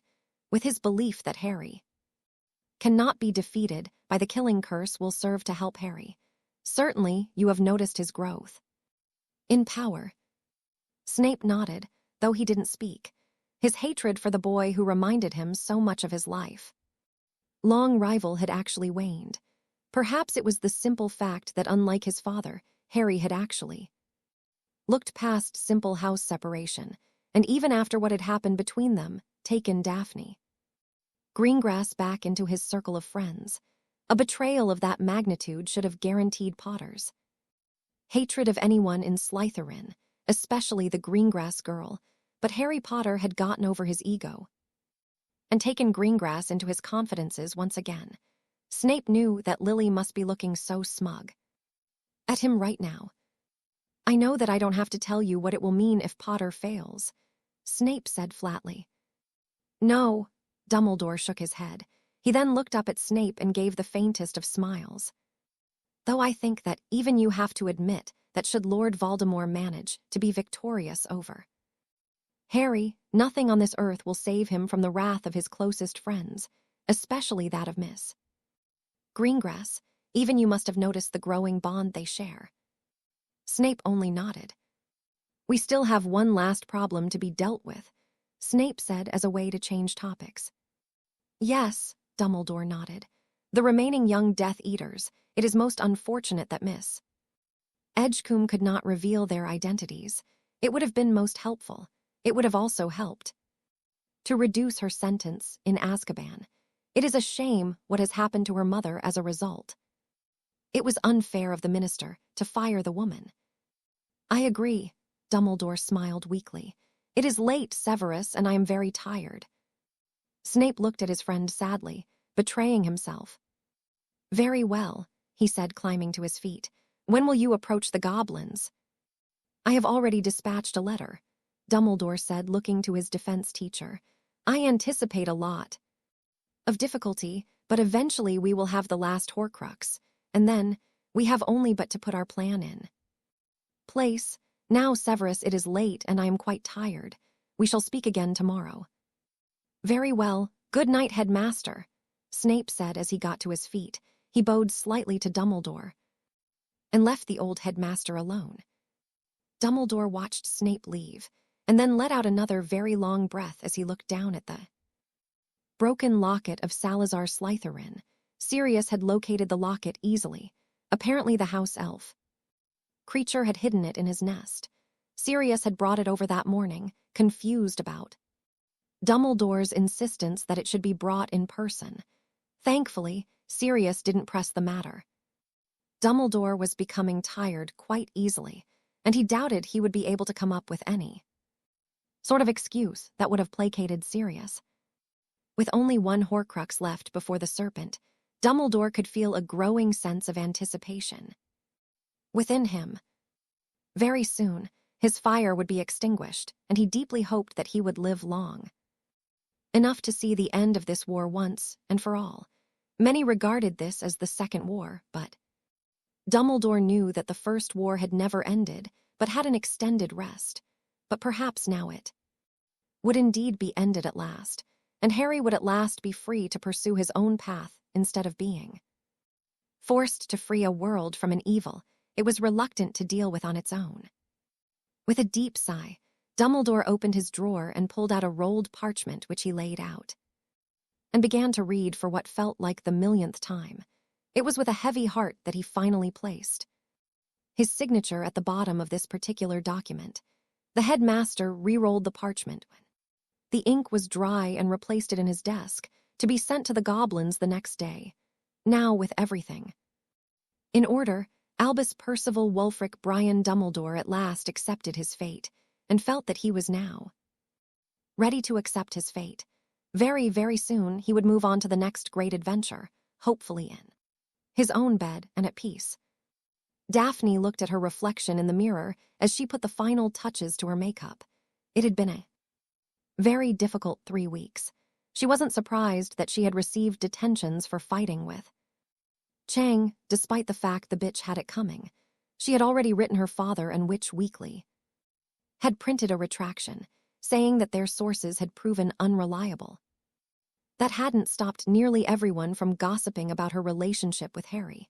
She felt really bad for her boyfriend, as he had suffered even more from the article. It seemed like every single girl had offered to take him to Madame Pomfrey, or to call an uncle who was a healer, or provide him some kind of antidote. However, it only lasted a week as something else captured the attention of the student body. Professor Slughorn was having an exclusive party the night before the students were set to go home for the holiday. Only a handful of people were given personal invitations. Both Daphne and Harry received one and had initially opted not to go. Slughorn seemed very desperate in having Harry as his guest, and cornered him every time he saw Harry to ask him to reconsider. It was Tracy who eventually convinced both Harry and Daphne to reconsider. First of, it's going to be a lot of fun, she had said earlier in the week. He's bringing in all these famous people he knows. I heard that Gwenog Jones will be there and one of the weird sisters, but I'm not sure which one. Second, it'll show that whole Witch Weekly thing hasn't bothered you at all. And third, when was the last time you two had a night out? Or at least out like a date? You know where you get all dressed up and everything. Daphne looked at Harry, who had his fork halfway to his mouth as Tracy's words sunk in. He turned to Daphne, who looked just as confused as he felt. We've never really had a date per se, Harry said. At least not just the two of us anyway. We were dressed up at my birthday, Daphne reminded. But we were all there, Hermione pointed out, so it wasn't really a date. But won't you all be at the party? Daphne asked. Actually, no, Ron said sourly. I am not one of Slughorn's preferred people. I didn't get an invite either, Neville said, though he didn't look upset.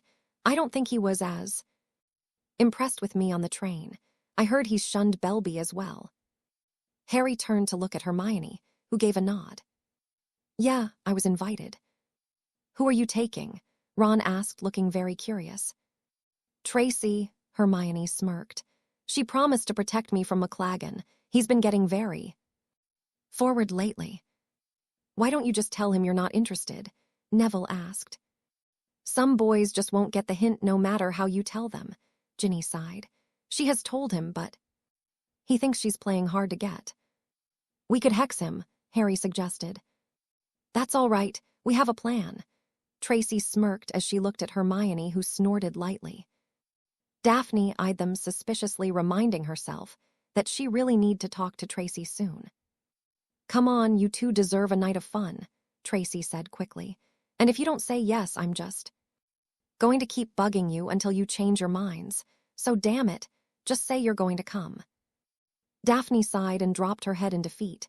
She looked at Harry, who shook his head, smiling sympathetically. It could be fun, he said half-heartedly. You do know he's going to parade you about like some sort of prize, right? Daphne asked, hoping he would not give in, but knowing that they would end up going because Tracy was more than a little stubborn. If she really wanted them to go, she would annoy them until they gave in. Then it's a good thing you'll be with him to make sure Slughorn doesn't monopolize him, Tracy said, quickly, looking very pleased. We're going, aren't we? Harry said to Daphne, who began rubbing her temples. Will it help to know Cho wasn't invited, and she's really angry? Tracy offered. That does help a bit. Daphne smiled lightly. Harry gave her a strange look and she shrugged. What? So I'm not above taunting her with something she can't have. I'm not a total grown-up. Hex. Me, Daphne said with a smirk. Okay, so I do have this nice dress. Fine, we'll go. But if Slughorn gets too obnoxious. We're leaving, Harry and Daphne said together, making their friends laugh. Daphne had to admit now, as she gave herself one final look, that she was kind of looking forward to the party. Just the idea of Harry's face when he saw her tonight was enough to get her excited. And there was nothing saying they had to stay at the party. Daphne was sure that she could convince Harry to take a little stroll, and maybe they could get out of their fancy clothes together. Hey, princess, Tracy smiled as she stuck her head in the bathroom. You ready yet? I think so, Daphne said, turning to her friend to get her opinion. Very sexy, Tracy smiled. Daphne adjusted her skirt a bit and glanced once more into the mirror. Oh, come on, you're dead sexy, let's go, Tracy said, rushing forward and snatching Daphne's wrist. The two girls headed towards the entrance hall, where they were meeting Harry and Hermione. Okay, Trace, I know this is a personal question, but I really, really need to know, Daphne said. Hesitantly, are you and Hermione, are you two a couple? Tracy looked at her best friend questioningly. A couple of what? A couple, are you two together romantically? Daphne asked, still looking anxious. Does it matter? Tracy asked. Well, no, but I just wanted to know. I mean, this is the second time you two have been each other's dates for the evening, and Tracy suddenly roared with laughter and shoved Daphne, nearly toppling her friend. You are so easy, Tracy laughed. No, we're not together romantically, but we have helped each other. Daphne stopped walking and looked at her friend critically. What do you mean by that? She asked, looking as if Tracy taking the mickey again. Okay, look, it's not a big deal and we've both talked about it a lot. We're not together and we don't have any plans to become a couple. It's like we're watching out for each other and helping each other. With certain urges, Tracy smiled and gave a shrug. Urges? Daphne asked with a raised eyebrow. Most of the boys around here are, well, they're really big gaping arseholes. Tracy. What, it's true. Harry and Neville are taken. Ron's taken and he's half an arsehole at the best of times. Blaze is much too happy being a mattress for whatever girl wants to have nice. I can't even think of a metaphor here, and most other boys aren't too far from him. So, until some boy grows up and figures out that Hermione and I are super hot and worth the time and effort, we're taking care of ourselves, Tracy explained. And what if none of the boys Daphne began. Tracy quickly cut her off.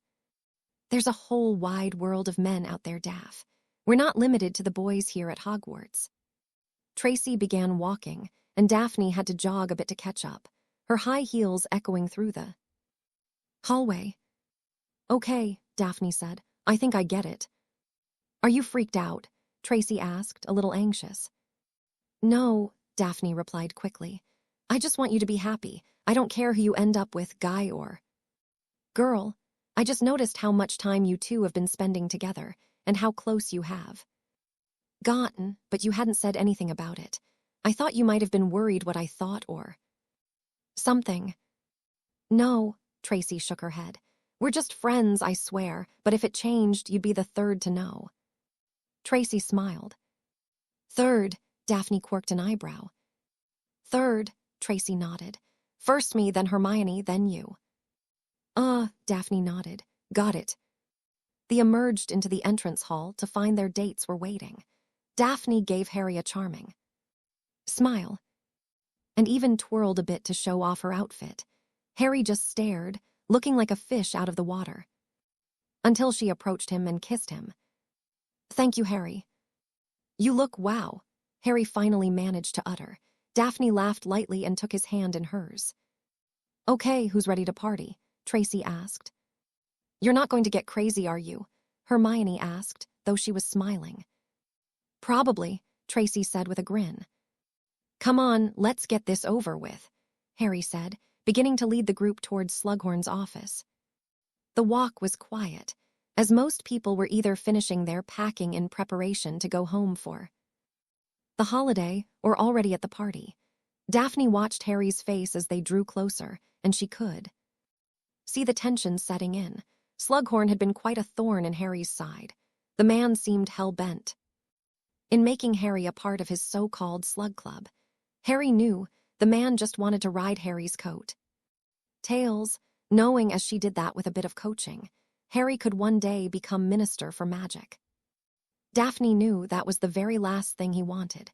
She knew, thanks in large part to Tracy, who got the information from Hermione, that Harry simply wanted a family of his own, to live in peace and perhaps to be forgotten by society.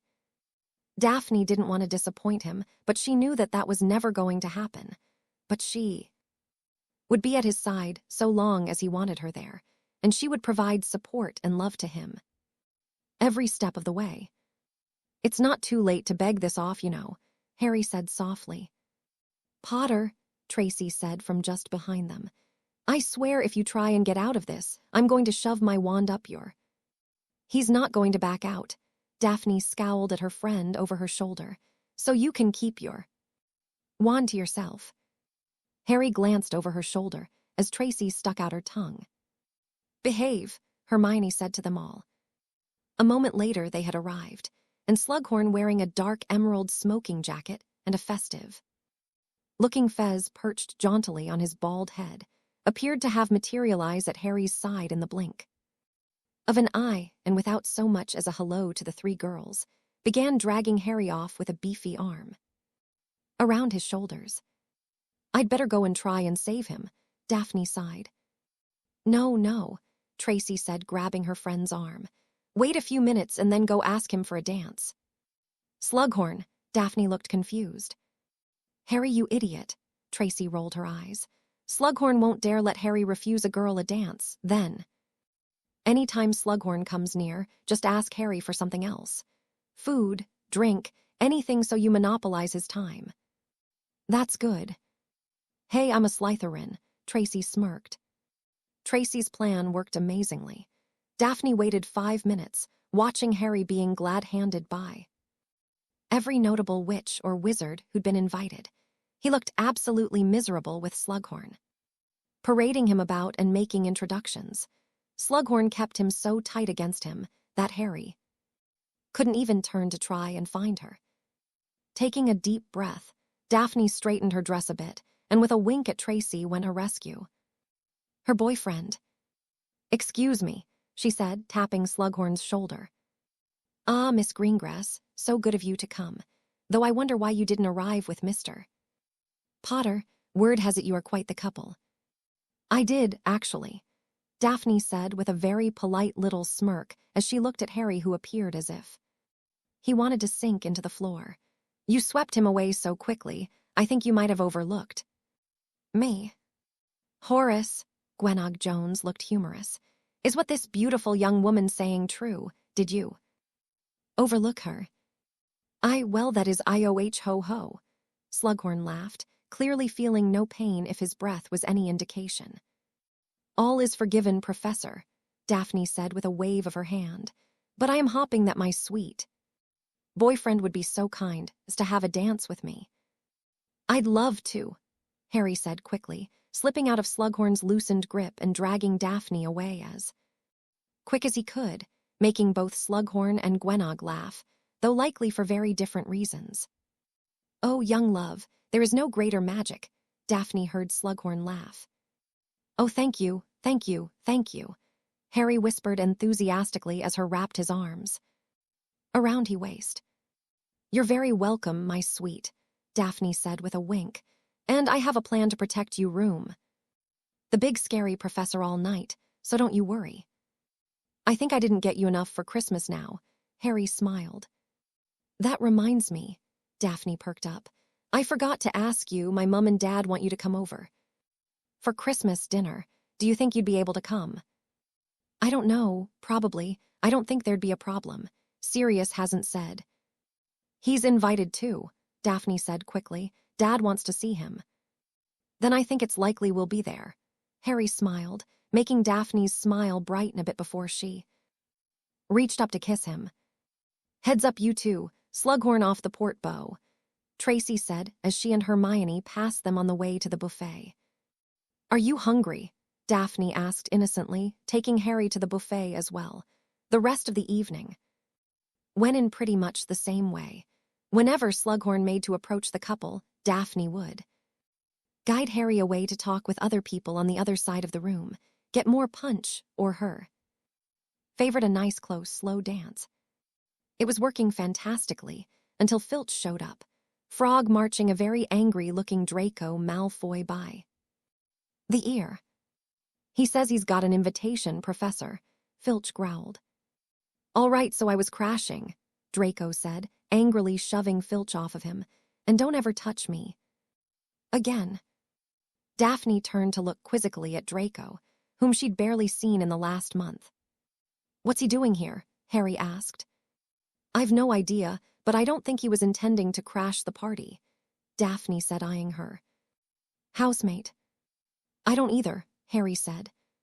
Together, they watched the scene unfold with Snape appearing at Draco's side, and Slughorn's eventual decree that it was a party, and that Draco was more than welcome to enjoy the festivities, though the rotund professor turned away after this and made a beeline for Cormac McLaggen, who was talking to someone whose name Harry couldn't recall.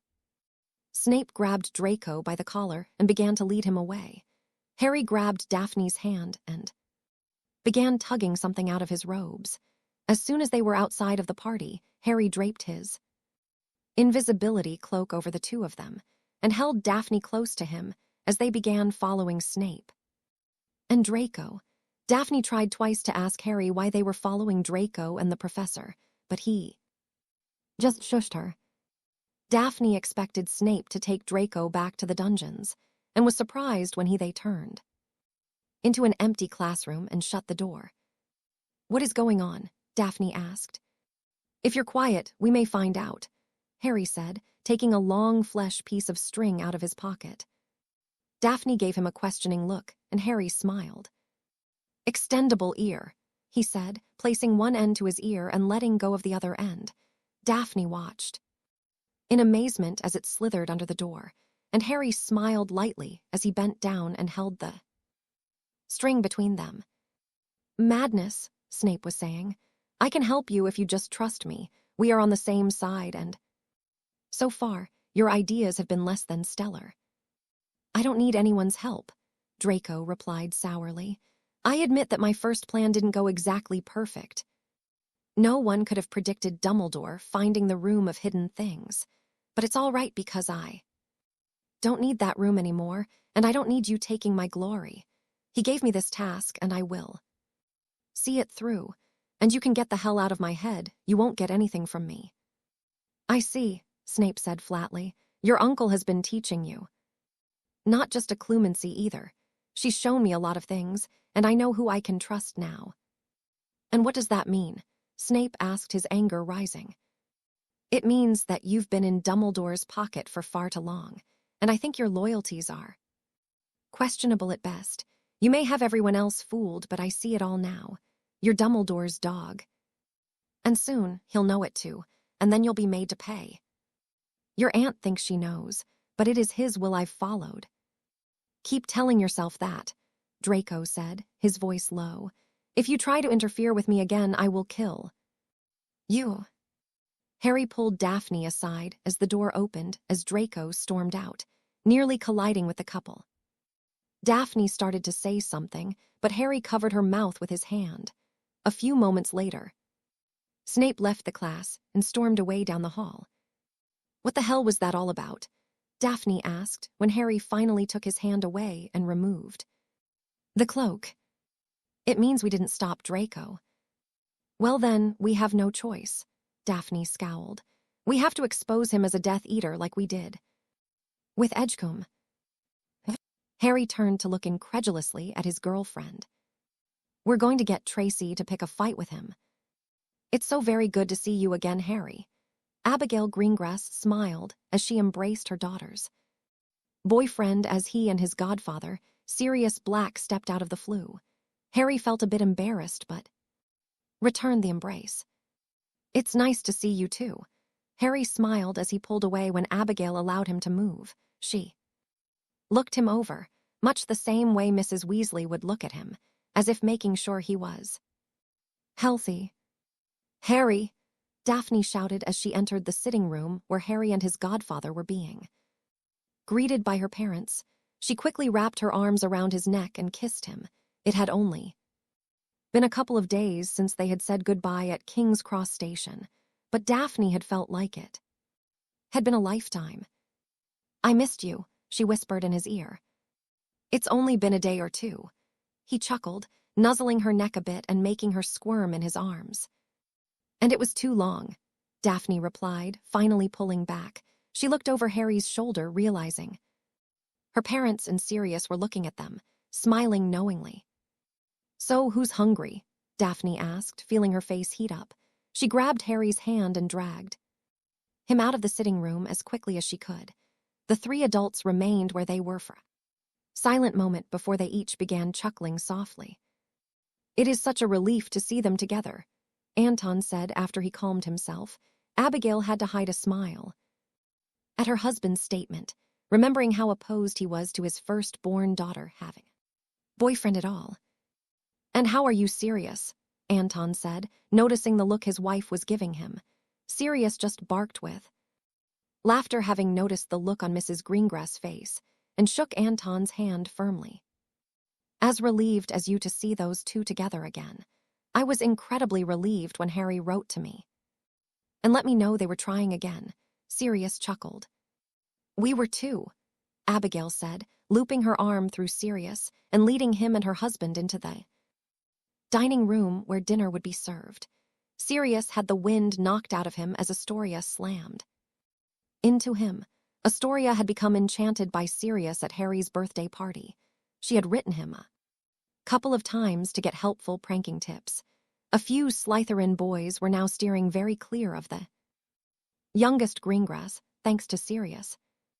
Harry and Daphne were already seated at the table and were talking softly to each other.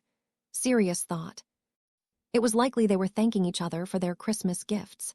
Sirius sat across from Harry, giving his godson a bright smile and enjoying how the boy blushed lightly. Scarlet Greengrass greeted Sirius enthusiastically, and Sirius poured on the charm for the elder woman. The two made light conversation as dinner was served by the Greengrass house elf. So, has there been any new development since we last spoke? Anton asked, placing his napkin on his lap and looking to Sirius. I don't think the dinner table is the place for this discussion, Abigail said quickly, taking a sip of her wine. Anton stared at her for a moment, but relented with a slight nod. Harry saw Scarlet Greengrass. Relax a bit. Dinner was very nice, at least for everyone, except Daphne and Harry, who were all but interrogated about how things were between them. Sirius was kind enough not to ask any questions, but his innuendos were really making Harry and Daphne want the floor to open and swallow them. Harry had nearly choked on his meal 6 times. When they had finished eating, Anton excused the kids to the lounge downstairs. Both Daphne and Harry gave the adults significant looks, and Sirius knew that he would be staying up quite late telling Harry everything he had discussed with Daphne's parents. He suddenly realized that they were treating Harry the same way Dumbledore had for so long. Actually, Harry can remain if he wants, Sirius said quickly. Harry looked slightly stunned by this and smiled gratefully at his godfather. Daphne should remain as well, Abigail said pointedly. Anton looked at his wife and sighed heavily. He knew exactly what arguments were going to be, and also knew that there was nothing he could say or do to prevent his daughter from remaining. She was now an adult, and like it or not, at the heart of this war. All right, Anton said, motioning for the 2 teens to take their seats again before turning to Sirius. Has anything changed since we last spoke? He asked. Unfortunately, no, Sirius said heavily. There's been no movement from his forces. We've had people trailing suspected Death Eaters, and we think we've located his headquarters, but we can't get close to it. So Dumbledore's suspicions so far are correct, Anton sighed. He's preparing for a major push. Perhaps, Sirius said flatly. There's some rumors that might explain his lack of activity. What rumors? Harry asked. Daphne squeezed his hand tightly as she listened.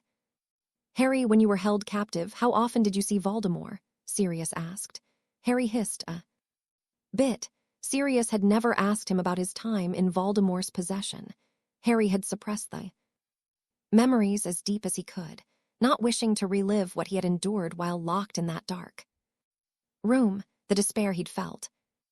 Not much. He was there a lot at the beginning, but then he kind of stopped, Harry said, fighting a shiver. Daphne rubbed his arm, trying to calm him. He noticed she was trying not to cry. It was likely she still felt overwhelming guilt over her part of that dark period. He never tortured me or anything himself, Harry added. He never attempted to hurt me until we were in the ministry. Why are you asking about that? Daphne asked, her voice quivering a bit. It has to do with what these rumors are, Sirius said. There's talk that Voldemort is weakening. Weakening? Scarlet asked. Sirius nodded, folding his hands on the table and leaning forward a bit. Of course we can't confirm this, but we've had reports of Death Eaters purchasing or stealing really rare potion ingredients. There was an attack on the Dragon Reserve in Romania. Fortunately, they didn't succeed, Sirius said heavily. What sort of ingredients? Daphne asked. Vampire ash, dragon tongue, basilisk venom. There aren't a lot of potions that use that sort of thing, Anton said pointedly, and those that do are really difficult to brew, and I'm flummoxed if I can remember what they do. Snape doesn't seem to know what they might be using them for, which leads us to believe that whatever it might be, it's from some very obscure and long-forgotten tome. Sirius finished, taking a final gulp of his wine. Have either of you noticed any students acting oddly? Abigail asked Harry and Daphne. Are you asking because of Edgecombe? Daphne asked her mother. Because she was a Death Eater. Abigail nodded, and both Sirius and Anton leaned in to listen more carefully. No, Daphne said simply, but they would be trying not to draw attention. We suspect there might be a few more, but we don't know for sure. Why can't Dumbledore just check everyone? Harry asked Sirius. Privacy, Sirius said simply. To an extent, Anton began to explain more in reply. The teachers can't just demand you show your arms any more than they could search your trunks or read your mail. It's the law, and they could have Some serious lawsuits on their hands if they broke those rules without probable cause. It's a very fine line the teachers walk. But we're in a war, Harry pointed out. All the more reason they should follow these laws, Sirius said quickly. Imagine what could happen if the teachers just started searching everyone. It's amazing how fast it could decline into a sort of fascist thing. Not too far from what you know who would like to establish, Anton agreed. As much as I agree with you too, Sirius said, looking at Harry and Daphne's defeated faces. We have to try and protect our way of life, our laws, even if that means that a few Death Eater wannabes are allowed free rein for now. Don't worry, they'll slip up sooner or later, and then they'll be dealt with. In the meantime, I would like to hear that you lot have not been sitting on your butts all term. I know Harry has been training, but what about you, Daphne? I've been working as hard as I can, Daphne said with a small smile. Good, Sirius said with a nod, because there's talk of an attack. Attack? Abigail and Scarlet looked nervous. Anton simply stared into the distance, his hand tightening on his wine glass. Idle talk mostly, but I've learned to read between the lines. The Death Eaters have been pulling back, so to speak, and there haven't been any deaths or disappearances in a few months, Sirius said. Do you have any idea what they're planning? Anton asked, his voice low and gruff. No, Sirius replied, sounding dejected. Dumbledore hasn't been at any of the latest meetings, and none of our contacts have any information. Truthfully, it's making everyone very anxious. That's why I want you two and the rest of your friends to be careful. Practice every moment you have. He's going to come after you two specifically. We know, Harry sighed, squeezing Daphne's hand. I think that's enough of this sort of dour talk, Scarlet said sourly. It's Christmas, a time for celebration, not mourning. You too, she said, pointing a thin finger to her granddaughter and her boyfriend. I want you two up from this table right now and someplace private doing what young lovers should be doing. Mother, Abigail shouted indignantly. Within reason, Scarlet added, blushing ever so lightly. Yes, Nana, Daphne said, laughing, grabbing Harry's hand and dragging him quickly out of the dining room. You two behave yourselves, Abigail shouted after them. Her husband was laughing lightly, and Abigail turned narrowed eyes on him now. What? He asked, holding his hands up. She's an adult now, and with luck they'll live through this war and grant us grandchildren. Oh, wouldn't that be nice? Scarlet smiled sweetly. Yes, it would, but we do not need to rush them, Abigail stammered. They're young, and I'm sure they have plenty they wish to do before having children. I think they're smart enough to use contraceptive charms while they practice how to make you grand. Sirius shut up quickly as Abigail turned her glare his way. Maybe I should just, shut up. Harry got to see a lot of his girlfriend over the holidays. As his and Sirius' home was connected to the flu, they were allowed to visit each other daily. Harry had been quite smart and gotten all of his homework done before Christmas so that he could really enjoy his time with Daphne. However, it wasn't all cuddles and snogs. Sirius, Remus Lupin, and Mad-Eye Moody had put Harry back into training, though there were no obstacle courses, but straight-up dueling. Sometime Harry would have to duel just one person. Sometimes he would duel all three men at once, sometimes by himself, or sometimes with Daphne at his side. Harry never asked why, or even for a rest. He simply put everything he had in his training. Daphne's parents worried a bit when their daughter came home each night from visiting Harry and went straight to bed, simply exhausted. Anton went the day before New Year's Eve to watch his daughter train, and was quite proud as he witnessed he take on Mad-Eye Moody, arguably the most famous Auror in 50 years. Daphne did very well, dodging and weaving and casting so fast it made his head spin. He doubt even he could match his daughter's speed, though he worried a bit about her spell repertoire. I was only using stuff to incapacitate safely, Daphne explained at dinner that night, in a real situation, I won't be using such mundane stuff. I've been reading up on some more less friendly spells. Do not hesitate, Anton told his daughter. If it comes down to your life or theirs, you kill them. Remember Bellatrix Lestrange? Daphne asked her father with a pointed look. Anton gave a sad smile and hugged his firstborn tightly. Just make sure you remember, he whispered. Daphne's mother came to see her the afternoon of New Year's Eve, as Daphne was getting ready for the party. They were to leave in around an hour, and Daphne was putting the final touches to her makeup. She had been looking forward to this party for a while now. She remembered the last New Year's party, where she and Harry had their very first kiss. Tracy had tricked her into it, but Daphne was quite grateful looking back.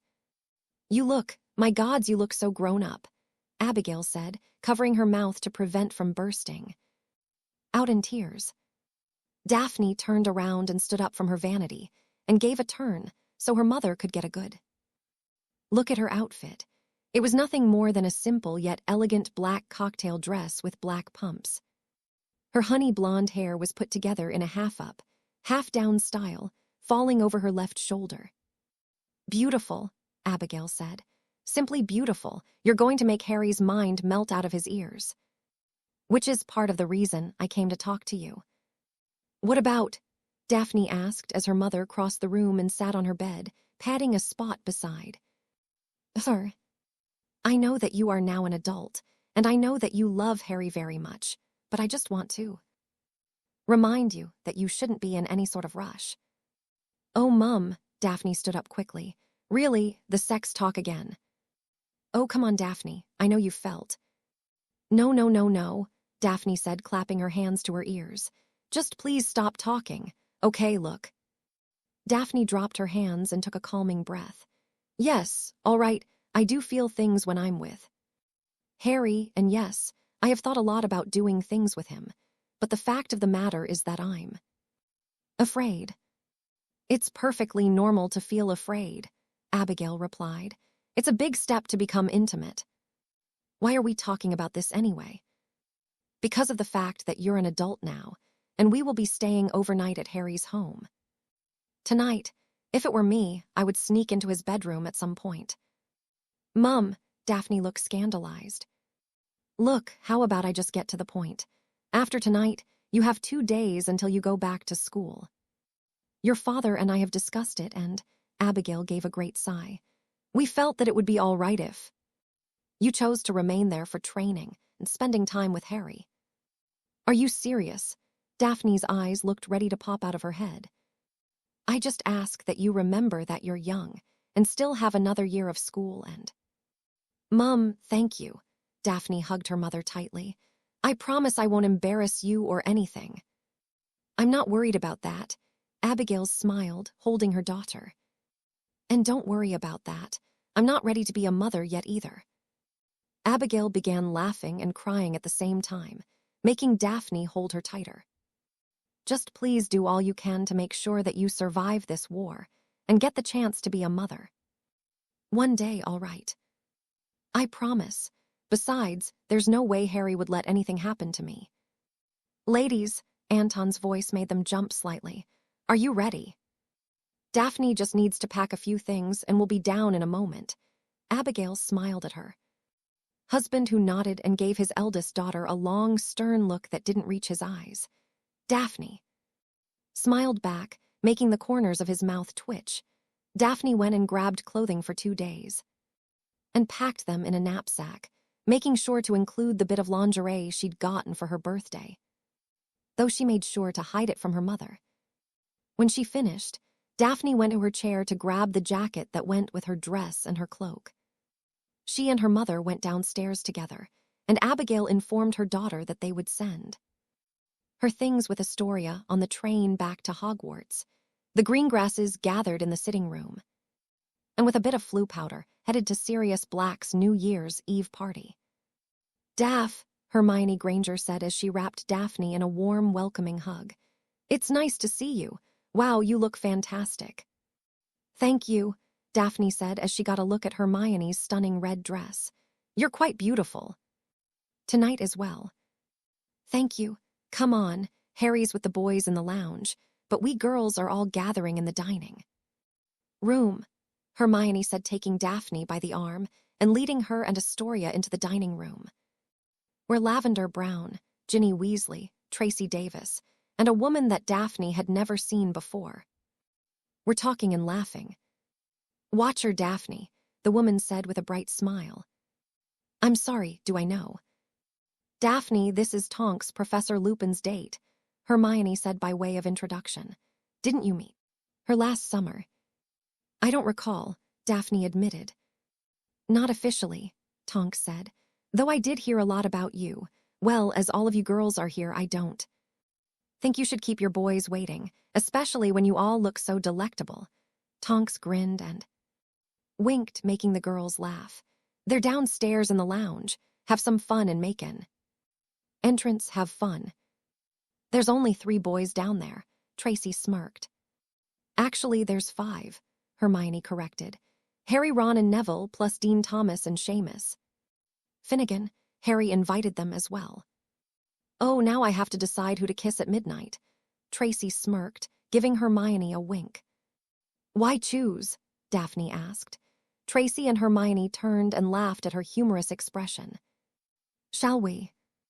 The girls found the boys sitting in the lounge. There were 6 large plush chairs big enough for 2 people if they were friendly. The boys all stood as the girls entered and greeted them all.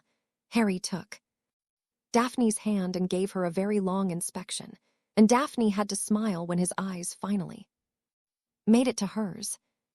He looked as if he'd been slapped by the giant squid. You look breathtaking, he said before pulling her close and kissing her softly. You look quite dashing yourself, she replied. Harry gave one of his shy smiles, making Daphne's heart swell. She had little choice but to kiss him again. Oi, we aren't going to watch you 2 snog all night, are we? Seamus asked, breaking the mood. Oh, leave them alone, Astoria shouted at Seamus. It's sweet. So what did you have in mind then? Tracy challenged. Oh, he's just jealous that he's got no one to snog. Hermione smirked. Yeah, I am. Seamus laughed and Dean gave him a playful shove. Oh, poor Seamus. Tracy smiled as she sauntered over to him and wrapped arms around him. Tell you what, if you can act like a gentleman, maybe I'll let you snog me. Minx, Hermione laughed, giving a playful glare. What about me? Dean asked. I think Hermione and I could help you there.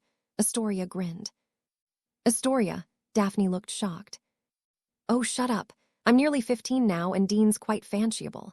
Astoria smiled as she took Dean's arm and looked up at him as he was quite a bit taller than her. And it's a party. She's growing up so fast, Tracy said, wiping a non-existent tear. The teens sat together and talked before a game of exploding snap was suggested. After several hands, Tracy suggested making it more interesting. It was Hermione who pointed out that Daphne and Astoria's parents were upstairs along with Ron and Ginny's parents, and the interesting game was denied. Astoria suggested dancing, and Dean immediately jumped up to turn on the wireless. At once the teens stood and partnered up. Tracy quickly grabbed Seamus. She'd been flirting with him all night, mostly trying to embarrass him. She'd been doing a really good job, too. Dean asked Hermione for a dance, though Astoria had been sitting next to him all night so far. Lavender asked Ginny if she could dance with Neville, and Astoria asked Ron for a dance. Harry took Daphne by the hand and pulled her close. Hermione gave a wave of her wand to lower the light in the lounge, and the couples began to sway to the music. Daphne couldn't help but smile as she remembered the last time she and Harry danced together at her birthday party. Harry was smiling as well, and Daphne felt so happy in that moment until her mind asked her how long would it last.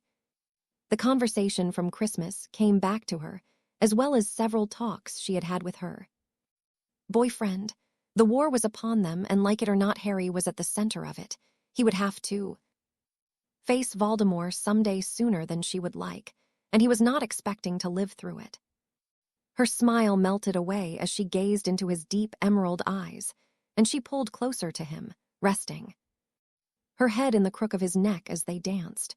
She thought back over all they had faced and overcome together. They had chosen to try their relationship again after she had betrayed him to save her family. She loved him more than anything in the world, and had been thinking a lot about their lives beyond Hogwarts. Would they be married? Would they have a family? No. They would have whatever they had now, until the day Voldemort chose to come for Harry, and that would be it. Harry had told her so. He was going to fight with everything he had within him and lay down his life to end this war. He would give himself to protect those he cared for most, and inevitably leave them alone. She pulled back a bit and found him smiling at her, and it broke her heart. Here was this amazing, selfless, noble man who held her heart, and he was going to abandon her. "I love you, Harry," she whispered. "I love you." He smiled back, capturing her lips in the gentlest of kisses. "Would it be wrong to cut it?" Tracy asked with a smirk. Daphne only then noted that the first song had ended. "Sure," Daphne said, putting on a fake smile that only Tracy noticed. She quirked an eyebrow in question, but Daphne shook her head almost imperceptibly, and Tracy shrugged before allowing Harry to take her hand. Daphne was asked by Neville for a dance, and accepted graciously. "We're all worried, you know," Neville whispered to her as they spun and swayed. Apparently the wireless was only playing slow songs tonight, or Dean had spelled it that way. Daphne looked up with a curious expression, and Neville nodded to Harry. "Tracy told us he doesn't expect to live through this. None of us have said anything about it to him. Which for Hermione is saying something. I know it's killing her." "And Ron?" Daphne asked, looking over Neville's shoulder to where Ron and Hermione were dancing together, laughing softly. "Ron's difficult to get a read on, and would sooner skin himself with a dull, rusty table knife than admit he's got feelings, but I know it's killing him too. We all hate to even attempt to imagine a world without him. He's the person that holds us all together." Neville smiled. "For the life of me, I don't know what I could say to him that would make him believe he can live past it, that he can win, or that he's got a future to fight for." Daphne could only nod as Harry caught her eye and winked. She smiled as he gave Tracy a rather playful dip, and her best friend played it up, as if they were champion ballroom dancers or something. "I feel like I'm on the edge, Neville," she confessed. "I nearly lost him once because of my stupidity. And now I feel like I'm about to lose him again, but to his own stubbornness. I want to run away with him and say forget it all. He's done more than anyone could ask of him. I just want to protect him, but I know it's be useless." "You're right," Neville smirked. "He's convinced that it's his job to end it by himself, so long as anyone suffers because of Voldemort. Harry will take it personally," Daphne finished. "Hey, Nev," Ron said as he sidled up to the Neville and Daphne. "Fancy switching partners." "I'd be honored to dance with Hermione," Neville grinned. Thankfully, Ron wasn't much of a talker, and Daphne could just pretend to have fun. The rest of the night went much the same way. Daphne danced with every one of the boys at one point or another, but Harry always sought her out and kept her close for 2 or 3 songs. After a few hours of dancing, laughing, eating, and general conversation, Daphne guided Harry to one of the cushiest chairs, sat him down, and curled up in his lap, kicking off her heeled shoes. Getting close to midnight, Harry smiled. "You don't have to wait to kiss me," Daphne chuckled. Harry took her advice and sweetly kissed her. Daphne moaned softly as his arms wrapped around her, pulling her so close to him. Her body heated up instantly, and she ran her hands through his hair. She broke the kiss just so she could trail kisses along his jaw and up to his earlobe. She began suckling his earlobe, loving how he squirmed and tried not to make any noise. She then slowly ran the tip of her tongue lightly down his neck, fighting her own giggles as he broke out in goosebumps. "What are you doing?" he whispered. "What do you think I'm doing?" she replied playfully. "I think you're trying to drive me mental," he said shakily. "Am I?" Daphne whispered, no longer unable to keep the humor out of her voice. "There are people watching," Harry tried. Daphne turned a bit to see if anyone was paying them any mind. "I think they're all a bit preoccupied at the moment." Daphne smiled as she returned to Harry's neck, nipping and kissing him. "Who cares anyway?" Harry didn't have an answer, so just continued to hold and caress his girlfriend as she continued to tease and thrill him. "You know, I don't think anyone would notice if we disappeared for the rest of the party," Daphne whispered huskily. "We could wait just a bit," Harry replied nervously. "Everyone will be leaving pretty quick after midnight, and you're the only one staying." "And where will I be staying?" she asked teasingly. Well, there's a room made up for." "No," Daphne said, pulling away a bit so she could look into his eyes. "I want to stay with you." "I didn't think we were ready for." "I don't know what we're ready for," Daphne cut him off. "I do know that I really loved being in your arms on my birthday. I slept incredibly with you that night, and I see no reason why I can't be that close to you again, unless you have a problem with it." "Are you mental?" Harry asked with a soft smile that made her shiver in anticipation. "I haven't slept that well in ages, if ever." "Good." Daphne smirked and bent her head again and nipped at his neck, making him squeak a little. "You two are insatiable," Tracy remarked as she and Seamus passed them and took a seat next to them. "Shut up, you cow," Daphne laughed. "You're just jealous." "Not for long," Tracy replied, pushing Seamus into a chair. "Slut!" Astoria cried from across the room, causing everyone to laugh hysterically. Midnight came, and the teens all shouted and cheered in the new year before kisses were shared. It wasn't long after that they all headed upstairs to greet the older folks and wish them all a happy New Year. Hermione was the first to head home. She gave everyone tight hugs, lingering on Daphne and Harry a bit. The Weasleys left after that, followed by Tracy, the Greengrasses, and Dean and Seamus, who was staying at Dean's house. "All right, you too," Sirius said after everyone had finally left. "Don't do anything you think you might regret." They smiled at him as he bade them a good night before stumbling off to his own bedroom. Harry smiled shyly at Daphne, who told him she was ready for bed. He led her to his bedroom, which was downstairs, just off the lounge. It was very nice, Daphne thought. His bed was big enough for the both of them, and he had his own bathroom. "I'm going to change," Daphne said, kissing Harry before traipsing into the bathroom and shutting the door behind her. She quickly shimmied out of her dress and slipped into her baby doll before taking a brush to her hair and brushing her teeth. She then stared at her reflection and sighing deeply. She knew that she wasn't going to take things with Harry too far tonight, but she did feel an intense need to be close to him. It had never left her since their rather erotic bath on her birthday. Unfortunately, they had been unable to have a repeat performance, leaving them both rather frustrated. With a deep breath, she left the bathroom to fin Harry feeding Hedwig a few owl treats.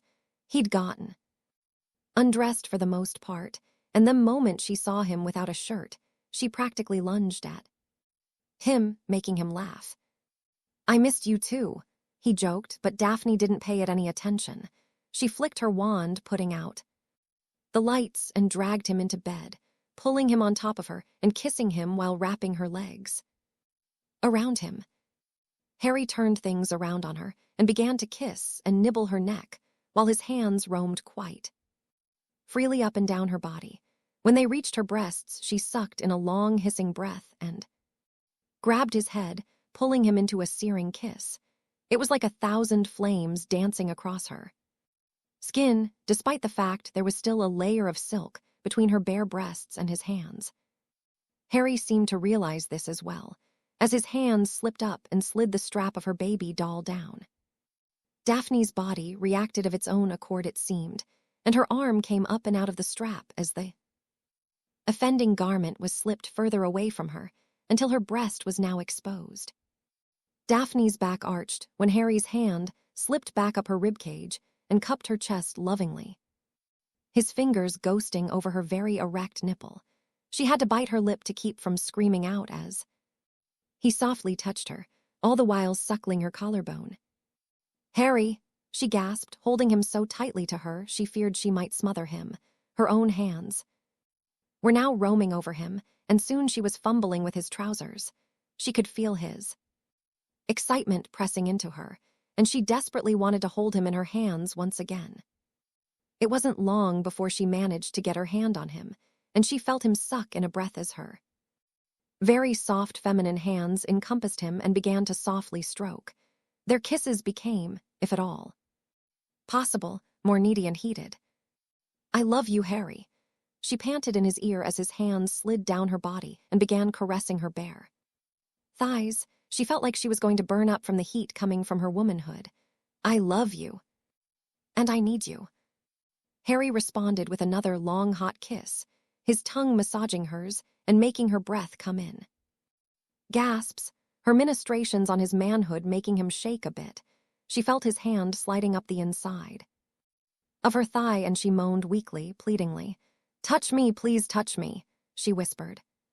Slowly, painfully slowly, Harry's hand slid all the way up her thigh and to the center of her. Her back arched and she bit into his shoulder as she cried out in passion. So heightened was her excitement that she felt wave after wave of pleasure crashing down on her as his fingers began to explore her. She began to slowly push him away as her nervousness began to overtake he. "Too much," she gasped. "I'm sorry," Harry stammered, looking as if he'd just hurt her. "No, I love it, every single bit of it, but I'm just..." Harry nodded in understanding, and she hugged him. "I want more, so much more, but I'm afraid." "I am too." "Not the same way," Daphne said, pushing him onto his back and scrambling up onto her knees. "I'm afraid of what it will mean, to make love to you, only to lose you." "What?" Harry asked, confused. "Voldemort," she said, suddenly feeling the sting of tears in her eyes. "Gods, Harry, do you have any idea what I'm feeling, what all of us are feeling? We all know you don't expect to live through this war. And it's killing us inside. I love you so much, but I'm feeling so torn up because I'm afraid that I'm not going to have you for much longer, and I just can't see a life for myself without you in it." "Oh," Harry said sadly, as he now sat up a bit and took her hand in his. "I wish I could say something, or do something that would make it live, Harry," she said quickly. "Live, fight him, beat him, and live for yourself, for your friends, for the family you will have one day with me." Harry looked up at Daphne at her words, stunned silent. With you?" he asked softly, afraid to believe what she'd said. "I know how young we are. I know that we have all the time in the world, and I know that we've only been with each other, but we've overcome much more than 90% of couples have ever had to face. I also know that we've actually been together a relatively short amount of time, romantically speaking." "You want to have a family, with me?" Harry asked, still disbelievingly. "I can't imagine anyone else. I've tried. It's mental, I know, but that's how I feel. But we can't have that if you don't at least convince yourself that you can live through it. 1,000 things can happen. When you meet him next, 1,000 things could go wrong. But if you believe that you're not going to survive, there's no way that you will, and I couldn't bear it. I would die." Harry could only stare at Daphne for a very long time before he very slowly drew her to him and held her as tightly as he could as she cried softly into his neck. His mind was going 1,000,000 miles an hour at the moment, and he just couldn't form any words, so he just held her. After a bit, he felt her body relax and her breathing deepen as she fell asleep. As he held her, he allowed his mind to wander, and almost at once he imagined a house, not unlike the very one he was in, with several children playing loudly in the yard. He closed his eyes as the image became clearer. There were 8 little ones rolling about in the grass, giggling and screaming and enjoying themselves. The oldest couldn't have been older than 8, Harry guessed. Ron was there. His red hair was thinning like his father, and he had a belly now. He was cooking steaks on a fire, laughing at the children. 2 of them were both girls, both with the curly hair of their mother, though it wasn't blonde but strawberry, a mix of both. Lavender was there as well, still as beautiful as ever, though a bit bigger than she was now. She smiled at him as she handed Ron a butter beer and kissed his cheek. Neville arrived. He was broader across the shoulders and had a beard. Ginny was on his arm, her hair cut to her shoulders, looking a bit tired but genuinely happy. 3 more children came barreling around them to join the others in the yard. All of them had plump, round faces, with only the girl, the youngest, having red hair, tied in pigtails. She smiled at Harry and waved happily before joining in the game with the other kids. Someone called to one of the kids, and Harry turned to find Hermione beckoning her oldest to her. He was a boy, the oldest of all the kids. His hair was short, but had the same bushiness that was Hermione. He had sharp, inquisitive brown eyes and a nervous smile. Hermione looked stern, but gentle as she spoke to her son. A moment later, her daughter ran over and told her mother something that made Hermione smile brightly and kissed the girl's head before sending both children back to play. Tracy sat down next to Hermione, her hair much longer now, her eyes still shining with mischief. Harry looked back to the children and saw a pair of twins, a boy and a girl, arguing over who was it. Hermione's son interrupting them and telling them that neither of them had been tagged, stopping the argument cold. This left only 2 children Harry hadn't identified, and he knew they must be his and Daphne's children. The oldest was a girl around 7 with chestnut brown hair and a haughty smile, so like her mother's. Cecilia. Harry thought to himself, clueless as to where the name had come from. The younger of the 2 was a boy around 4, with very messy dark brown hair and brilliant blue eyes. He was currently chasing Neville and Ginny's youngest, laughing like a mad hyena the whole time. James, Harry thought, knowing he would likely name his own son after his father. Ladies, I need a bit of help, please. Harry turned to find Daphne walking towards him, carrying a very fussy girl in her arms. Be a lamb and take her, she said, handing him the toddler with tufts of black hair and his eyes, his mother's eyes. She's got another tooth coming in, and she's being rather difficult at the moment. Daphne looked so stunning, with her honey blonde hair pulled into a simple ponytail. Her hips were slightly larger and her chest bigger as well, yet she was still slim and graceful. She kissed him deeply, making some of the children laugh and make faces at their display of affection. He watched his girlfriend his wife stroll back to the house with Ginny, Hermione, and Tracy in tow. And his heart swelled. This was a life that could be his, a life with Daphne, children with Daphne, his. For the taking if he would just believe. His mind's eye turned to the now giggling babe in his arms, and his heart beat so fast, Harry thought it might explode in his chest. She grabbed his fingers in her plump little hand and shoved them into her mouth, slobbering all over them, making him laugh. She laughed along with him, and Harry felt tears in his eyes. A family, not just with him and Daphne, but all of his friends, together, heroes of a war they never wanted, celebrating life and love together because they chose it. He's not taking that from me, Harry vowed softly to himself as he finally opened his eyes and looked down at Daphne, who was sleeping peacefully in his embrace. I won't let him take that from us. The past few weeks had gone by in a flash, at least Daphne felt they had, ever since school had started. Back up after the Christmas holiday, it had felt as if she had barely spent any time with her boyfriend. And she was getting very perturbed. Fortunately, her boyfriend felt the same. He had been training non-stop since returning to school. He was falling behind in his homework because he was training every night with different teachers.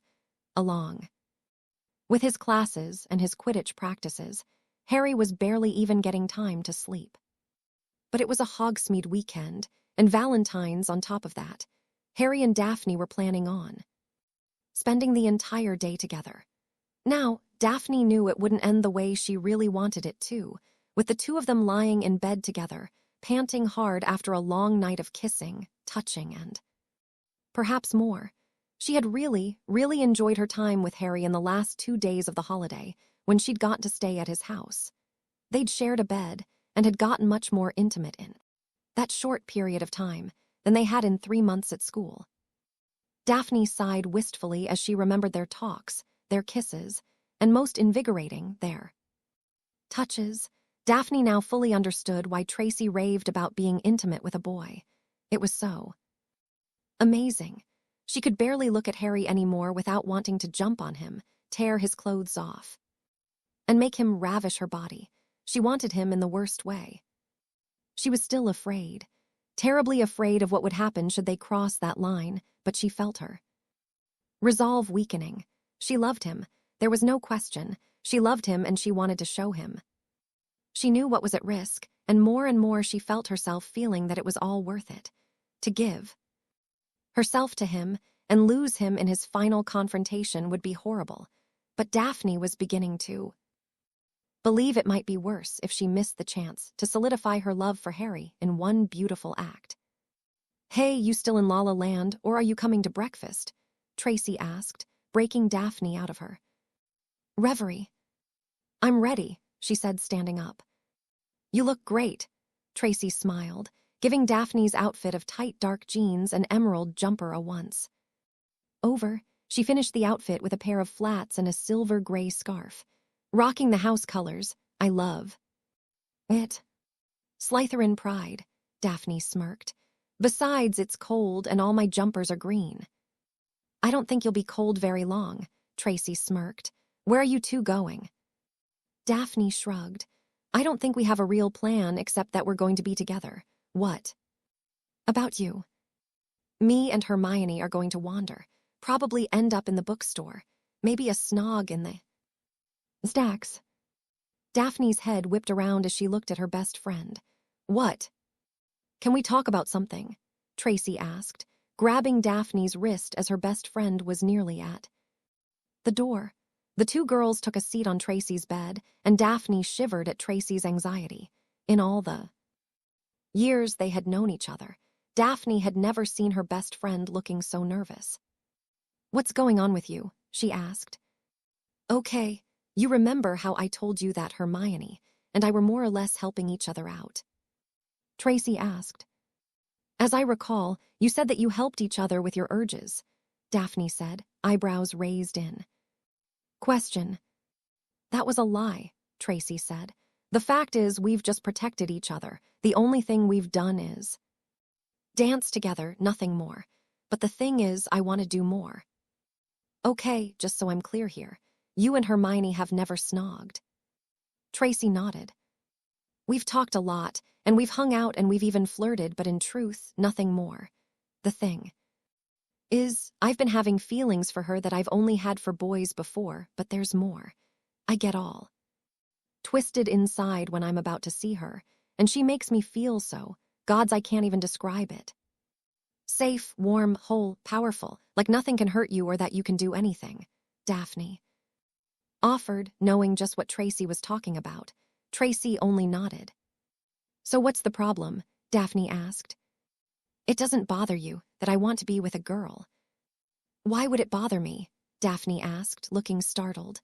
"You're a grown woman who make up her own mind, and I've never known you to be a go-with-the-flow type of person. If Hermione makes you happy, then you should be with her, and who the hell cares what anyone else thinks?" "What if she doesn't feel the same?" Tracy asked dejectedly. "I don't think Hermione's the type to run away from something like that. She will always be your friend. But I think it's unfair if you don't give her the chance to decide for herself. Tell her what you feel and let her figure out if she feels the same. Don't push her. She'll let you know if there's going to be anything more than friendship between you two.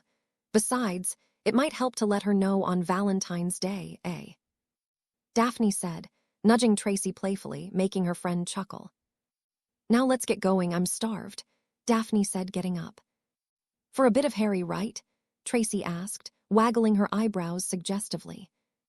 "Yeah, but when am I going to get a bit of peace and quiet with him?" Daphne scowled. "He's so exhausted every single time I see him. At the rate he's being trained, he'll be far too tired to fight when he finally does face Voldemort. But today he's all yours, Tracy grinned. And we'll be out and about, Daphne sighed. I think I'd rather be with him back at his house. Naked and sweaty, Tracy asked again, waggling her eyebrows. Why is it when I think it? It's beautiful and amazing, and when you say it, it's filthy and gross. Daphne asked, looking nauseated. They arrived in the entrance hall just as their Gryffindor friends did, and Daphne was greeted with a soft kiss by her tired-looking boyfriend. Ron had to wake me up, Harry admitted. It's usually the other way around. Well, I'll thank him later, Daphne smiled, kissing Harry again. This is the first day in over a month. We've had where you didn't have class or some kind of training. I plan to enjoy it. I do too, Harry replied with a soft smile. Together they took seats at the Gryffindor table and began eating. As Daphne cut her pancakes, she saw Beatrice Tolliver, a Slytherin 7th year, looking at her oddly. Beatrice was a thin, very pretty girl, with long, flowing reddish-brown hair and piercing brown eyes. Beatrice had never paid much attention to her, so Daphne found it strange that the 7th year would be looking at her so intently. You okay? Tracy asked from across the table. Yeah, Daphne replied, breaking away from her starring contest. She tried to go back to her breakfast when she felt almost as if more eyes were on her. She should be used to this, as the starring had begun. The moment she and Harry had gotten back together, but this was different. Daphne looked back to Beatrice Tolliver, who was now finished her breakfast and was now walking towards the entrance hall. As Daphne watched Beatrice, she saw Katerina Mulciber and William Knudsen bent together, talking and staring right at her and Harry, both looking almost thrilled. Both were 7th year Slytherins, and both had barely ever spoken to Daphne. Almost at once, the hairs on the back of Daphne's neck began standing on end. Are you sure you're okay? Harry asked. He looked worried. I'm fine, I swear. It's just that you look a little pale, Harry remarked. Daphne smiled and shook her head. You're not getting out of going to Hogsmeade with me. I have no intention of getting out of anything. I just thought that if you didn't feel up to it, we could stay here, find someplace quiet, and nap all day, Daphne queried with a playful expression. Just a thought, Harry shrugged. I promised to go easy on you today, love, Daphne whispered, leaning in and capturing his lips tenderly. When they had all finished eating, they got up and as a group headed down to the waiting carriages. Along with many other students, hopping to enjoy a day in the village, Harry, Daphne, Tracy, and Hermione took one carriage while Neville, Lavender, Ginny, and Ron took another. Where should we go first? Harry asked his girlfriend, who shrugged.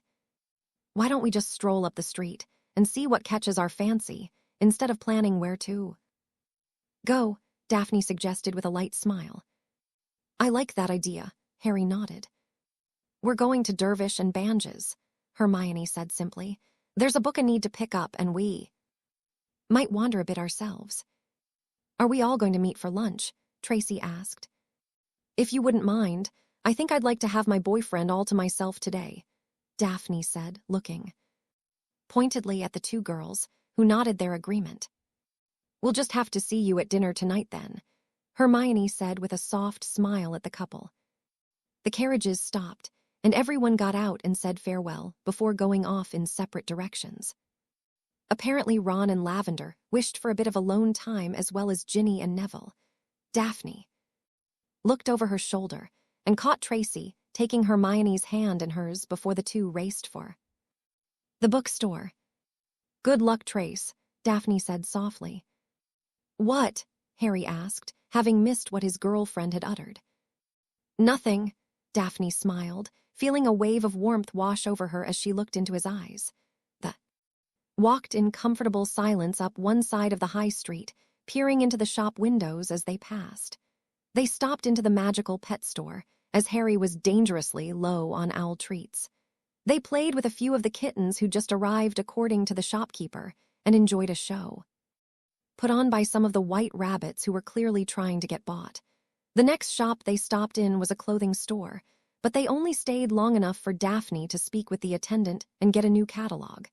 Daphne hoped Tracy would be up to helping her pick out a few more pieces that Daphne hoped to wear for Harry at some point in the near future. The young couple was really having a very good day together, laughing, joking, and stopping for the occasional snog as they made their way up one side of the shopping district. But all that came to a very abrupt end. It started when they were crossing the street, heading to Honeyjuke's. It was the strangest sensation Harry could ever remember feeling. It was almost as if his body suddenly got squeezed tight, but released almost as fast. He stopped in the middle of the street and looked at Daphne, whose face mirrored his own confusion. "Did you feel that?" he asked, and she nodded her response. "It felt like wards going up," Daphne said, looking up and down the street now. Before he could ask any more, there came screams from the other end of the street, and the two teens saw people running towards them, some of them students. Then there was a loud thunderclap, and Harry saw smoke rising. "Don't you dare think of leaving me behind," Daphne said quickly as Harry turned to say something. He looked as if he was going to shout at her, but his face changed into one of acceptance, and he nodded. As they both whipped out their wands and began moving towards the running people. All around them, people were emerging from shops, either frightened, confused, or like Harry and Daphne, preparing for battle. Harry held tight to Daphne's hand, with his wand at the ready in his free hand. Daphne kept looking over her shoulder. "Death Eaters!" she shouted, grabbing him and pulling him sideways as a flash of spell fire sailed past them. "Confrongo," she shouted. Her spell exploded in front of 3 Death Eaters who had appeared around a building and had tried to incapacitate them. She couldn't see if she had gotten them as smoke was now obscuring her sight. "We need to call for help," Harry shouted. And then both Harry and Daphne froze.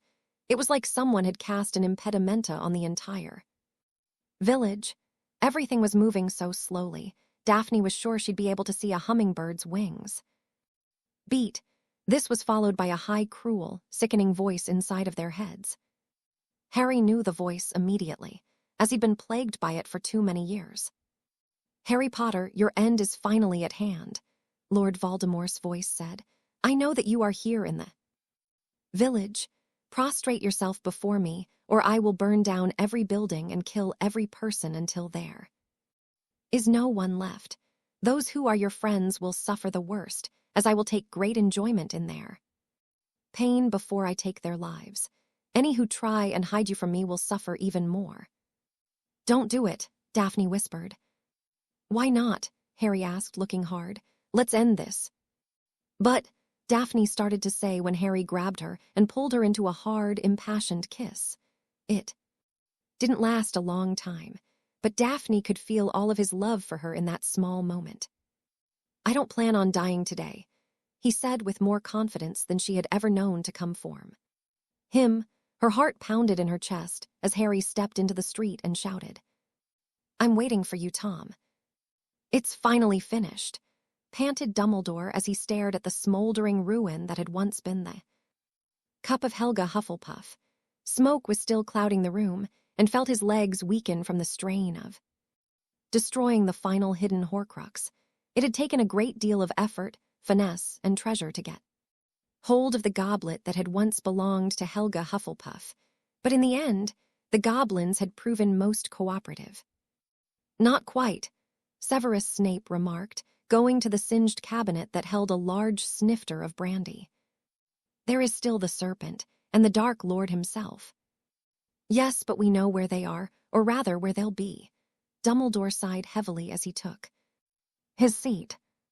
"That was much harder without the sword. Why did you give it to the goblins?" Snape asked. "It was the only way. I had to give them everything I had as well as convince them to take all that remained in the vault. The Lestranges are wanted fugitives, and with Bellatrix dead, I simply convinced them that both Rabastion and his brother would follow. They refused the gold, of course, but the sword They could not resist, nor could they pass up several other treasures I have come to possess during my life. I am not worried about the sword. I doubt the goblins truly understand its magic. It will come to the next Gryffindor that has need of it. We also have a few basilisk's fangs to be used upon Nagini, as I would not feel safe using fiendfire again, Dumbledore said as he wiped at his sweaty brow with his handkerchief. Nor I, Snape admitted, looking around the charred office. I just glad you chose to wait until I could help you. You could have burned the school to its foundations. The two men sat in relative silence, staring at the charred and mangled hunk of gold, sitting on the floor, where Dumbledore's desk had been. So, what is your next move, Headmaster? Snape asked finally. To try and entice Voldemort to attack, we will set up an ambush of sorts in Hogsmeade. The minister has assured me that he would give me every resource he had available to him. I thought perhaps by arranging a ceremony in which Harry were to receive an award from the minister might be enough to lure Voldemort out to attack. I think with as feral as the Dark Lord is becoming, that might work. Snape shuddered as he remembered his last audience with the evil wizard. But we must do it soon. The curse is accelerating. And our excursion to the cave left you very weak. Despite my best efforts, there is now revering the damage. I understand, Dumbledore nodded. However, my affairs are in order, and with the destruction of the Horcruxes, the time is at hand, Severus. Only one thing remains. Have you done as I asked of you and spoken to Harry? Snape's eyes narrowed, and he glowered at the headmaster. You swore, Snape began, but Dumbledore held up his withered, blackened hand. I did swear never to tell of your bravery, and I have kept my promise. But Harry has every right to. No, it was his life you unwittingly ruined when you attempted to better your standing with Voldemort's inner circle. You have berated, harassed, and dishonored the boy all because of your petty jealousy and your inability to let go of your anger and hatred for a schoolboy rivalry. You owe him more than just an apology, Severus. You owe her, Dumbledore said pointedly, and even you cannot believe that you will live through the final battle. He will find out of your part in all of this. I will pay for my mistakes when the time comes, Snape snapped. I do not need you telling me how to live what is left of my life, Albus. Very well, Dumbledore conceded. But think on this when your time comes. Will you go on to the next adventure holding tightly to your hatred? Will you let your sins follow you into the hereafter?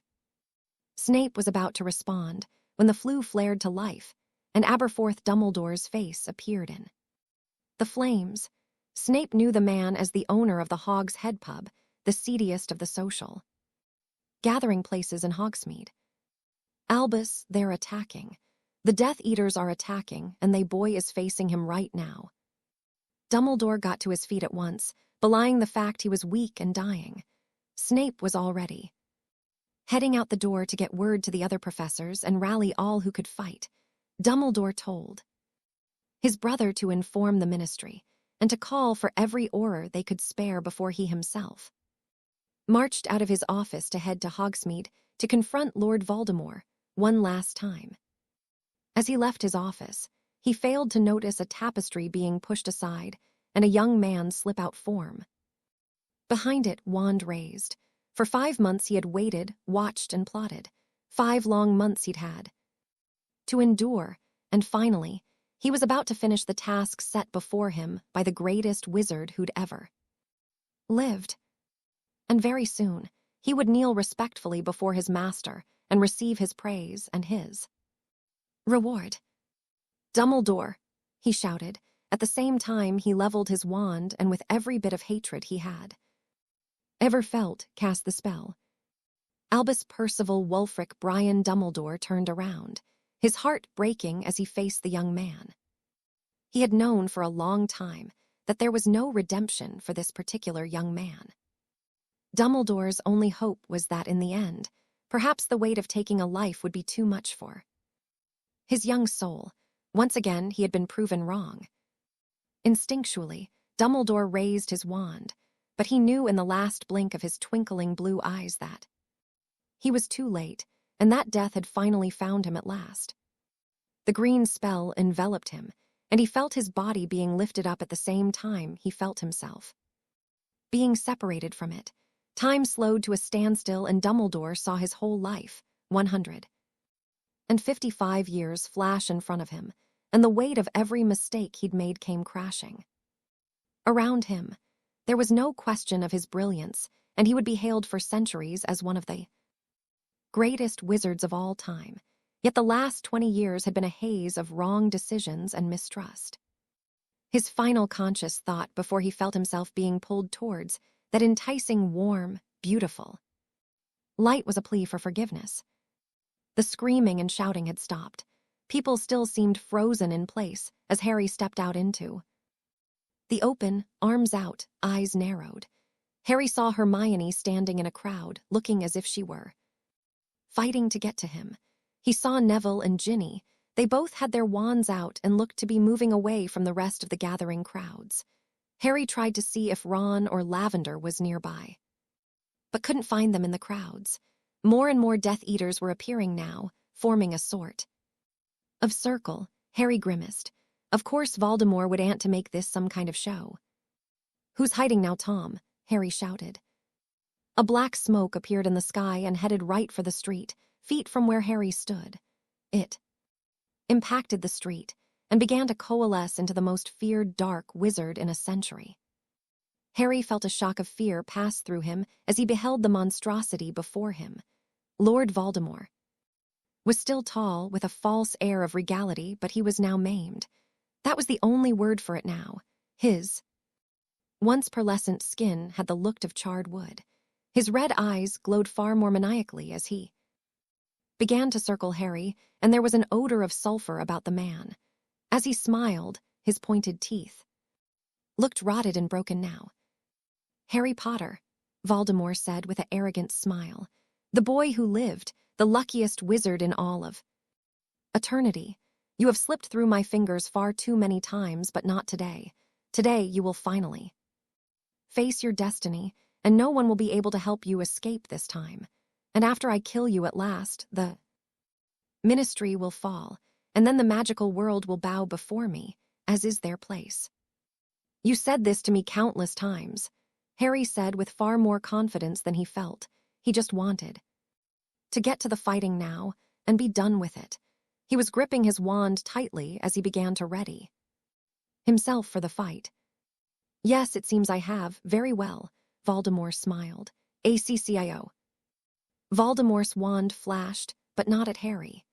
Harry heard the shriek and knew that Voldemort had just summoned someone, and Harry didn't need to be omniscient to figure out who it was and what Voldemort was planning.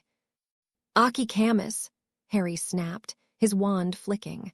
Voldemort sidestepped, but the loss of concentration was enough to release Daphne.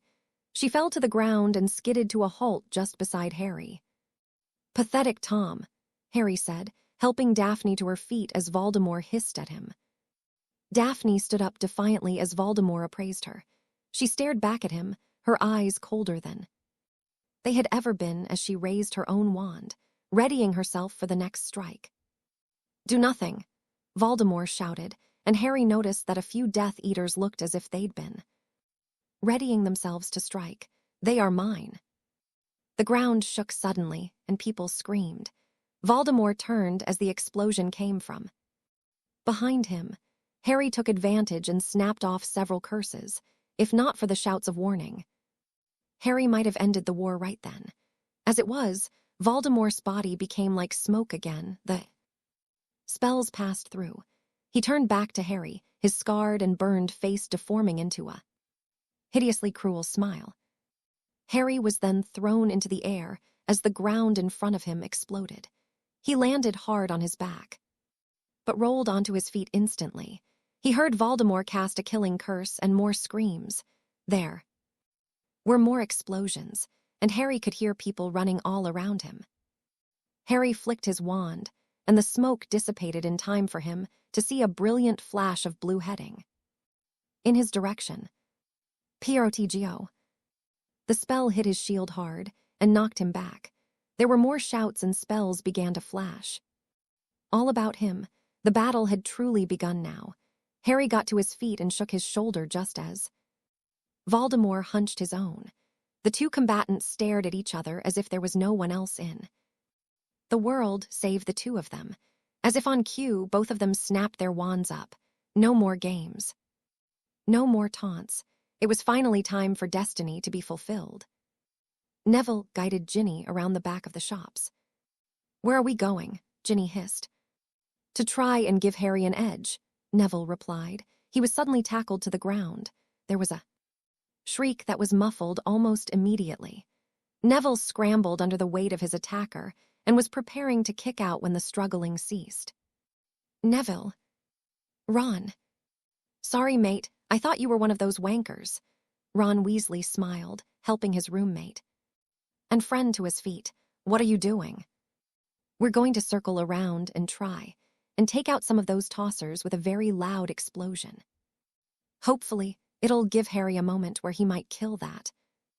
"Gotcha," Ron nodded.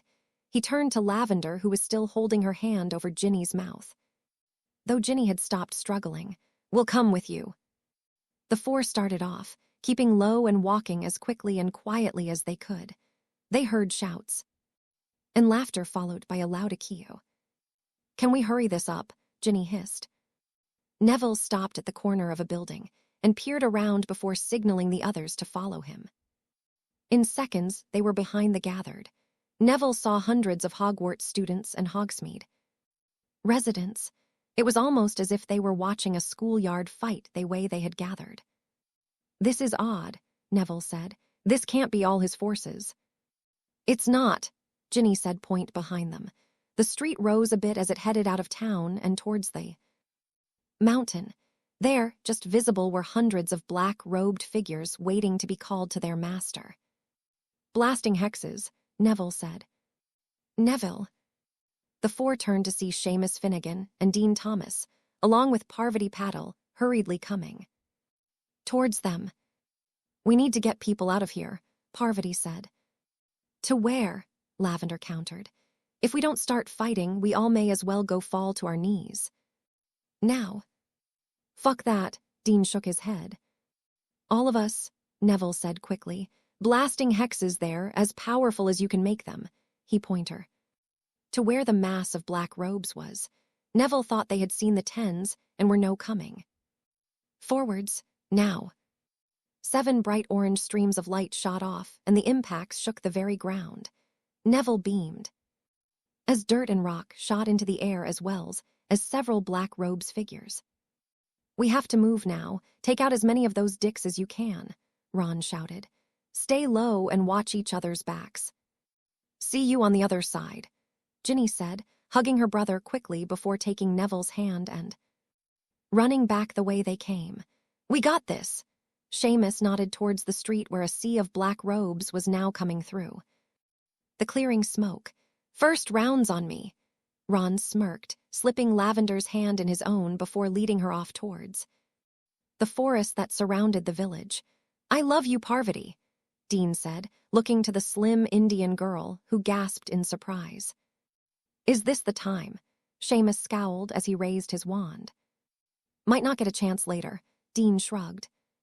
"My granny's fat arse you won't," Parvati said determinedly as she rolled her shoulders and flicked her long plait over her shoulder. Daphne shook her head trying to clear it. She was lying among a pile of detritus, books and quills and ink bottles. The explosion had knocked through the window of one of the shops. She had glass in her hair and her back hurt. She heard a lot of noise, but she couldn't make anything out clearly. Shakily, she got to her feet and took a few breaths. Her head finally cleared, and she could now hear screams and shouts.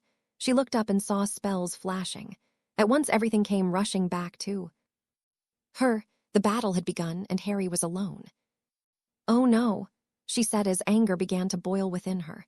Quickly, she leapt back out into the street and collided with someone who turned out to be a Ravenclaw fourth-year boy. "GRFFME," he shouted. He bucked and Daphne fell over. The boy was on his knees, wand at the ready when she could see recognition flash on his face. "You're Potter's girlfriend," he said. "You need to get out of here, it's danger." A green flash hit the boy and he fell over, his life extinguished. Daphne rolled to her side and got to her feet, spotting a tall Death Eater stalking towards her. She spared a second's glance at the now dead fourth year and felt a pang in her heart as she suddenly thought of her sister, thankful that Astoria had landed detention with Professor Vector and wouldn't be in the village today. "Aha, Potter's whore. Maybe I'll show you what a real man feels like before I kill you." "Disgusting," Daphne grimaced, her wand flicking up, a fiery blue spell hitting the Death Eater between the legs. The man shrieked and began leaping about. He dropped his wand as both hands went to his now smoking crotch. Daphne flicked her wand again, tripping the man before sending a final curse at him which opened a long gash up his spine. Blood, bone and nerve came spilling out onto the ground. The man gave several feeble cries before he died. Daphne didn't even pause as she leapt over the body in search of Harry. Hermione stood with her back to back with Tracy. Both girls' wands were a flurry of impressive spell work that would make many Aurors envious. Alternating between shields and vicious hexes, the girls were an example of unity and courage. "We couldn't just have one nice day out, could we?" Hermione said sarcastically as she banished a Death Eater into the sky. The black-robed figure flew in a high arch that sent him out of the village towards the foothills. Provided he didn't try and slow his fall or anything, Hermione imagined it would be most painful when he landed. "And I had this great surprise all planned."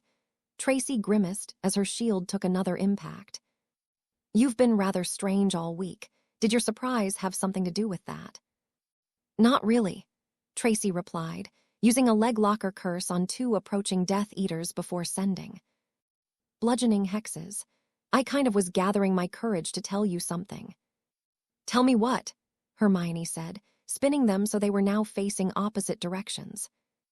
"I don't know if now is the time," Tracy replied, her wand tracing a large figure 8 before snapping forward, conjuring a slab of granite that caught 2 killing curses before exploding. "We might not get another chance," Hermione said, fear edging her voice. "Not if I have any say," Tracy cried as she grabbed Hermione's arm and ran just as a mass of spells slammed into each other, where they had been standing a mere second before, and exploding outward. Tracy hauled Hermione with her as she sprinted around Dervish and Banges, where they slumped against the wall and panted for breath. "Do you think anyone's called for help?" Hermione gasped, clutching a stitch at her side. "Gods, I hope so. We can't keep this up," Tracy replied, running a hand through her sweaty hair to get it out of her face. "So what was it you wanted to tell me?" Hermione asked. "Really? You think this is a good time?" Tracy asked incredulously. Hermione just shrugged. "Fine, I fancy you. In more than a friend sort of way. I don't know why or." Hermione grabbed Tracy's jacket and pulled her up before planting a deep kiss on the Slytherin girl. Tracy's free hand fisted in Hermione's hair as her lips caressed the Gryffindors. Hermione pulled back and stared into Tracy's eyes as she gave a meaningful look at Tracy. "I knew that, and when we're finished here," Hermione said, indicating the battle, "we'll finish this," she said, pointing between herself and Tracy. Tracy nodded, and together they headed back into the fray. "No one to help you now, boy," Voldemort taunted, and he circled Harry, his wand flicking out trying to catch Harry off guard. "I'm not the one who came with an army," Harry smirked. "Do you believe her alive?" Voldemort laughed. "Do you think you blood traitor has somehow managed to fight and live? Look around you. Your classmates, your friends, they're all dying around you. You have the power to stop this. Die, Potter." "You first," Harry snapped as his wand came up. His first spell went wide, making Voldemort jump aside, right in the path of his second, which landed, ripping the great Dark Lord's robes and exposing more of his charbroiled flesh. Voldemort didn't seem to care for that and sent 6 spells back at Harry, who slipped past 3, but caught the third, which knocked him down, making the final 3. Sailed over him. Blood seeped from the gash below his ribs, but the wound was superficial. Harry lashed out with half a dozen spells of his own, all aimed at Voldemort's feet. The Dark Lord danced as gracefully as a veteran ballet star. Harry was on his feet again, eyes narrowed while Voldemort's confidence grew as he laughed. Fumentis, fractus, Harry called out, but Voldemort merely laughed as he swatted the spells away. I will say this for you, Potter. You've at least stopped using childish spells against me. Voldemort glowered. Then you'll love this, I think, Harry smirked. Ruber adistuer cognomen. Voldemort's eyes widened as the spell impacted his chest. Harry stared at his foe for a second, watching with optimistic horror as Voldemort began to twitch and sputter, the blood-boiling curse taking effect, and Harry could see the edges of Voldemort's eyes flacking off. But then the Dark Lord calmed and slowly began to smile at Harry. He shook, and tiny flakes of dust fell away. Voldemort had managed to counter the spell. Very well done. Voldemort gave a mock bow. Had I not known of that spell, it might well have been the end of this body. But as I told you before, I cannot die, Harry Potter. Only you can. That's probably true, Harry replied, now shaking a bit. But I don't think it's you who can kill me. After all, I've survived your killing curse twice now. You dare mock me, boy, Voldemort snarled. Harry merely shook his head. You mock yourself, unable to come to grips with your heritage, mad with your desire to be better than anyone, yet too ignorant to truly understand what greatness is, perverting magic, and most of all, deluding yourself in believing a child could actually pose a threat to you. You're pathetic. Arrgh, Voldemort growled as his wand snapped up, and vicious-looking red beams shooting at Harry's chest as Harry's own wand shot forward, and a violent blue beam shot from the tip. The two spells collided, and Harry felt his wand lock with Voldemort's. Not again, Voldemort shouted with fear. I snapped your wand, boy. How can this be? The phoenix gave me another feather, Harry said as he did his best to hold the locked wands together. No, Voldemort shouted, wrenching his wand away, ending the connection. You'll not escape me this time, Potter, even if I have to kill you with my bare hands. Just like your muggle father, right? Harry taunted. Daddy would be so proud. Harry knew it was dangerous taunting Voldemort, but it was becoming so easy and truly addictive. The angrier Voldemort got, it felt as if he also got more crazed and less focused. His spells seemed weaker and weaker as his anger grew. It was then that Harry thought that perhaps it was because Voldemort was already distracted. What if he was using magic to keep himself together? The Dark Lord looked truly horrific. He appeared as if he'd been in a fire. His flesh was black and melted looking in places. Harry couldn't think too much more on it, as Voldemort began a steady onslaught of hexes his way. Harry just hoped his friends were all okay. Through here, Ron said, pulling a tired and bleeding Lavender into the dilapidated front of someone's house. He set her down inside the doorway where he could see anyone coming and tend to her wounds. I'm fine, Lavender said rather weakly. She had a very deep cut down her face, and Ron was sure her eye was ruined, though he couldn't tell from all the blood obscuring it. Worse was the deep puncture in her abdomen. I've got to get you help, Ron said shakily. I'm going to be fine, Ron, I swear it, she said, her voice soft.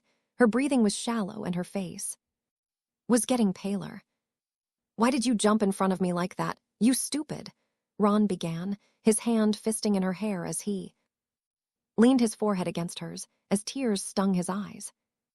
I couldn't let you get hurt, she replied with a soft smile. You know I love you, right? She asked. Hopeful. And I love you. I'm sorry it took so long to tell you. I know that you have trouble expressing yourself. You told me, and that's all that matters. Lavender sighed. I'm just going to take a look, Ron said, reaching for the hem of her shirt and pulling it up so he could get a better look at the wound in her abdomen. Ron, if you wanted to see my chest, all you had to do was, she hissed as the cloth was pulled. Away, Ron's face fell as he inspected the wood. It appeared almost like a simple piercing hex except for the blackened edge that was slowly growing wider. Oh man, Ron swallowed. I've got to get you some help. It's not that bad, Lavender argued. Something behind Ron moved and knocked over some rubble, making the redhead turn around. At the same time, Ron swore he heard someone approaching them. Lav, Ron started to say. He turned and saw that her eyes were half opened and she was panting a bit. There was another bit of rubble falling, and Ron turned again this time, catching glimpse of something moving in the shadows. Oh shite, he muttered under his breath. There was an explosion of movement as something very big shot out at him, knocking the redhead back and out of the door.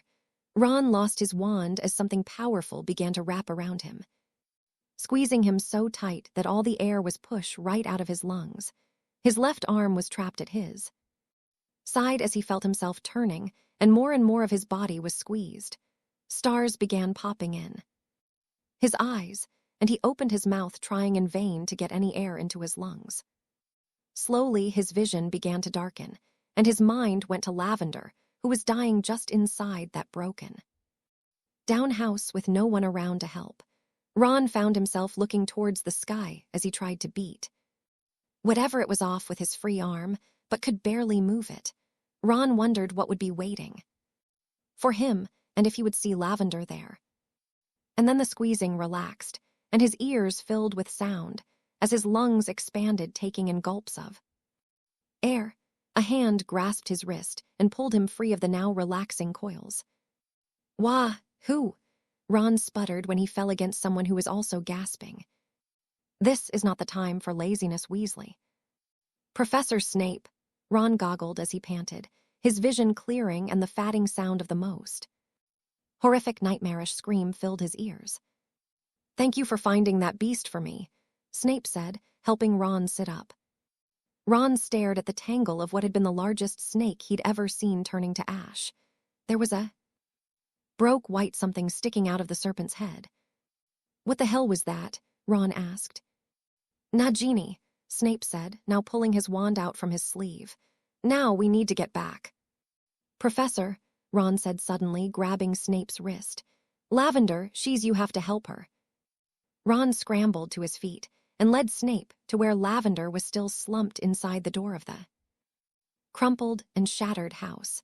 Snape ran his wand over the still girl whose breaths were coming in short gasps.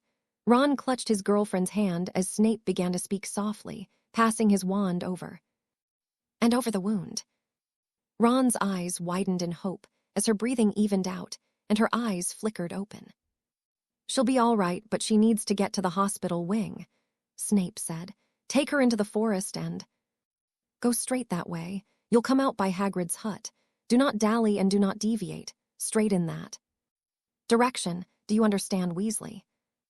Ron merely nodded as he very gently lifted Lavender into his arms and began heading in the direction Snape had indicated.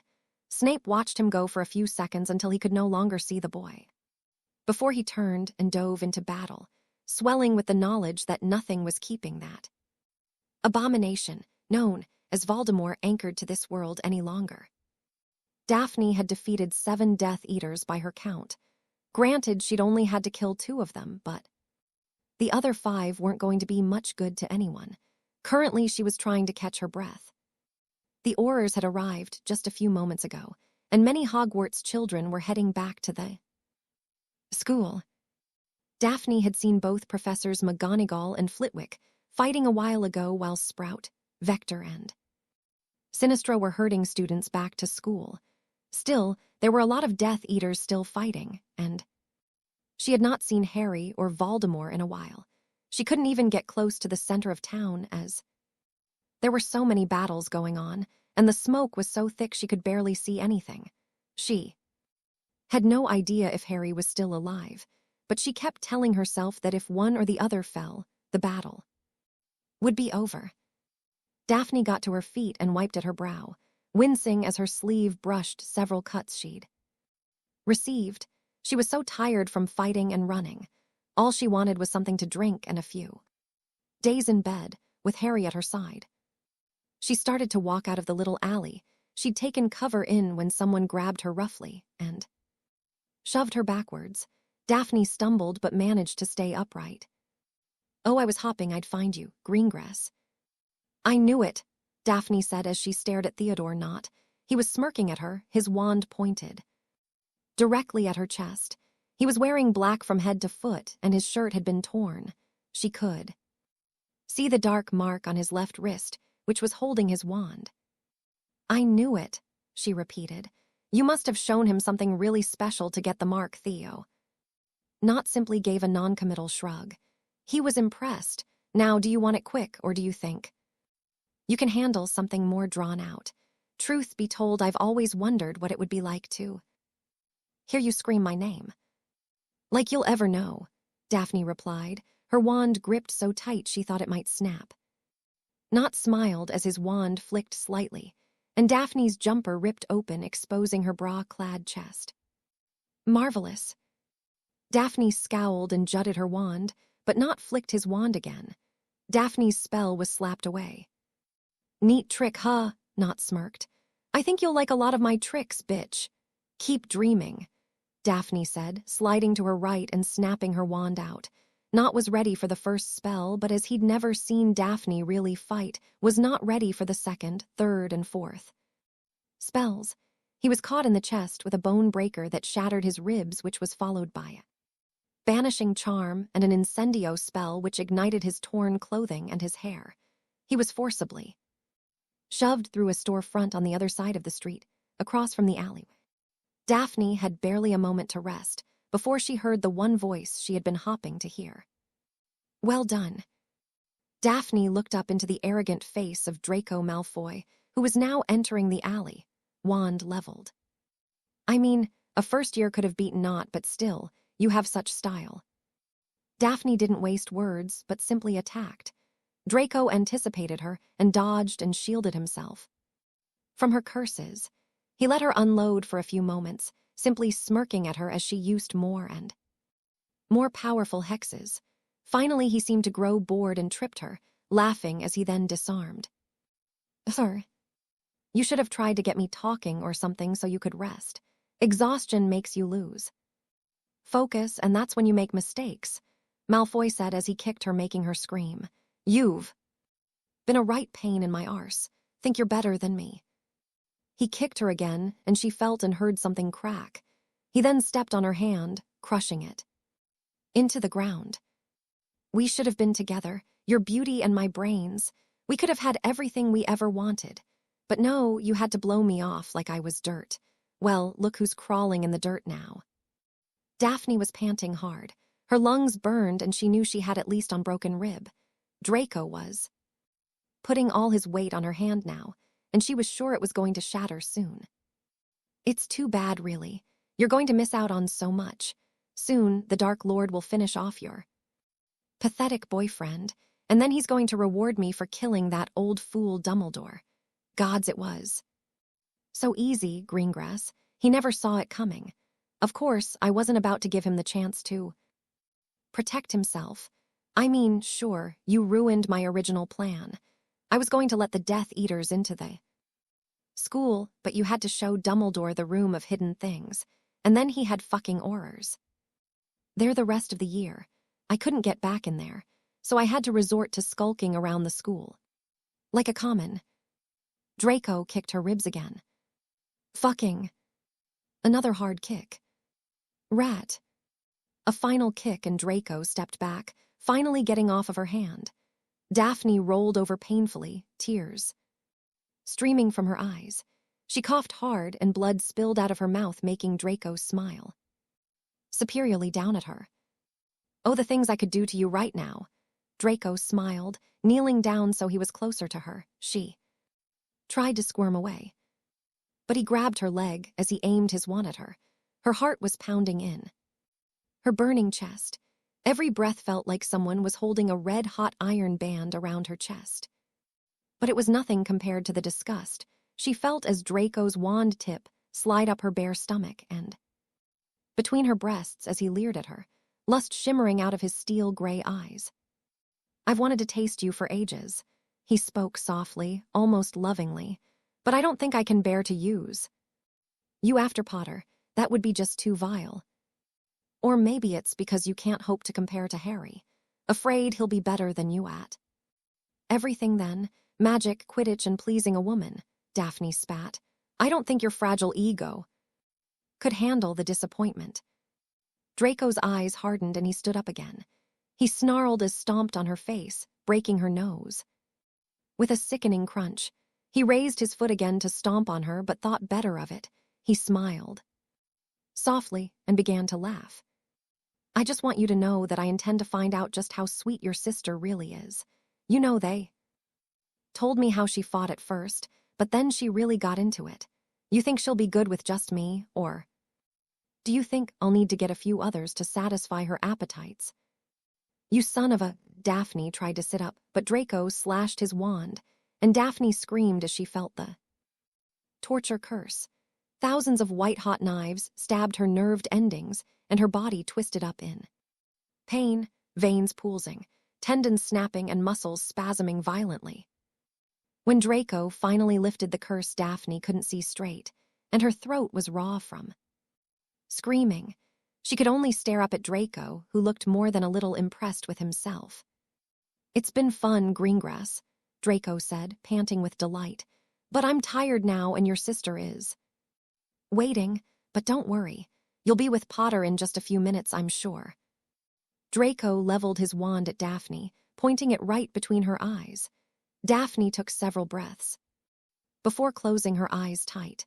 She prayed that Harry would defeat Voldemort and then take a very long time in tearing Draco to tiny pieces. Sirius Black was enjoying a quiet day at home. To hell with that. He was bored out of his mind. He hated to admit it, but he actually missed being a fugitive. At least then he was moving, hiding, trying to keep one step ahead. Now he just sat around his home. Oh, sure, he visited people, but it was just idle chatting and speculation. No one really wanted to make plans or move forward with their ideas until the war was over. It was infuriating. At least when his godson was home, he could help train the boy. But now Harry was at school, and here Sirius was, just staring into the fire, listening to his beard grow. Thinking about Harry brought up SB. Much guilt and doubt within the former Azkaban prisoner. If he had been able to rein in his damned anger, he never would have been locked away, unable to watch over his godson. Perhaps if he had been free, he could have prevented a lot of Harry's pain at the hands of his aunt and uncle. Perhaps he could have prepared him better than he had been. Sirius felt truly awful for how much the boy had been made to go through, and yet he could not be prouder of the son of his long-lost friends. Harry was more of a man than any other human being Sirius had ever met. Strong, kind-hearted, courageous, and forgiving. Harry had overcome so much in his young life, and still had one last confrontation before he could finally have a chance for peace and a shot at the kind of life most people took for granted. Sirius hated himself for even thinking it, but he wished that Voldemort would just attack already. All this waiting and anticipating was becoming too much for the old marauder. His days were so empty, and he was getting sick of thinking. He wanted to act, to fight, to feel the rush as he took on an army. Sirius frowned as he pulled himself out of his chair, running a hand through his long, dark hair with frustration. Perhaps he needed a change of scenery. He didn't want to go too far away, as he might be needed, but he really to get the hell out of this house, if only for a bit. As he began to think of places he might go, the fire roared to life and turned green. Just visible in the emerald flames was the face of his lifelong friend, Remus Lupin, looking horror-struck. "Sirius." "Remus, old man, how are you? Fancy joining me for lunch?" Sirius smiled a little too eagerly. He shuddered inwardly as he realized how desperate he sounded. "We need you in Hogsmeade now. The Death Eaters have attacked. I'm told Harry's fighting Voldemort. Now, come to the Hog's Head." "Out of the way, Remus. I'm coming now." Sirius launched out of his chair, whipping his wand out of its holster on his wrist as he lunged for the fireplace, his earlier self-pity forgotten in an instant. A moment. Later, he was stumbling out of the flue and into Remus. The Hog's Head was full of people, some of which were already storming out of the pub and into battle. Sirius could already hear the shouts and explosions. "Where's Harry?" Sirius asked. "You'll never get to him, lad," Mad-Eye Moody said, stumping over. "I need you and Remus with me. We're going to thin out their numbers. From what we can tell, they weren't expecting kids to fight back. My guess is Potter inspired them." "The Aurors are on their way," Aberforth Dumbledore shouted, stomping down the stairs. "I'd say that. Those kids could do with a bit of help." "We'll send any we find this way," Moody said quickly. "In the meantime, we need to cut down their numbers. The more of them we take out, the better." "Half the town is fighting," Aberforth said, waving his wand to prepare for any wounded.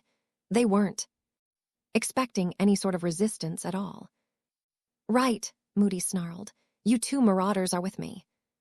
Sirius and Remus flanked the old Auror as he hobbled out into the street. Sirius's eyes widened as he got his first glimpse of the battle. There were Death Eaters everywhere, but very few people were running away. There was smoke rising from several large fires, and Sirius could see that more than a few homes had been demolished, and yet it wasn't as bad as he thought it would have been. "What the hell?" Sirius asked as he followed Remus and Moody. "From what we've heard, Voldemort called out Harry, and he came out to meet Voldemort. It shocked everyone into silence. No one could believe Harry would be so bold. They had only just started fighting when someone ambushed the reserves on the other side of town. Then all hell broke loose," Remus said rather proudly. "You can have a nice chat later," Moody barked. "We need to prevent those bastards getting into the forest and getting the acromantulas or any other manner of beast helping." "Strange they don't have giants or," Sirius began. Remus cut him off. "Greyback is here, and so is his pack." "Any sign of Peter?" Sirius asked hopefully. Remus just shrugged.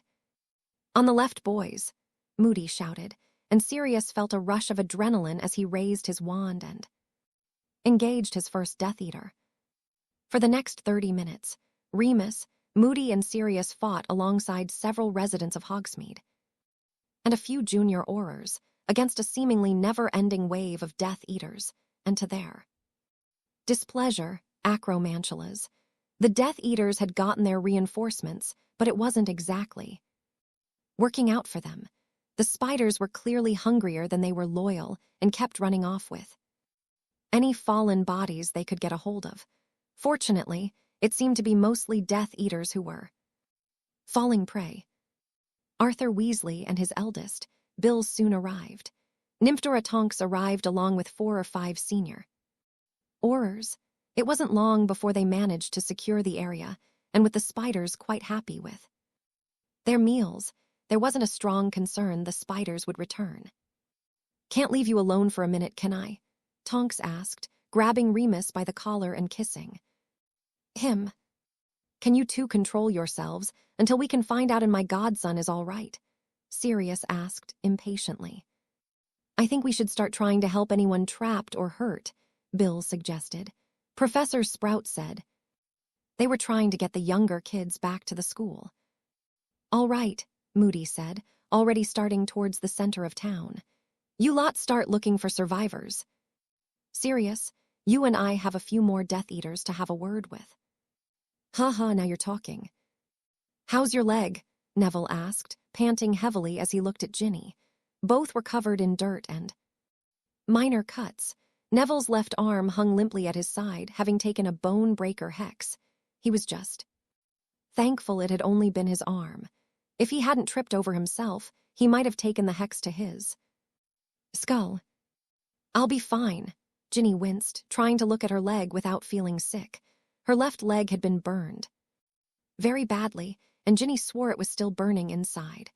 The pain was almost unbearable, and the smell coming from the wound was making her stomach turn. It was also bleeding, which was rather odd. We can't stay here, Neville said, looking around the ruined building that had once been Scriven shafts. I think we should try and get back to the castle. I don't know how much more we can do in the condition we're in. What about Harry and Daphne and the others? Ginny asked, looking horrified. I wish I had an answer. The Death Eaters are protecting the center of town really hard. Hopefully we're all smart enough to head back to Hogwarts, and let's face it, there's nothing we can do to help Harry any more than we have. The Aurors are her now, and you and I, Gin, we've got to get help. That leg's bad, and my arm is useless. But, Ginny started. Gin, I know. Neville looked into her eyes hard. I know, I want to help him, I want to know what's going on, but there was a bright flash, and the ground shook, bringing more of the building down around them. Neville grabbed his girlfriend and wrapped himself around her protectively. Debris fell all around them. And Neville received a knock on the head by a heavy piece of wood. Blood poured from the wound, and his vision blurred. His stomach rolled, and his breakfast came out all over Ginny's front. Neville! Ginny shrieked as he rolled onto his back, panting for air. The earth rolled again, and this time Ginny covered Neville, though only a little bit more debris fell on them. She raised herself up and tried to look at his head. His hair was becoming matted with blood, and his eyes were staring up completely unfocused. Neville, babe, can you hear me? Ginny said, trying to keep the panic out of her voice. Everything's moving, Neville murmured. Ginny didn't know what she should do here. Neville tried to sit up, but Ginny pushed back down. Just rest a minute, she whispered. I'm fine, Gin, Neville said, but his eyes were still unfocused. No, you're not, and if you don't rest a minute, you won't be, Ginny said, pushing on his chest to keep him down. I need to find help. Your leg, Neville said weakly. Ginny, I'm fine, I just took a bump to the head. And threw up all over me. My God, you can't even focus, Ginny argued. Well. Ginny turned and felt her whole body go cold. There were 3 of them. Their black robes were torn and dirty. 2 of them still wore the masks of Death Eaters, while the one in front, the leader, had a short, trimmed beard and cold, dark eyes. He was smiling at Ginny as he sauntered in. He smiled at her. And Ginny felt a wave of nausea when she saw his rotten, blackened teeth. Ginny's stomach rolled as she smelled the foul stench coming off the leader. What's a pretty young thing like you doing here? The leader asked. Ginny inched back, the pain in her legs shooting all through her body, making her wince. Oh, and you have a little friend. Stay away from her, Neville said, sitting up. His head spun with the effort, and he blinked a lot, trying to stop himself from retching again. I swear I'll kill you. You hear that, boys? The leader laughed. He's going to kill us. The others laughed raucously, and the leader turned back. Hey, I know you. You're Longbottom. Oh, Rudolphus would love to meet you. Not as pleased as he would be if you were that Greengrass bitch, but beggars can't be choosers, can they? The leader laughed. Come on, Mulciber, let's grab 'em. One of the masked men laughed.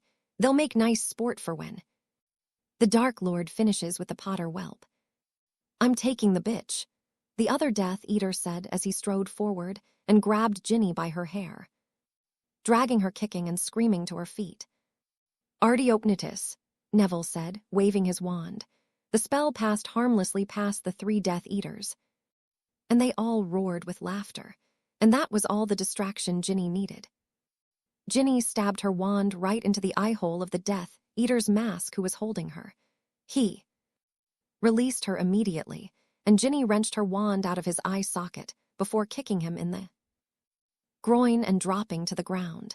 She fired 3 bone breakers at the other 2, hitting the second masked man in the head. His head exploded with the force of the spell and showered them all with brain, skull, and blood. Neville also fired spells, though his aim was quite bad given his condition. However, it provided enough of a distraction for Ginny to take both of the live Death Eaters down for good. Ginny didn't dare breath as Mulciber fell at last, his neck pouring blood from the severing hex sheet. Cast, Relative silence fell over them as they stared at the 3 dead men. Neville's head had cleared, and he turned to look at Ginny, who was breathing heavily as she looked ready to throw up herself. She was on her hands and knees, simply trying not to pass out. The 2 looked up, readying themselves for another fight as they heard voices coming closer. There was a flash and a heavy thud just outside the doorway. Ginny put herself between Neville and the door. All the while, Neville was trying to get between Ginny and whatever was coming for them. Ginny. Arthur Weasley's face shone with relief as he saw his only daughter, still alive.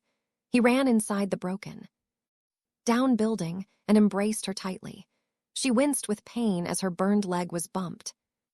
"Dad, I'm okay," Ginny said, though she felt immense relief at seeing her father. "We're okay, but I think Neville might need to get looked over. He got hit in the head really bad, and his arm." Ginny was hit in the leg by something that burned her. Neville replied quickly, getting to his feet. He wobbled, but Arthur quickly reached out and grabbed the youth. "We'll get you both to the castle," Arthur said. "Not until this is over," Ginny said firmly. "I'm not going anywhere until this is finished." "Ginny, you've done enough," Arthur said firmly. "Your mother's going to have kittens when she finds out." "Dad, No," Arthur said quickly. "You've done enough. The Aurors are here and the Order and half the village. It's nearly over." "He's right." Ginny saw Remus Lupin, and she felt more relief. The former defense teacher had slipped inside and was now checking over Neville. "That arm doesn't look too good," Remus said. "We'll get you up to the castle and Madame Pomfrey will fix you up." "But Harry," Neville tried to argue. Remus looked over to Arthur, who gave a grim look, and Remus nodded. Neither man knew how the battle was going because no one could get close. Everything hinged on the outcome of that battle, and nearly every hope rested on Harry's shoulders. Harry's wand flashed again, and Voldemort conjured a shield which absorbed the spell. The most vile wizard in a century was gasping for breath and had stopped dodging Harry's spells. The duel had already lasted far longer than it should have, and so far, he'd barely managed to hurt the boy. Harry was leaning heavily on his right leg, as Voldemort had cut his leg. He was also certain that he may have suffered a slight concussion, but he was still standing, and that was something. He was also breathing hard, but he felt that so long as he didn't get too cocky or make any major mistakes, there was a chance he could win this fight. In his head, all the advice Sirius, Dumbledore, Flitwick, and even Snape were echoing. Harry had done his best to press the attack and keep Voldemort on the defensive, but Voldemort was a very skilled wizard. It was taking nearly everything Harry had to stay upright and dodge Voldemort's spells. He had decided that if he kept moving, he wouldn't have to use a shield spell and use more offensive hexes and curses. A plan had begun forming in Harry's head. He thought if he could get his and Voldemort's wands to lock again, he could use second wand and end this once and for all. Harry knew what spells he wanted to use, but Voldemort was being most uncooperative. The problem was, Voldemort was afraid of what could happen if their wands locked. Clearly, Voldemort remembered how his own magic had turned against him the night he'd been revived, and he'd nearly lost his mind when their wands had connected earlier. Harry guessed that the dark wizard didn't wish Harry to escape. "You're getting tired, Potter," Voldemort taunted. Harry shook his head. "I'm not the only one," Harry replied.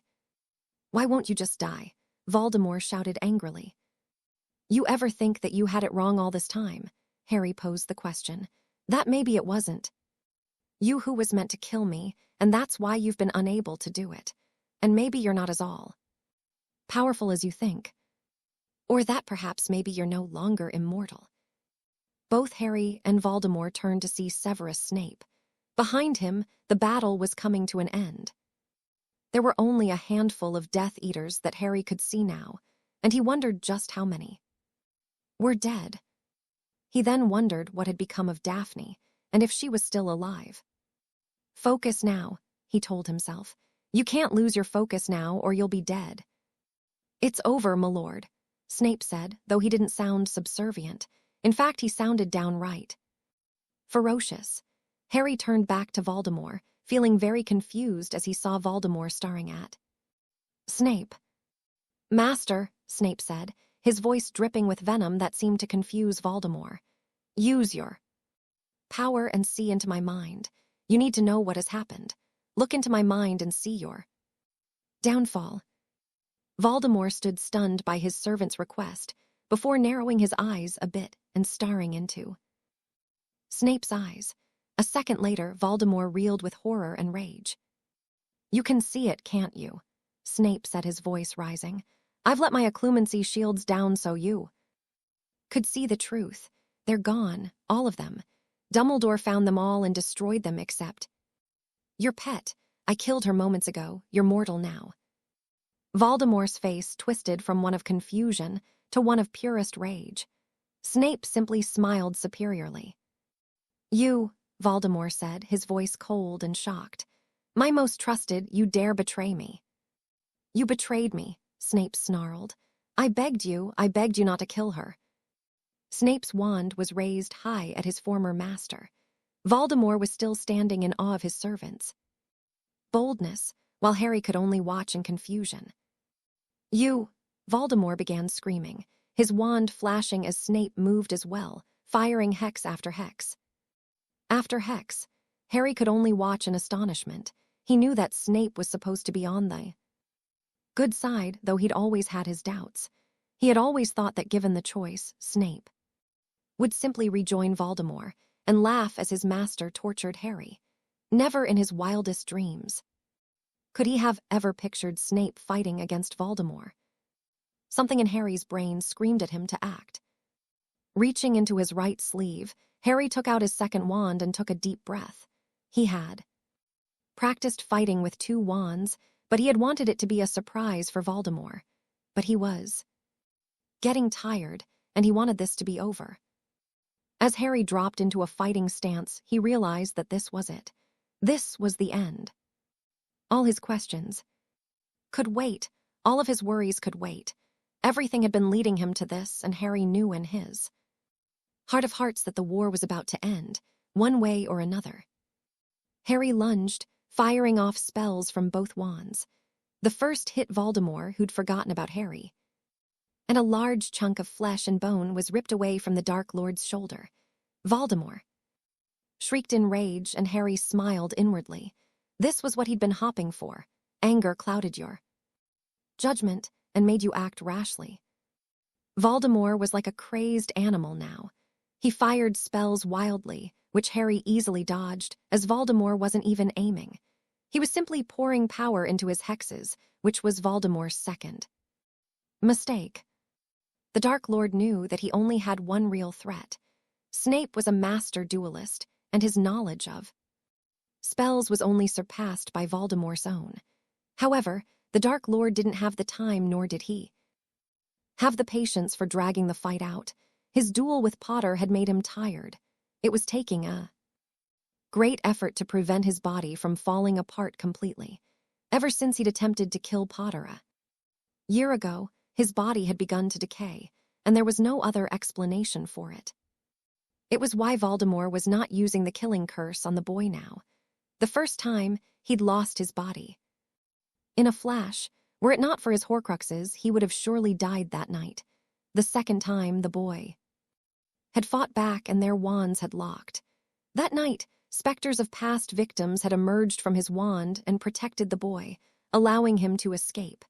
And the last time Voldemort had tried to eliminate the boy, he had thought for sure he'd done it until the spell rebounded, just as it had done the very first time they had met.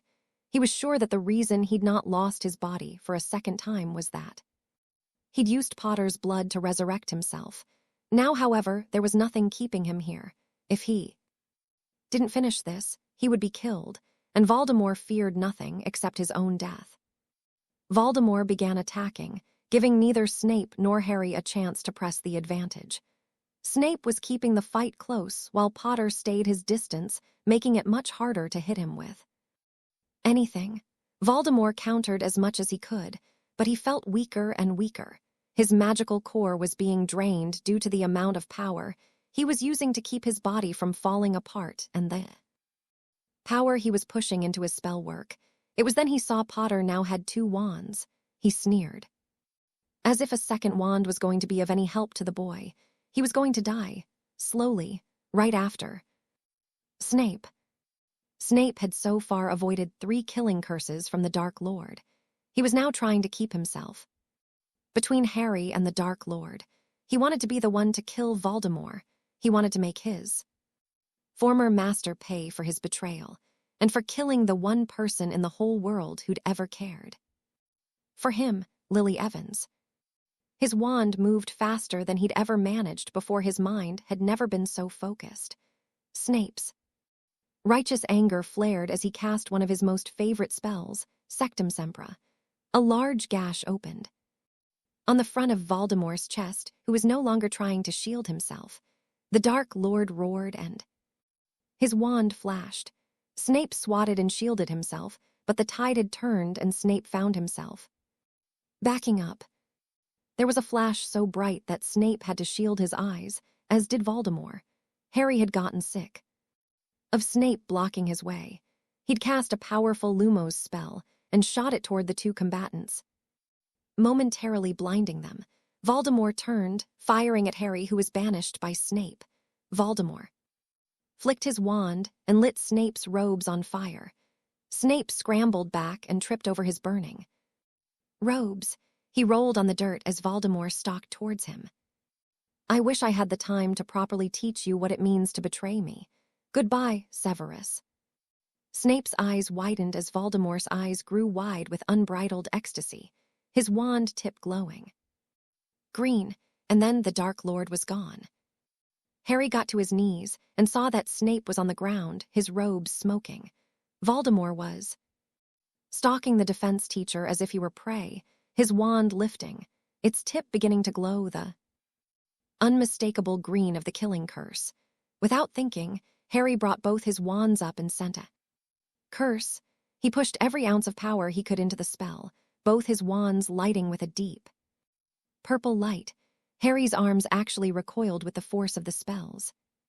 The spells impacted Voldemort in the ribs, ripping open his flesh, shattering bone and organs, and sent him tumbling head over heels. Snape was quickly getting to his feet, shaking off his robe, which smoldered on the ground. Harry also got to his feet and raced forward, his wands ready, a curse ready on his lips. Voldemort was only getting to his hands and knees when Snape and Harry got to him. Voldemort sneered as he managed to get himself upright. He glowered at his enemies, wobbling slightly on his feet. You think I am beaten? Blood was pouring out of several very bad wounds, his robes dark with it. The Dark Lord's breathing was little more the rattling gasps. His blackened face was smeared with dirt and blood. He clutched his wand tightly as he stared at the 2 men. Enemies come together with a similar goal, standing shoulder to shoulder. You think a boy and a coward have managed to defeat the greatest wizard of... Oh, shut up, Harry scowled. He flicked his wand at Voldemort. To his great surprise, Voldemort moved and conjured a shield. Snape grabbed Harry and pulled him back, which proved to be his final act. Voldemort stabbed his wand forward. It was already glowing and the killing curse flashed. Snape's body was blown back into Harry, knocking him to the ground. Harry was trapped under Snape's corpse. And Voldemort, limping, bleeding, and gasping, came striding forward, looking quite triumphant. Harry's eyes flashed as he saw every face he knew had been killed because of Voldemort. His mother, his father, Cedric Diggory, then the faces of his friends and images of what would happen to them. Foetus dolor infinitus, Harry shouted, raising both his wands. Voldemort was hit directly in the chin. The Dark Lord was lifted in the air and came crashing down a few feet away. The village of Hogsmeade echoed with the shrieks of pain as he writhed on the ground from the effects of the curse. The screams served as a strange signal, and fighting stopped almost at once, nearly every set of eyes turning towards the center of town.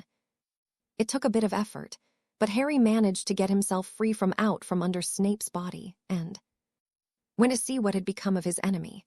As he walked, he saw Voldemort's wand lying on the ground and stooped to pick it up, stuffing it into his pocket. Daphne had told him of the infinite pain spell, a curse that would cause the victim to suffer never ending pain through their body for the rest of their lives. So far as Harry knew, there was no counter curse, but Harry was certain the spell should not make the victim writhe like Voldemort was currently. It was almost as if Voldemort was suffering under 1,000 Cruciatus curses. The only thing Harry could think was that he had used 2 wands and had been thinking of Daphne at the time, afraid he wouldn't get to see her anymore. As evil as Voldemort was, Harry didn't wish to extend the man's suffering, even though he deserved it. And more, Harry wasn't that kind of man, and knew that he never would be. Harry took a deep breath as he aimed his wands and cast a reducto at Voldemort's head, before igniting the man's body on fire. Harry wanted there to be nothing left. He didn't want anything that might be used to resurrect the man. Again. The corpse burned brightly, and then a shockwave blasted outward from the body, and Harry was knocked to the ground once again. He was really getting tired of landing on his butt. As he got to his feet, he began noticing something. The constant white noise of battle that had been ever present for so long was now conspicuous in its absence. He began to look around and could see that the Death Eaters that remained had all fallen to their knees, gripping their arms. It was strange. And then an idea popped into Harry's head. The dark marks. Each and every one of them were gripping their arms where the dark mark had been tattooed. Harry wondered if the dark mark was actually tied to Voldemort's soul. He remembered Snape saying that his mark had grown more vibrant as the Dark Lord grew in strength. Harry turned and knelt by Snape's body, grabbing the man's left arm and pushing up the sleeve. The dark mark was gone, but Snape's arm looked melted, burned. Harry thought he may understand. The dark marks were something akin to Horcruxes. They had been tied to Voldemort's soul, and now that it was gone, the dark marks burned away. And then something else occurred to Harry. The war was over. It was actually over. He had won. He had won and had lived through it. He was alive, and he now had a future with Daphne. Harry's eyes went wide as he began to scan the village. Daphne, he said louder, turning about. Everywhere he looked, he saw faces staring back in awe, pride, and worship. People were coming forward, cheering and laughing. Hands reached out for him, grasping his hand and shaking it. There were women crying with joy, trying to embrace him, but Harry tried to keep them back. There was only one person he wanted to embrace right now. Daphne. Harry. Harry turned, but it wasn't Daphne running towards him. It was Sirius who grabbed him and embraced him hard. Sirius. You did it, kid. You fucking did it, Sirius said, releasing Harry and holding his head to stare in his eyes. He felt immense pride and relief as he stood there looking his godson over. Harry was bloody and caked in dirt, but overall he looked fine. Have you seen Daphne? Harry asked, pulling Sirius off him. No, but I'm sure. Daphne, Harry shouted, turning to look for his blonde-haired, blue-eyed angel. Daphne, Harry shouted again. He needed to see her, to hold her. A panic began to creep up his spine. What if she hadn't made it? He didn't think he could bear it. He shouted and shouted for Daphne, praying she was all right. And then she was there, dirty, bloodied, and limping with Hermione and Tracy on either side of her, helping her forward. Harry's heart soared and he sprinted to her, engulfing her in his arms, stumbling a bit and falling down with a very relieved and tired-looking Daphne in his arms. All at once, the stress of everything he'd done and seen washed over him in a wave of relief as Daphne pressed her lips to his at last. You beat him, she said softly. I never doubted you would. I love you. Harry smiled, kissing her deeply, hands fisting in her hair. He stared deeply into his eyes. As his heart pounded in his chest, She was sighing as she stared back. She looked so tired and yet so relieved. She bent and captured his lips, opening her mouth to allow Harry to deepen their kiss. It would be written of later as being the kiss that heralded a new era of peace and love for the wizarding world. I was sure that he was about kill me, Daphne said with a weary sigh. She was currently lying in a bed in the hospital wing at Hogwarts. Her wounds hadn't been severe enough to have her sent to St. Mungo's like so many others, but Madame Pomfrey had let it be known that she would not be leaving her care for some time. Harry was sitting in a chair next to her, both his hands wrapped around hers. His wounds had not yet been treated, as there were people far worse off than he was. So how? Harry began to ask, but Daphne gave him the faintest of smiles. Tracy, she said simply. She and Hermione found me, and Tracy hit him with a piercing hex, right in his leg. She said she was aiming for his head, but thought she might have been shaking too much. As soon as I saw that he'd fallen, I scrambled up on top of him and began punching him. Harry had seen her hands. Her knuckles had been bruised and bloodied, and he had never felt prouder of her than when she told him the reason. He shoved me off of him then and tried hexing Hermione and Tracy. Hermione managed a shield, but whatever he used shattered it, but I guess it wasn't strong enough to hurt her too badly. Tracy managed to find cover. Draco, I guess, forgot about me. I was able to get my wand back, and then I used the same curse that I did on his aunt in the Department of Mysteries. It's all right, Harry said softly. He would have killed you. He almost did.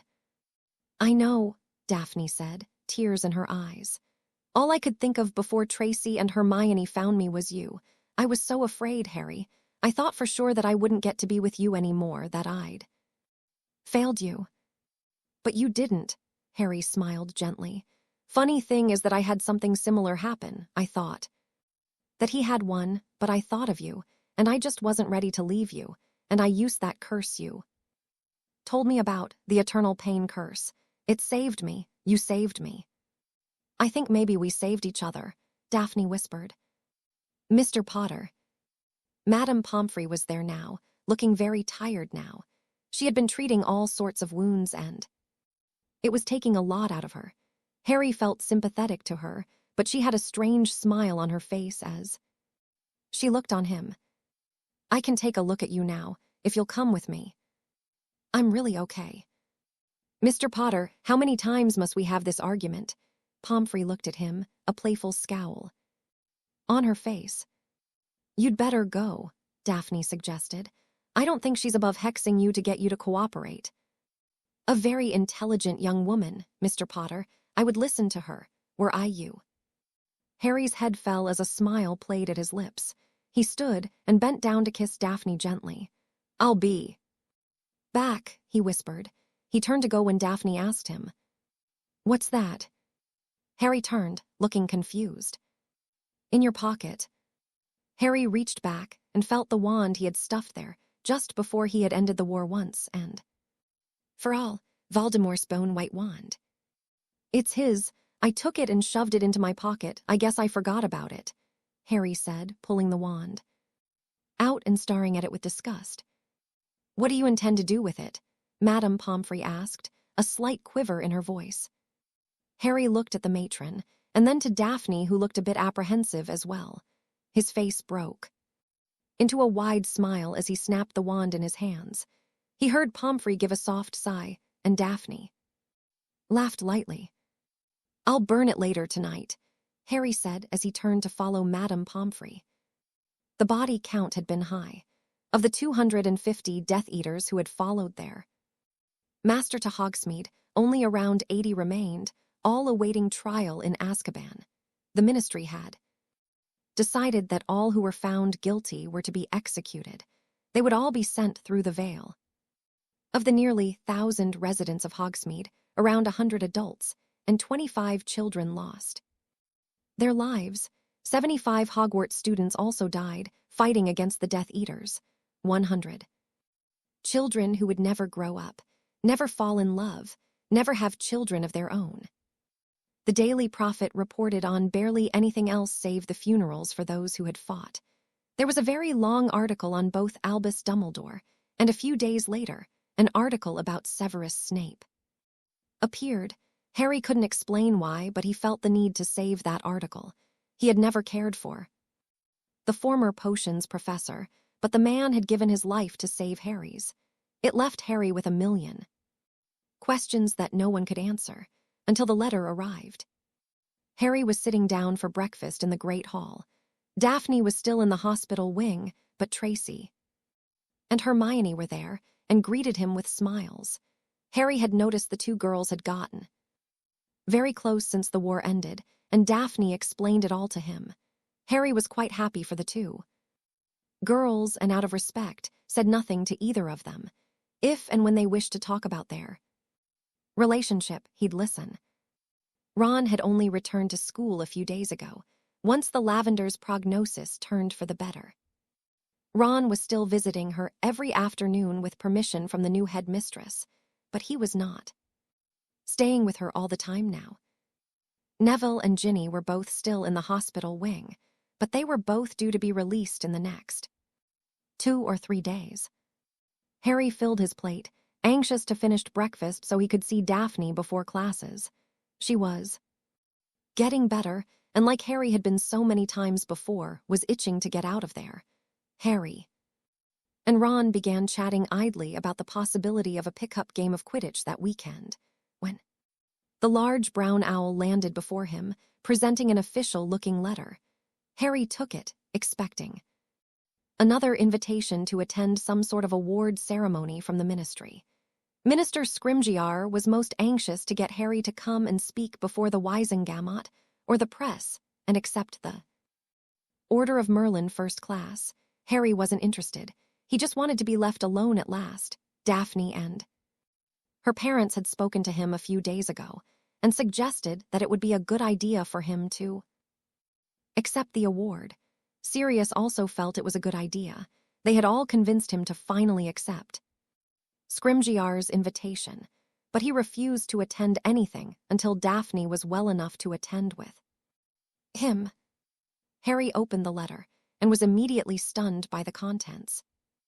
Dear Mr. Potter, this letter is to inform you that you are the sole beneficiary of Severus Snape. His will was read yesterday, and as per the instructions, the contents of the Snape vault has been added to the Potter vault, and you inherit the house at Spinner's End. Mr. Snape's instructions were most explicit, and as such, we were not to inform you until his wishes had been carried out. His final wish was for us to send you the enclosed envelope. May your gold ever flow. Ragnarok. Account Manager.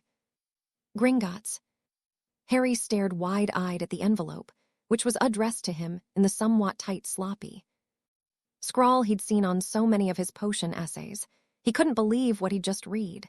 Snape had named him the sole beneficiary of all of his estate. Snape, the man who'd hated him, belittled him, spent every waking moment to mentally abuse and torture him, all because of a lifelong grudge the man had held against Harry's father. You all right, mate? Ron asked. Harry slipped the letter from Gringotts to his red-headed friend as he kept staring at the envelope. Bloody hell. Ron, Hermione sighed exasperatedly. Ron's answer was to pass the letter to her. Holy shit, Hermione hissed after she finished, making Tracy and Ron laugh. Harry barely chuckled. Well, go on, Tracy urged. Find out what he had to say to you after everything.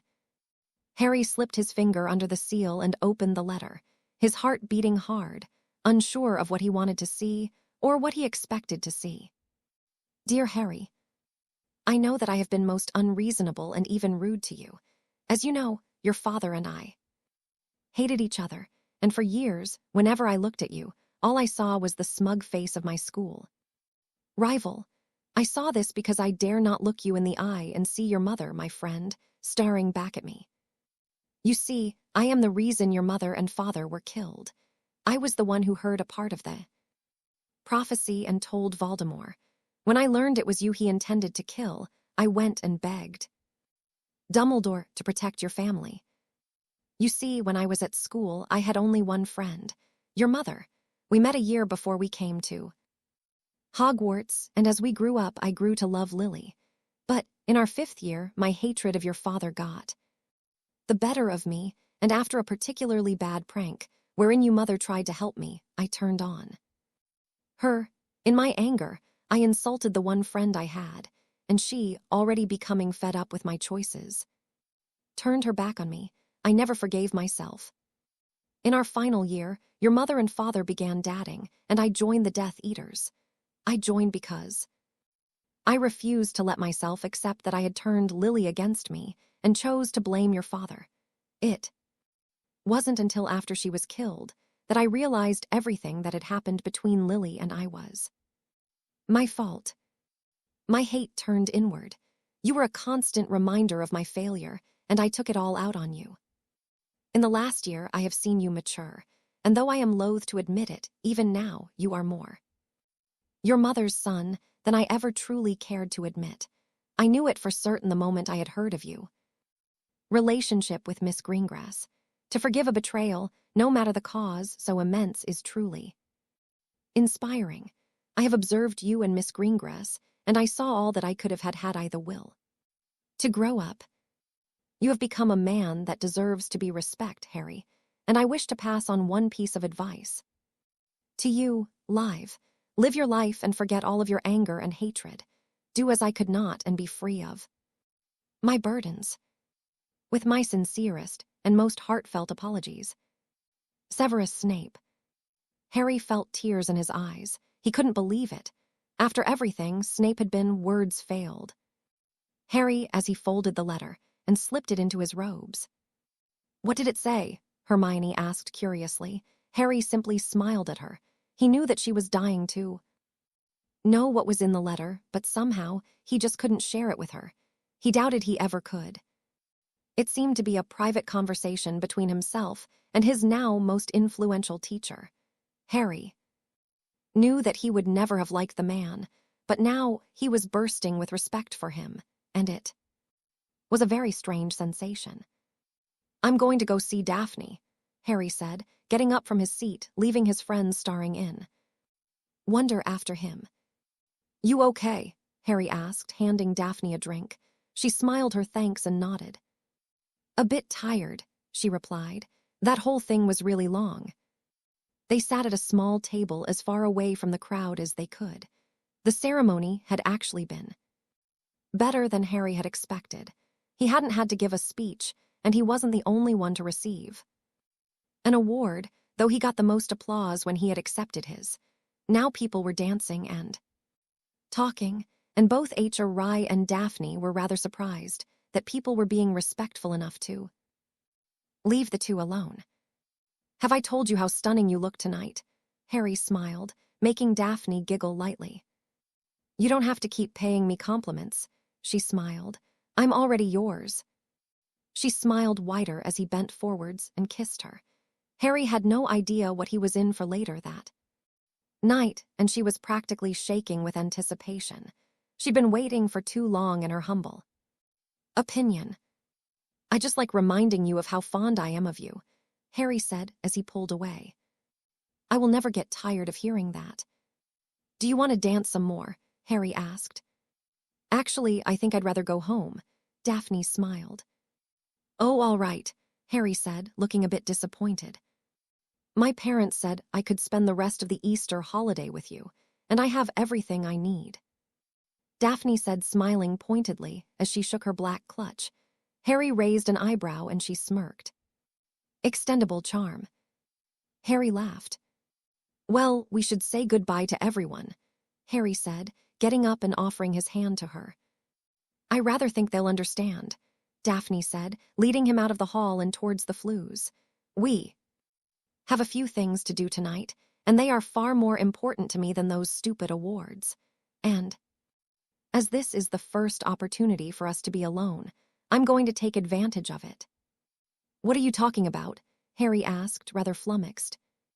Have I told you tonight how irresistible you look tonight?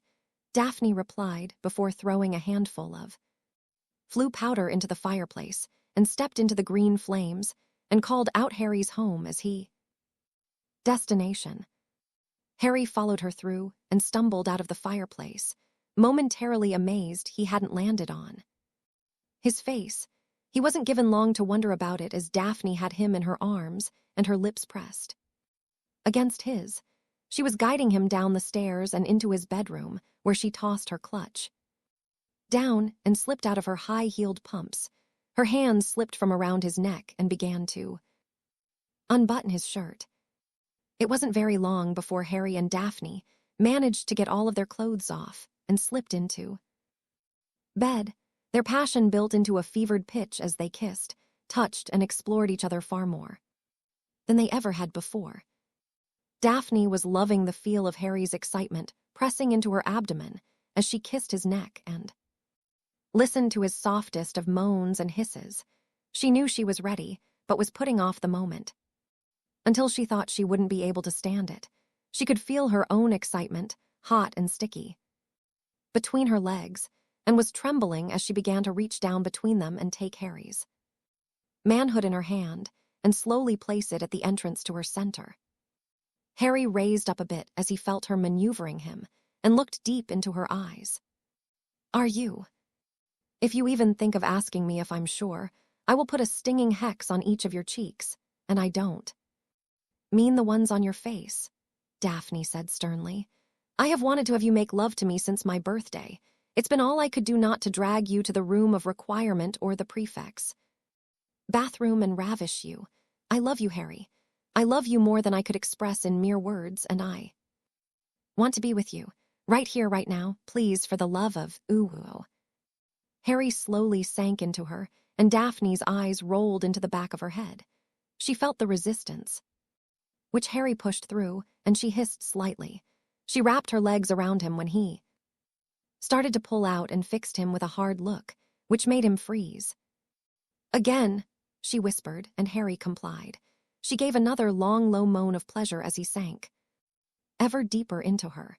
She grabbed his head and kissed him as he began a slow, steady rhythm and softly began rolling her hips in time with his soft thrusts. It was unlike anything she had felt before. He had used his fingers on her, but it wasn't like this. The feeling that was building in the pit of her stomach was indescribable. And then Harry angled himself differently, and he rubbed against her slightly differently, and sent shockwaves of pleasure through her entire body. Her toes curled, and the muscles in her thighs quivered. Again, she panted in his ear, and Harry complied, and again the sparks. Over and over she felt this wondrous sensation, as Harry's breathing became heavier, and they began to sweat from the heat of it. Daphne kicked off their blankets and held him ever tighter to her, urging him on with her frantic whispers and moans. And then his body tensed, and he gave a soft grunt and a squeak of surprise. She could feel him erupting inside of her, and then her body tensed, and the feeling that had been building within her stomach exploded. She cried out and gripped his shoulders as her body spasmed and writhed under him. It took several minutes before either of them could speak. Slowly, Daphne untangled herself from her lover, allowing him to roll off of her and wrap his arms around her. They lay cuddled together, attempting to catch their breath. Harry continued kissing her temple, sighing most contentedly. "That was," Harry tried, but words failed him. "I know why I waited," Daphne said, still panting. "But I'm an idiot for waiting. We could have doing that for a couple of months now." Harry's response was soft laughter, which Daphne found more than a bit contagious. She turned herself a bit so she was facing Harry. She kissed him deeply, her hands running up and down his naked spine, making him shiver slightly. She broke the kiss and looked into his eyes. "So, do you think we could try that again?" she asked rather shyly. "Anytime you'd like," he replied, kissing her. "How about now?" Harry's love for formal events had not gotten more accommodating in the last year. He hated them just as much as he had hated the Yule Ball. The only thing he did like about them was that Daphne got really done up. His girlfriend lived for these things only because she loved dressing up, Harry thought. That if she had her way, she'd get dressed up every day, not that he had any argument against it. She had really gone all out today, though. He barely listened to the speeches as he was so enamored. With his girlfriend, who knew he was staring at her from across the hall, he knew that she knew. Because she was smiling. She loved that he still couldn't help stare at her even after all this time, and hoped that he would continue to stare like that for many years to come, especially if what she had heard turned out to be true. "You've got to stop smiling like that," Tracy said from beside her. "You're only fueling his fire." "Kind of the point," Daphne replied. Tracy only shook her head.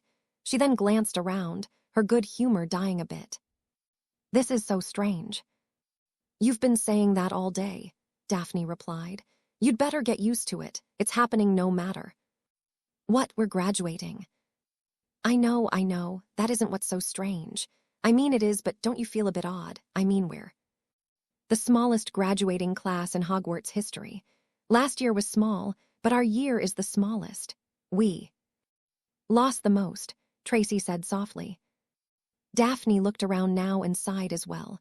It was true. She remembered their class had always been the smallest, which she knew to be a result of the first war against Voldemort. The class behind hers had easily twice the number of students as her before the final battle, and each year after had been bigger.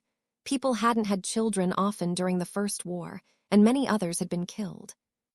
When Harry defeated Voldemort the first time, people began having families again. So no matter what, her graduating class was always going to be small, but now it was on record as being the absolute smallest in history. Of the Slytherins, there was only herself, Tracy, Millicent Bulstrode, and Blaise Zabini, 4 of the original 10. The Gryffindors had lost 2, Dean Thomas and Seamus Finnegan. Daphne looked to Parvati Patil, who was smiling, though it didn't touch her eyes. The girl had never been the same since the battle. Her face had been scarred, but everyone had been scarred in one way or another. No, Parvati had become rather withdrawn, almost as if she'd lost someone very close to her. No one knew what the reason was. And Parvati refused to talk about that day. The Hufflepuffs had only 4 surviving members in their year: Susan Bones, Hannah Abbott, Zacharias Smith, and Justin Finch Fledgley. Oddly, Zacharias had become a sort of pariah. Daphne had heard the stories of the boy screaming like a girl and running away, abandoning younger kids to be killed. He spent a lot of time on his own, and barely anyone in his house spoke to him. The Ravenclaws had suffered only 2 losses.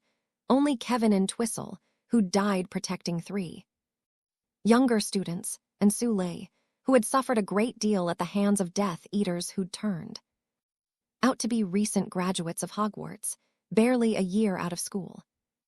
Daphne sighed.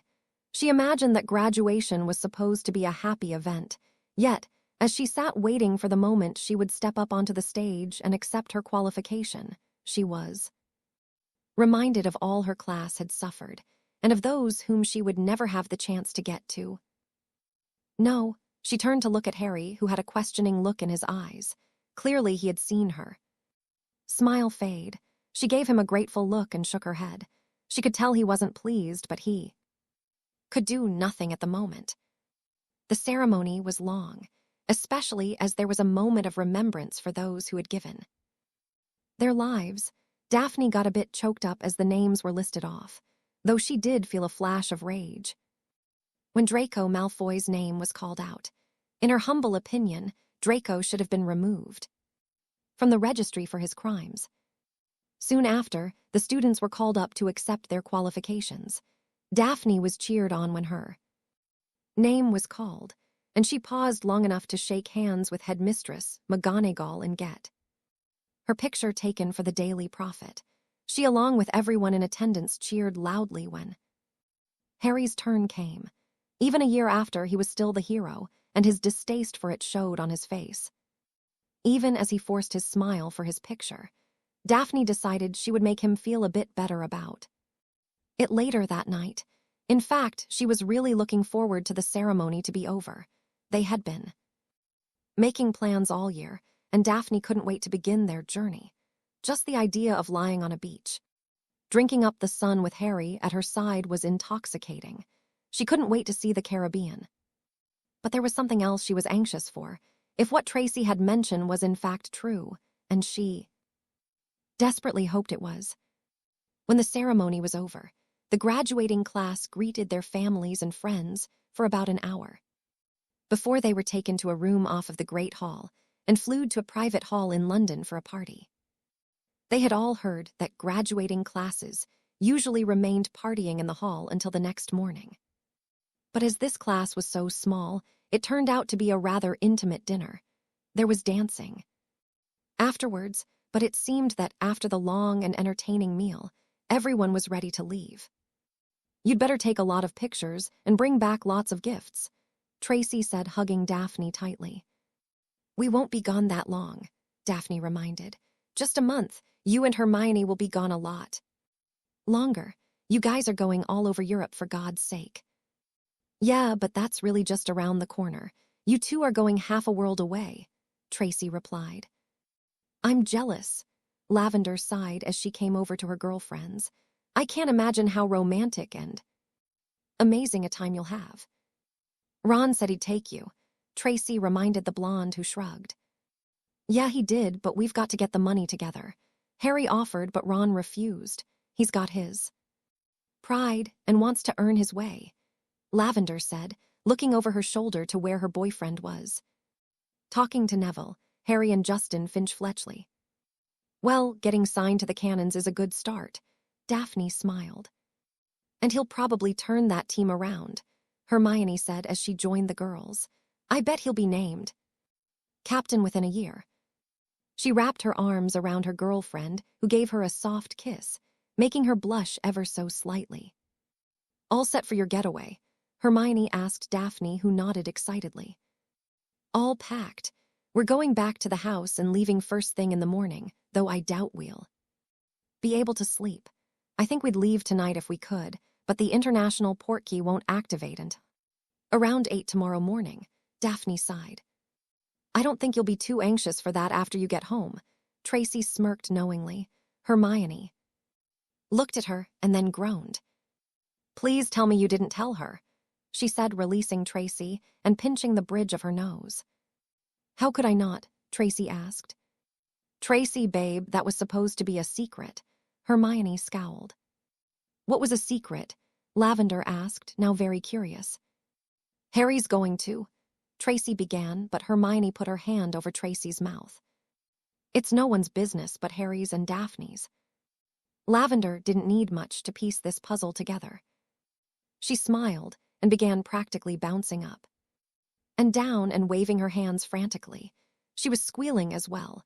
Both Hermione and Tracy were giving her rather pointed looks as the boys were now approaching. "Why didn't you tell me?" Lavender asked Ron, hitting his shoulder. "Tell you what?" Ron asked, now rubbing his arm. "About what Harry?" "What Harry what?" Harry was standing behind them, and they all turned to look at him rather guiltily. Neville was standing to his side, looking a bit guilty as well, as he was sure what was being talked about. He was very grateful that he had not come over earlier. "Nothing," Tracy said loudly. She ran over to Harry, hugged him tightly. "Have fun, bring me presents." "Bye." She grabbed Hermione by the wrist and led her towards the flue. Hermione looked rather upset as she wasn't given a chance to say her goodbyes. Harry watched them go, and while he knew he'd see them again in a month, he still felt a bit angry. He'd have to make Tracy pay for running off with Hermione. He turned his narrowed eyes back to Lavender, who was fidgeting badly. Before he could say any more, she had lunged at him and hugged him. She whispered a congratulations into his ear and stepped back. She gave significant look to Ron, who shook his head, and hugged Harry in a manly fashion. "Come visit me when you get back. I want to hear almost everything when you get back," the redhead said, "and Mum will have kittens if you don't come for dinner." "You know I will," Harry replied, patting Ron's back. "Same goes for me," Neville said, clasping Harry's arm and pulling him into another manly-type hug. with a lot of backslapping. "Send Ginny our love," Harry said. Neville gave Daphne a big hug as well and then went off to say good bye to few others who were lingering. "So, have you talked to everyone?" Harry asked as he took Daphne's hand. "Pretty much," she smiled. "You ready to head home then?" Daphne nodded with an expectant smile. Harry led her to the flue, and one by one they left there. Graduation party and return to Harry's home, a gift from Sirius. It was a nice little house just outside of London, something to start his life with. Sirius had explained that he had lived there when he'd begun his Auror training after he had graduated. It was a very nice, if not small, 2-bedroom home. Perfect for a young couple just starting out, Sirius had said. It was dark until Harry waved his wand, and Daphne gasped. Harry had obviously gotten someone to set up the room. There were candles all over the place and a small table set in the center of the room, with 2 glasses set on it, and a bottle of what she guessed was champagne resting a bucket of ice next to it. "This is really," she turned around to say when her breath caught in her throat. She knew it was going to happen. Tracy had told her as much, but she had doubts that Harry would actually do it. Yet there he was before her, down on his knee with a small box opened in his hand. There, resting on a bed of green velvet, was the most beautiful diamond engagement ring she had ever seen. "Yes," she said when she found her breath. "But I haven't," Harry started. Daphne threw herself at him, kissing him soundly. "Yes, yes, a million times yes," she said between kisses. Harry did eventually get the question out, but by then they had made love twice and finished the bottle of champagne. Daphne grinned when he did ask and snuggled deeper into his arms as she stared at her new ring. To her, a more perfect beginning to life out of Hogwarts could not be imagined. She knew for a fact that she was an extremely lucky young woman, and she also knew that her life with Harry would be blessed in every way. She simply could not wait to find out what it had in store for them. Thanks for watching this story. If you'd like to see more, please subscribe to my channel.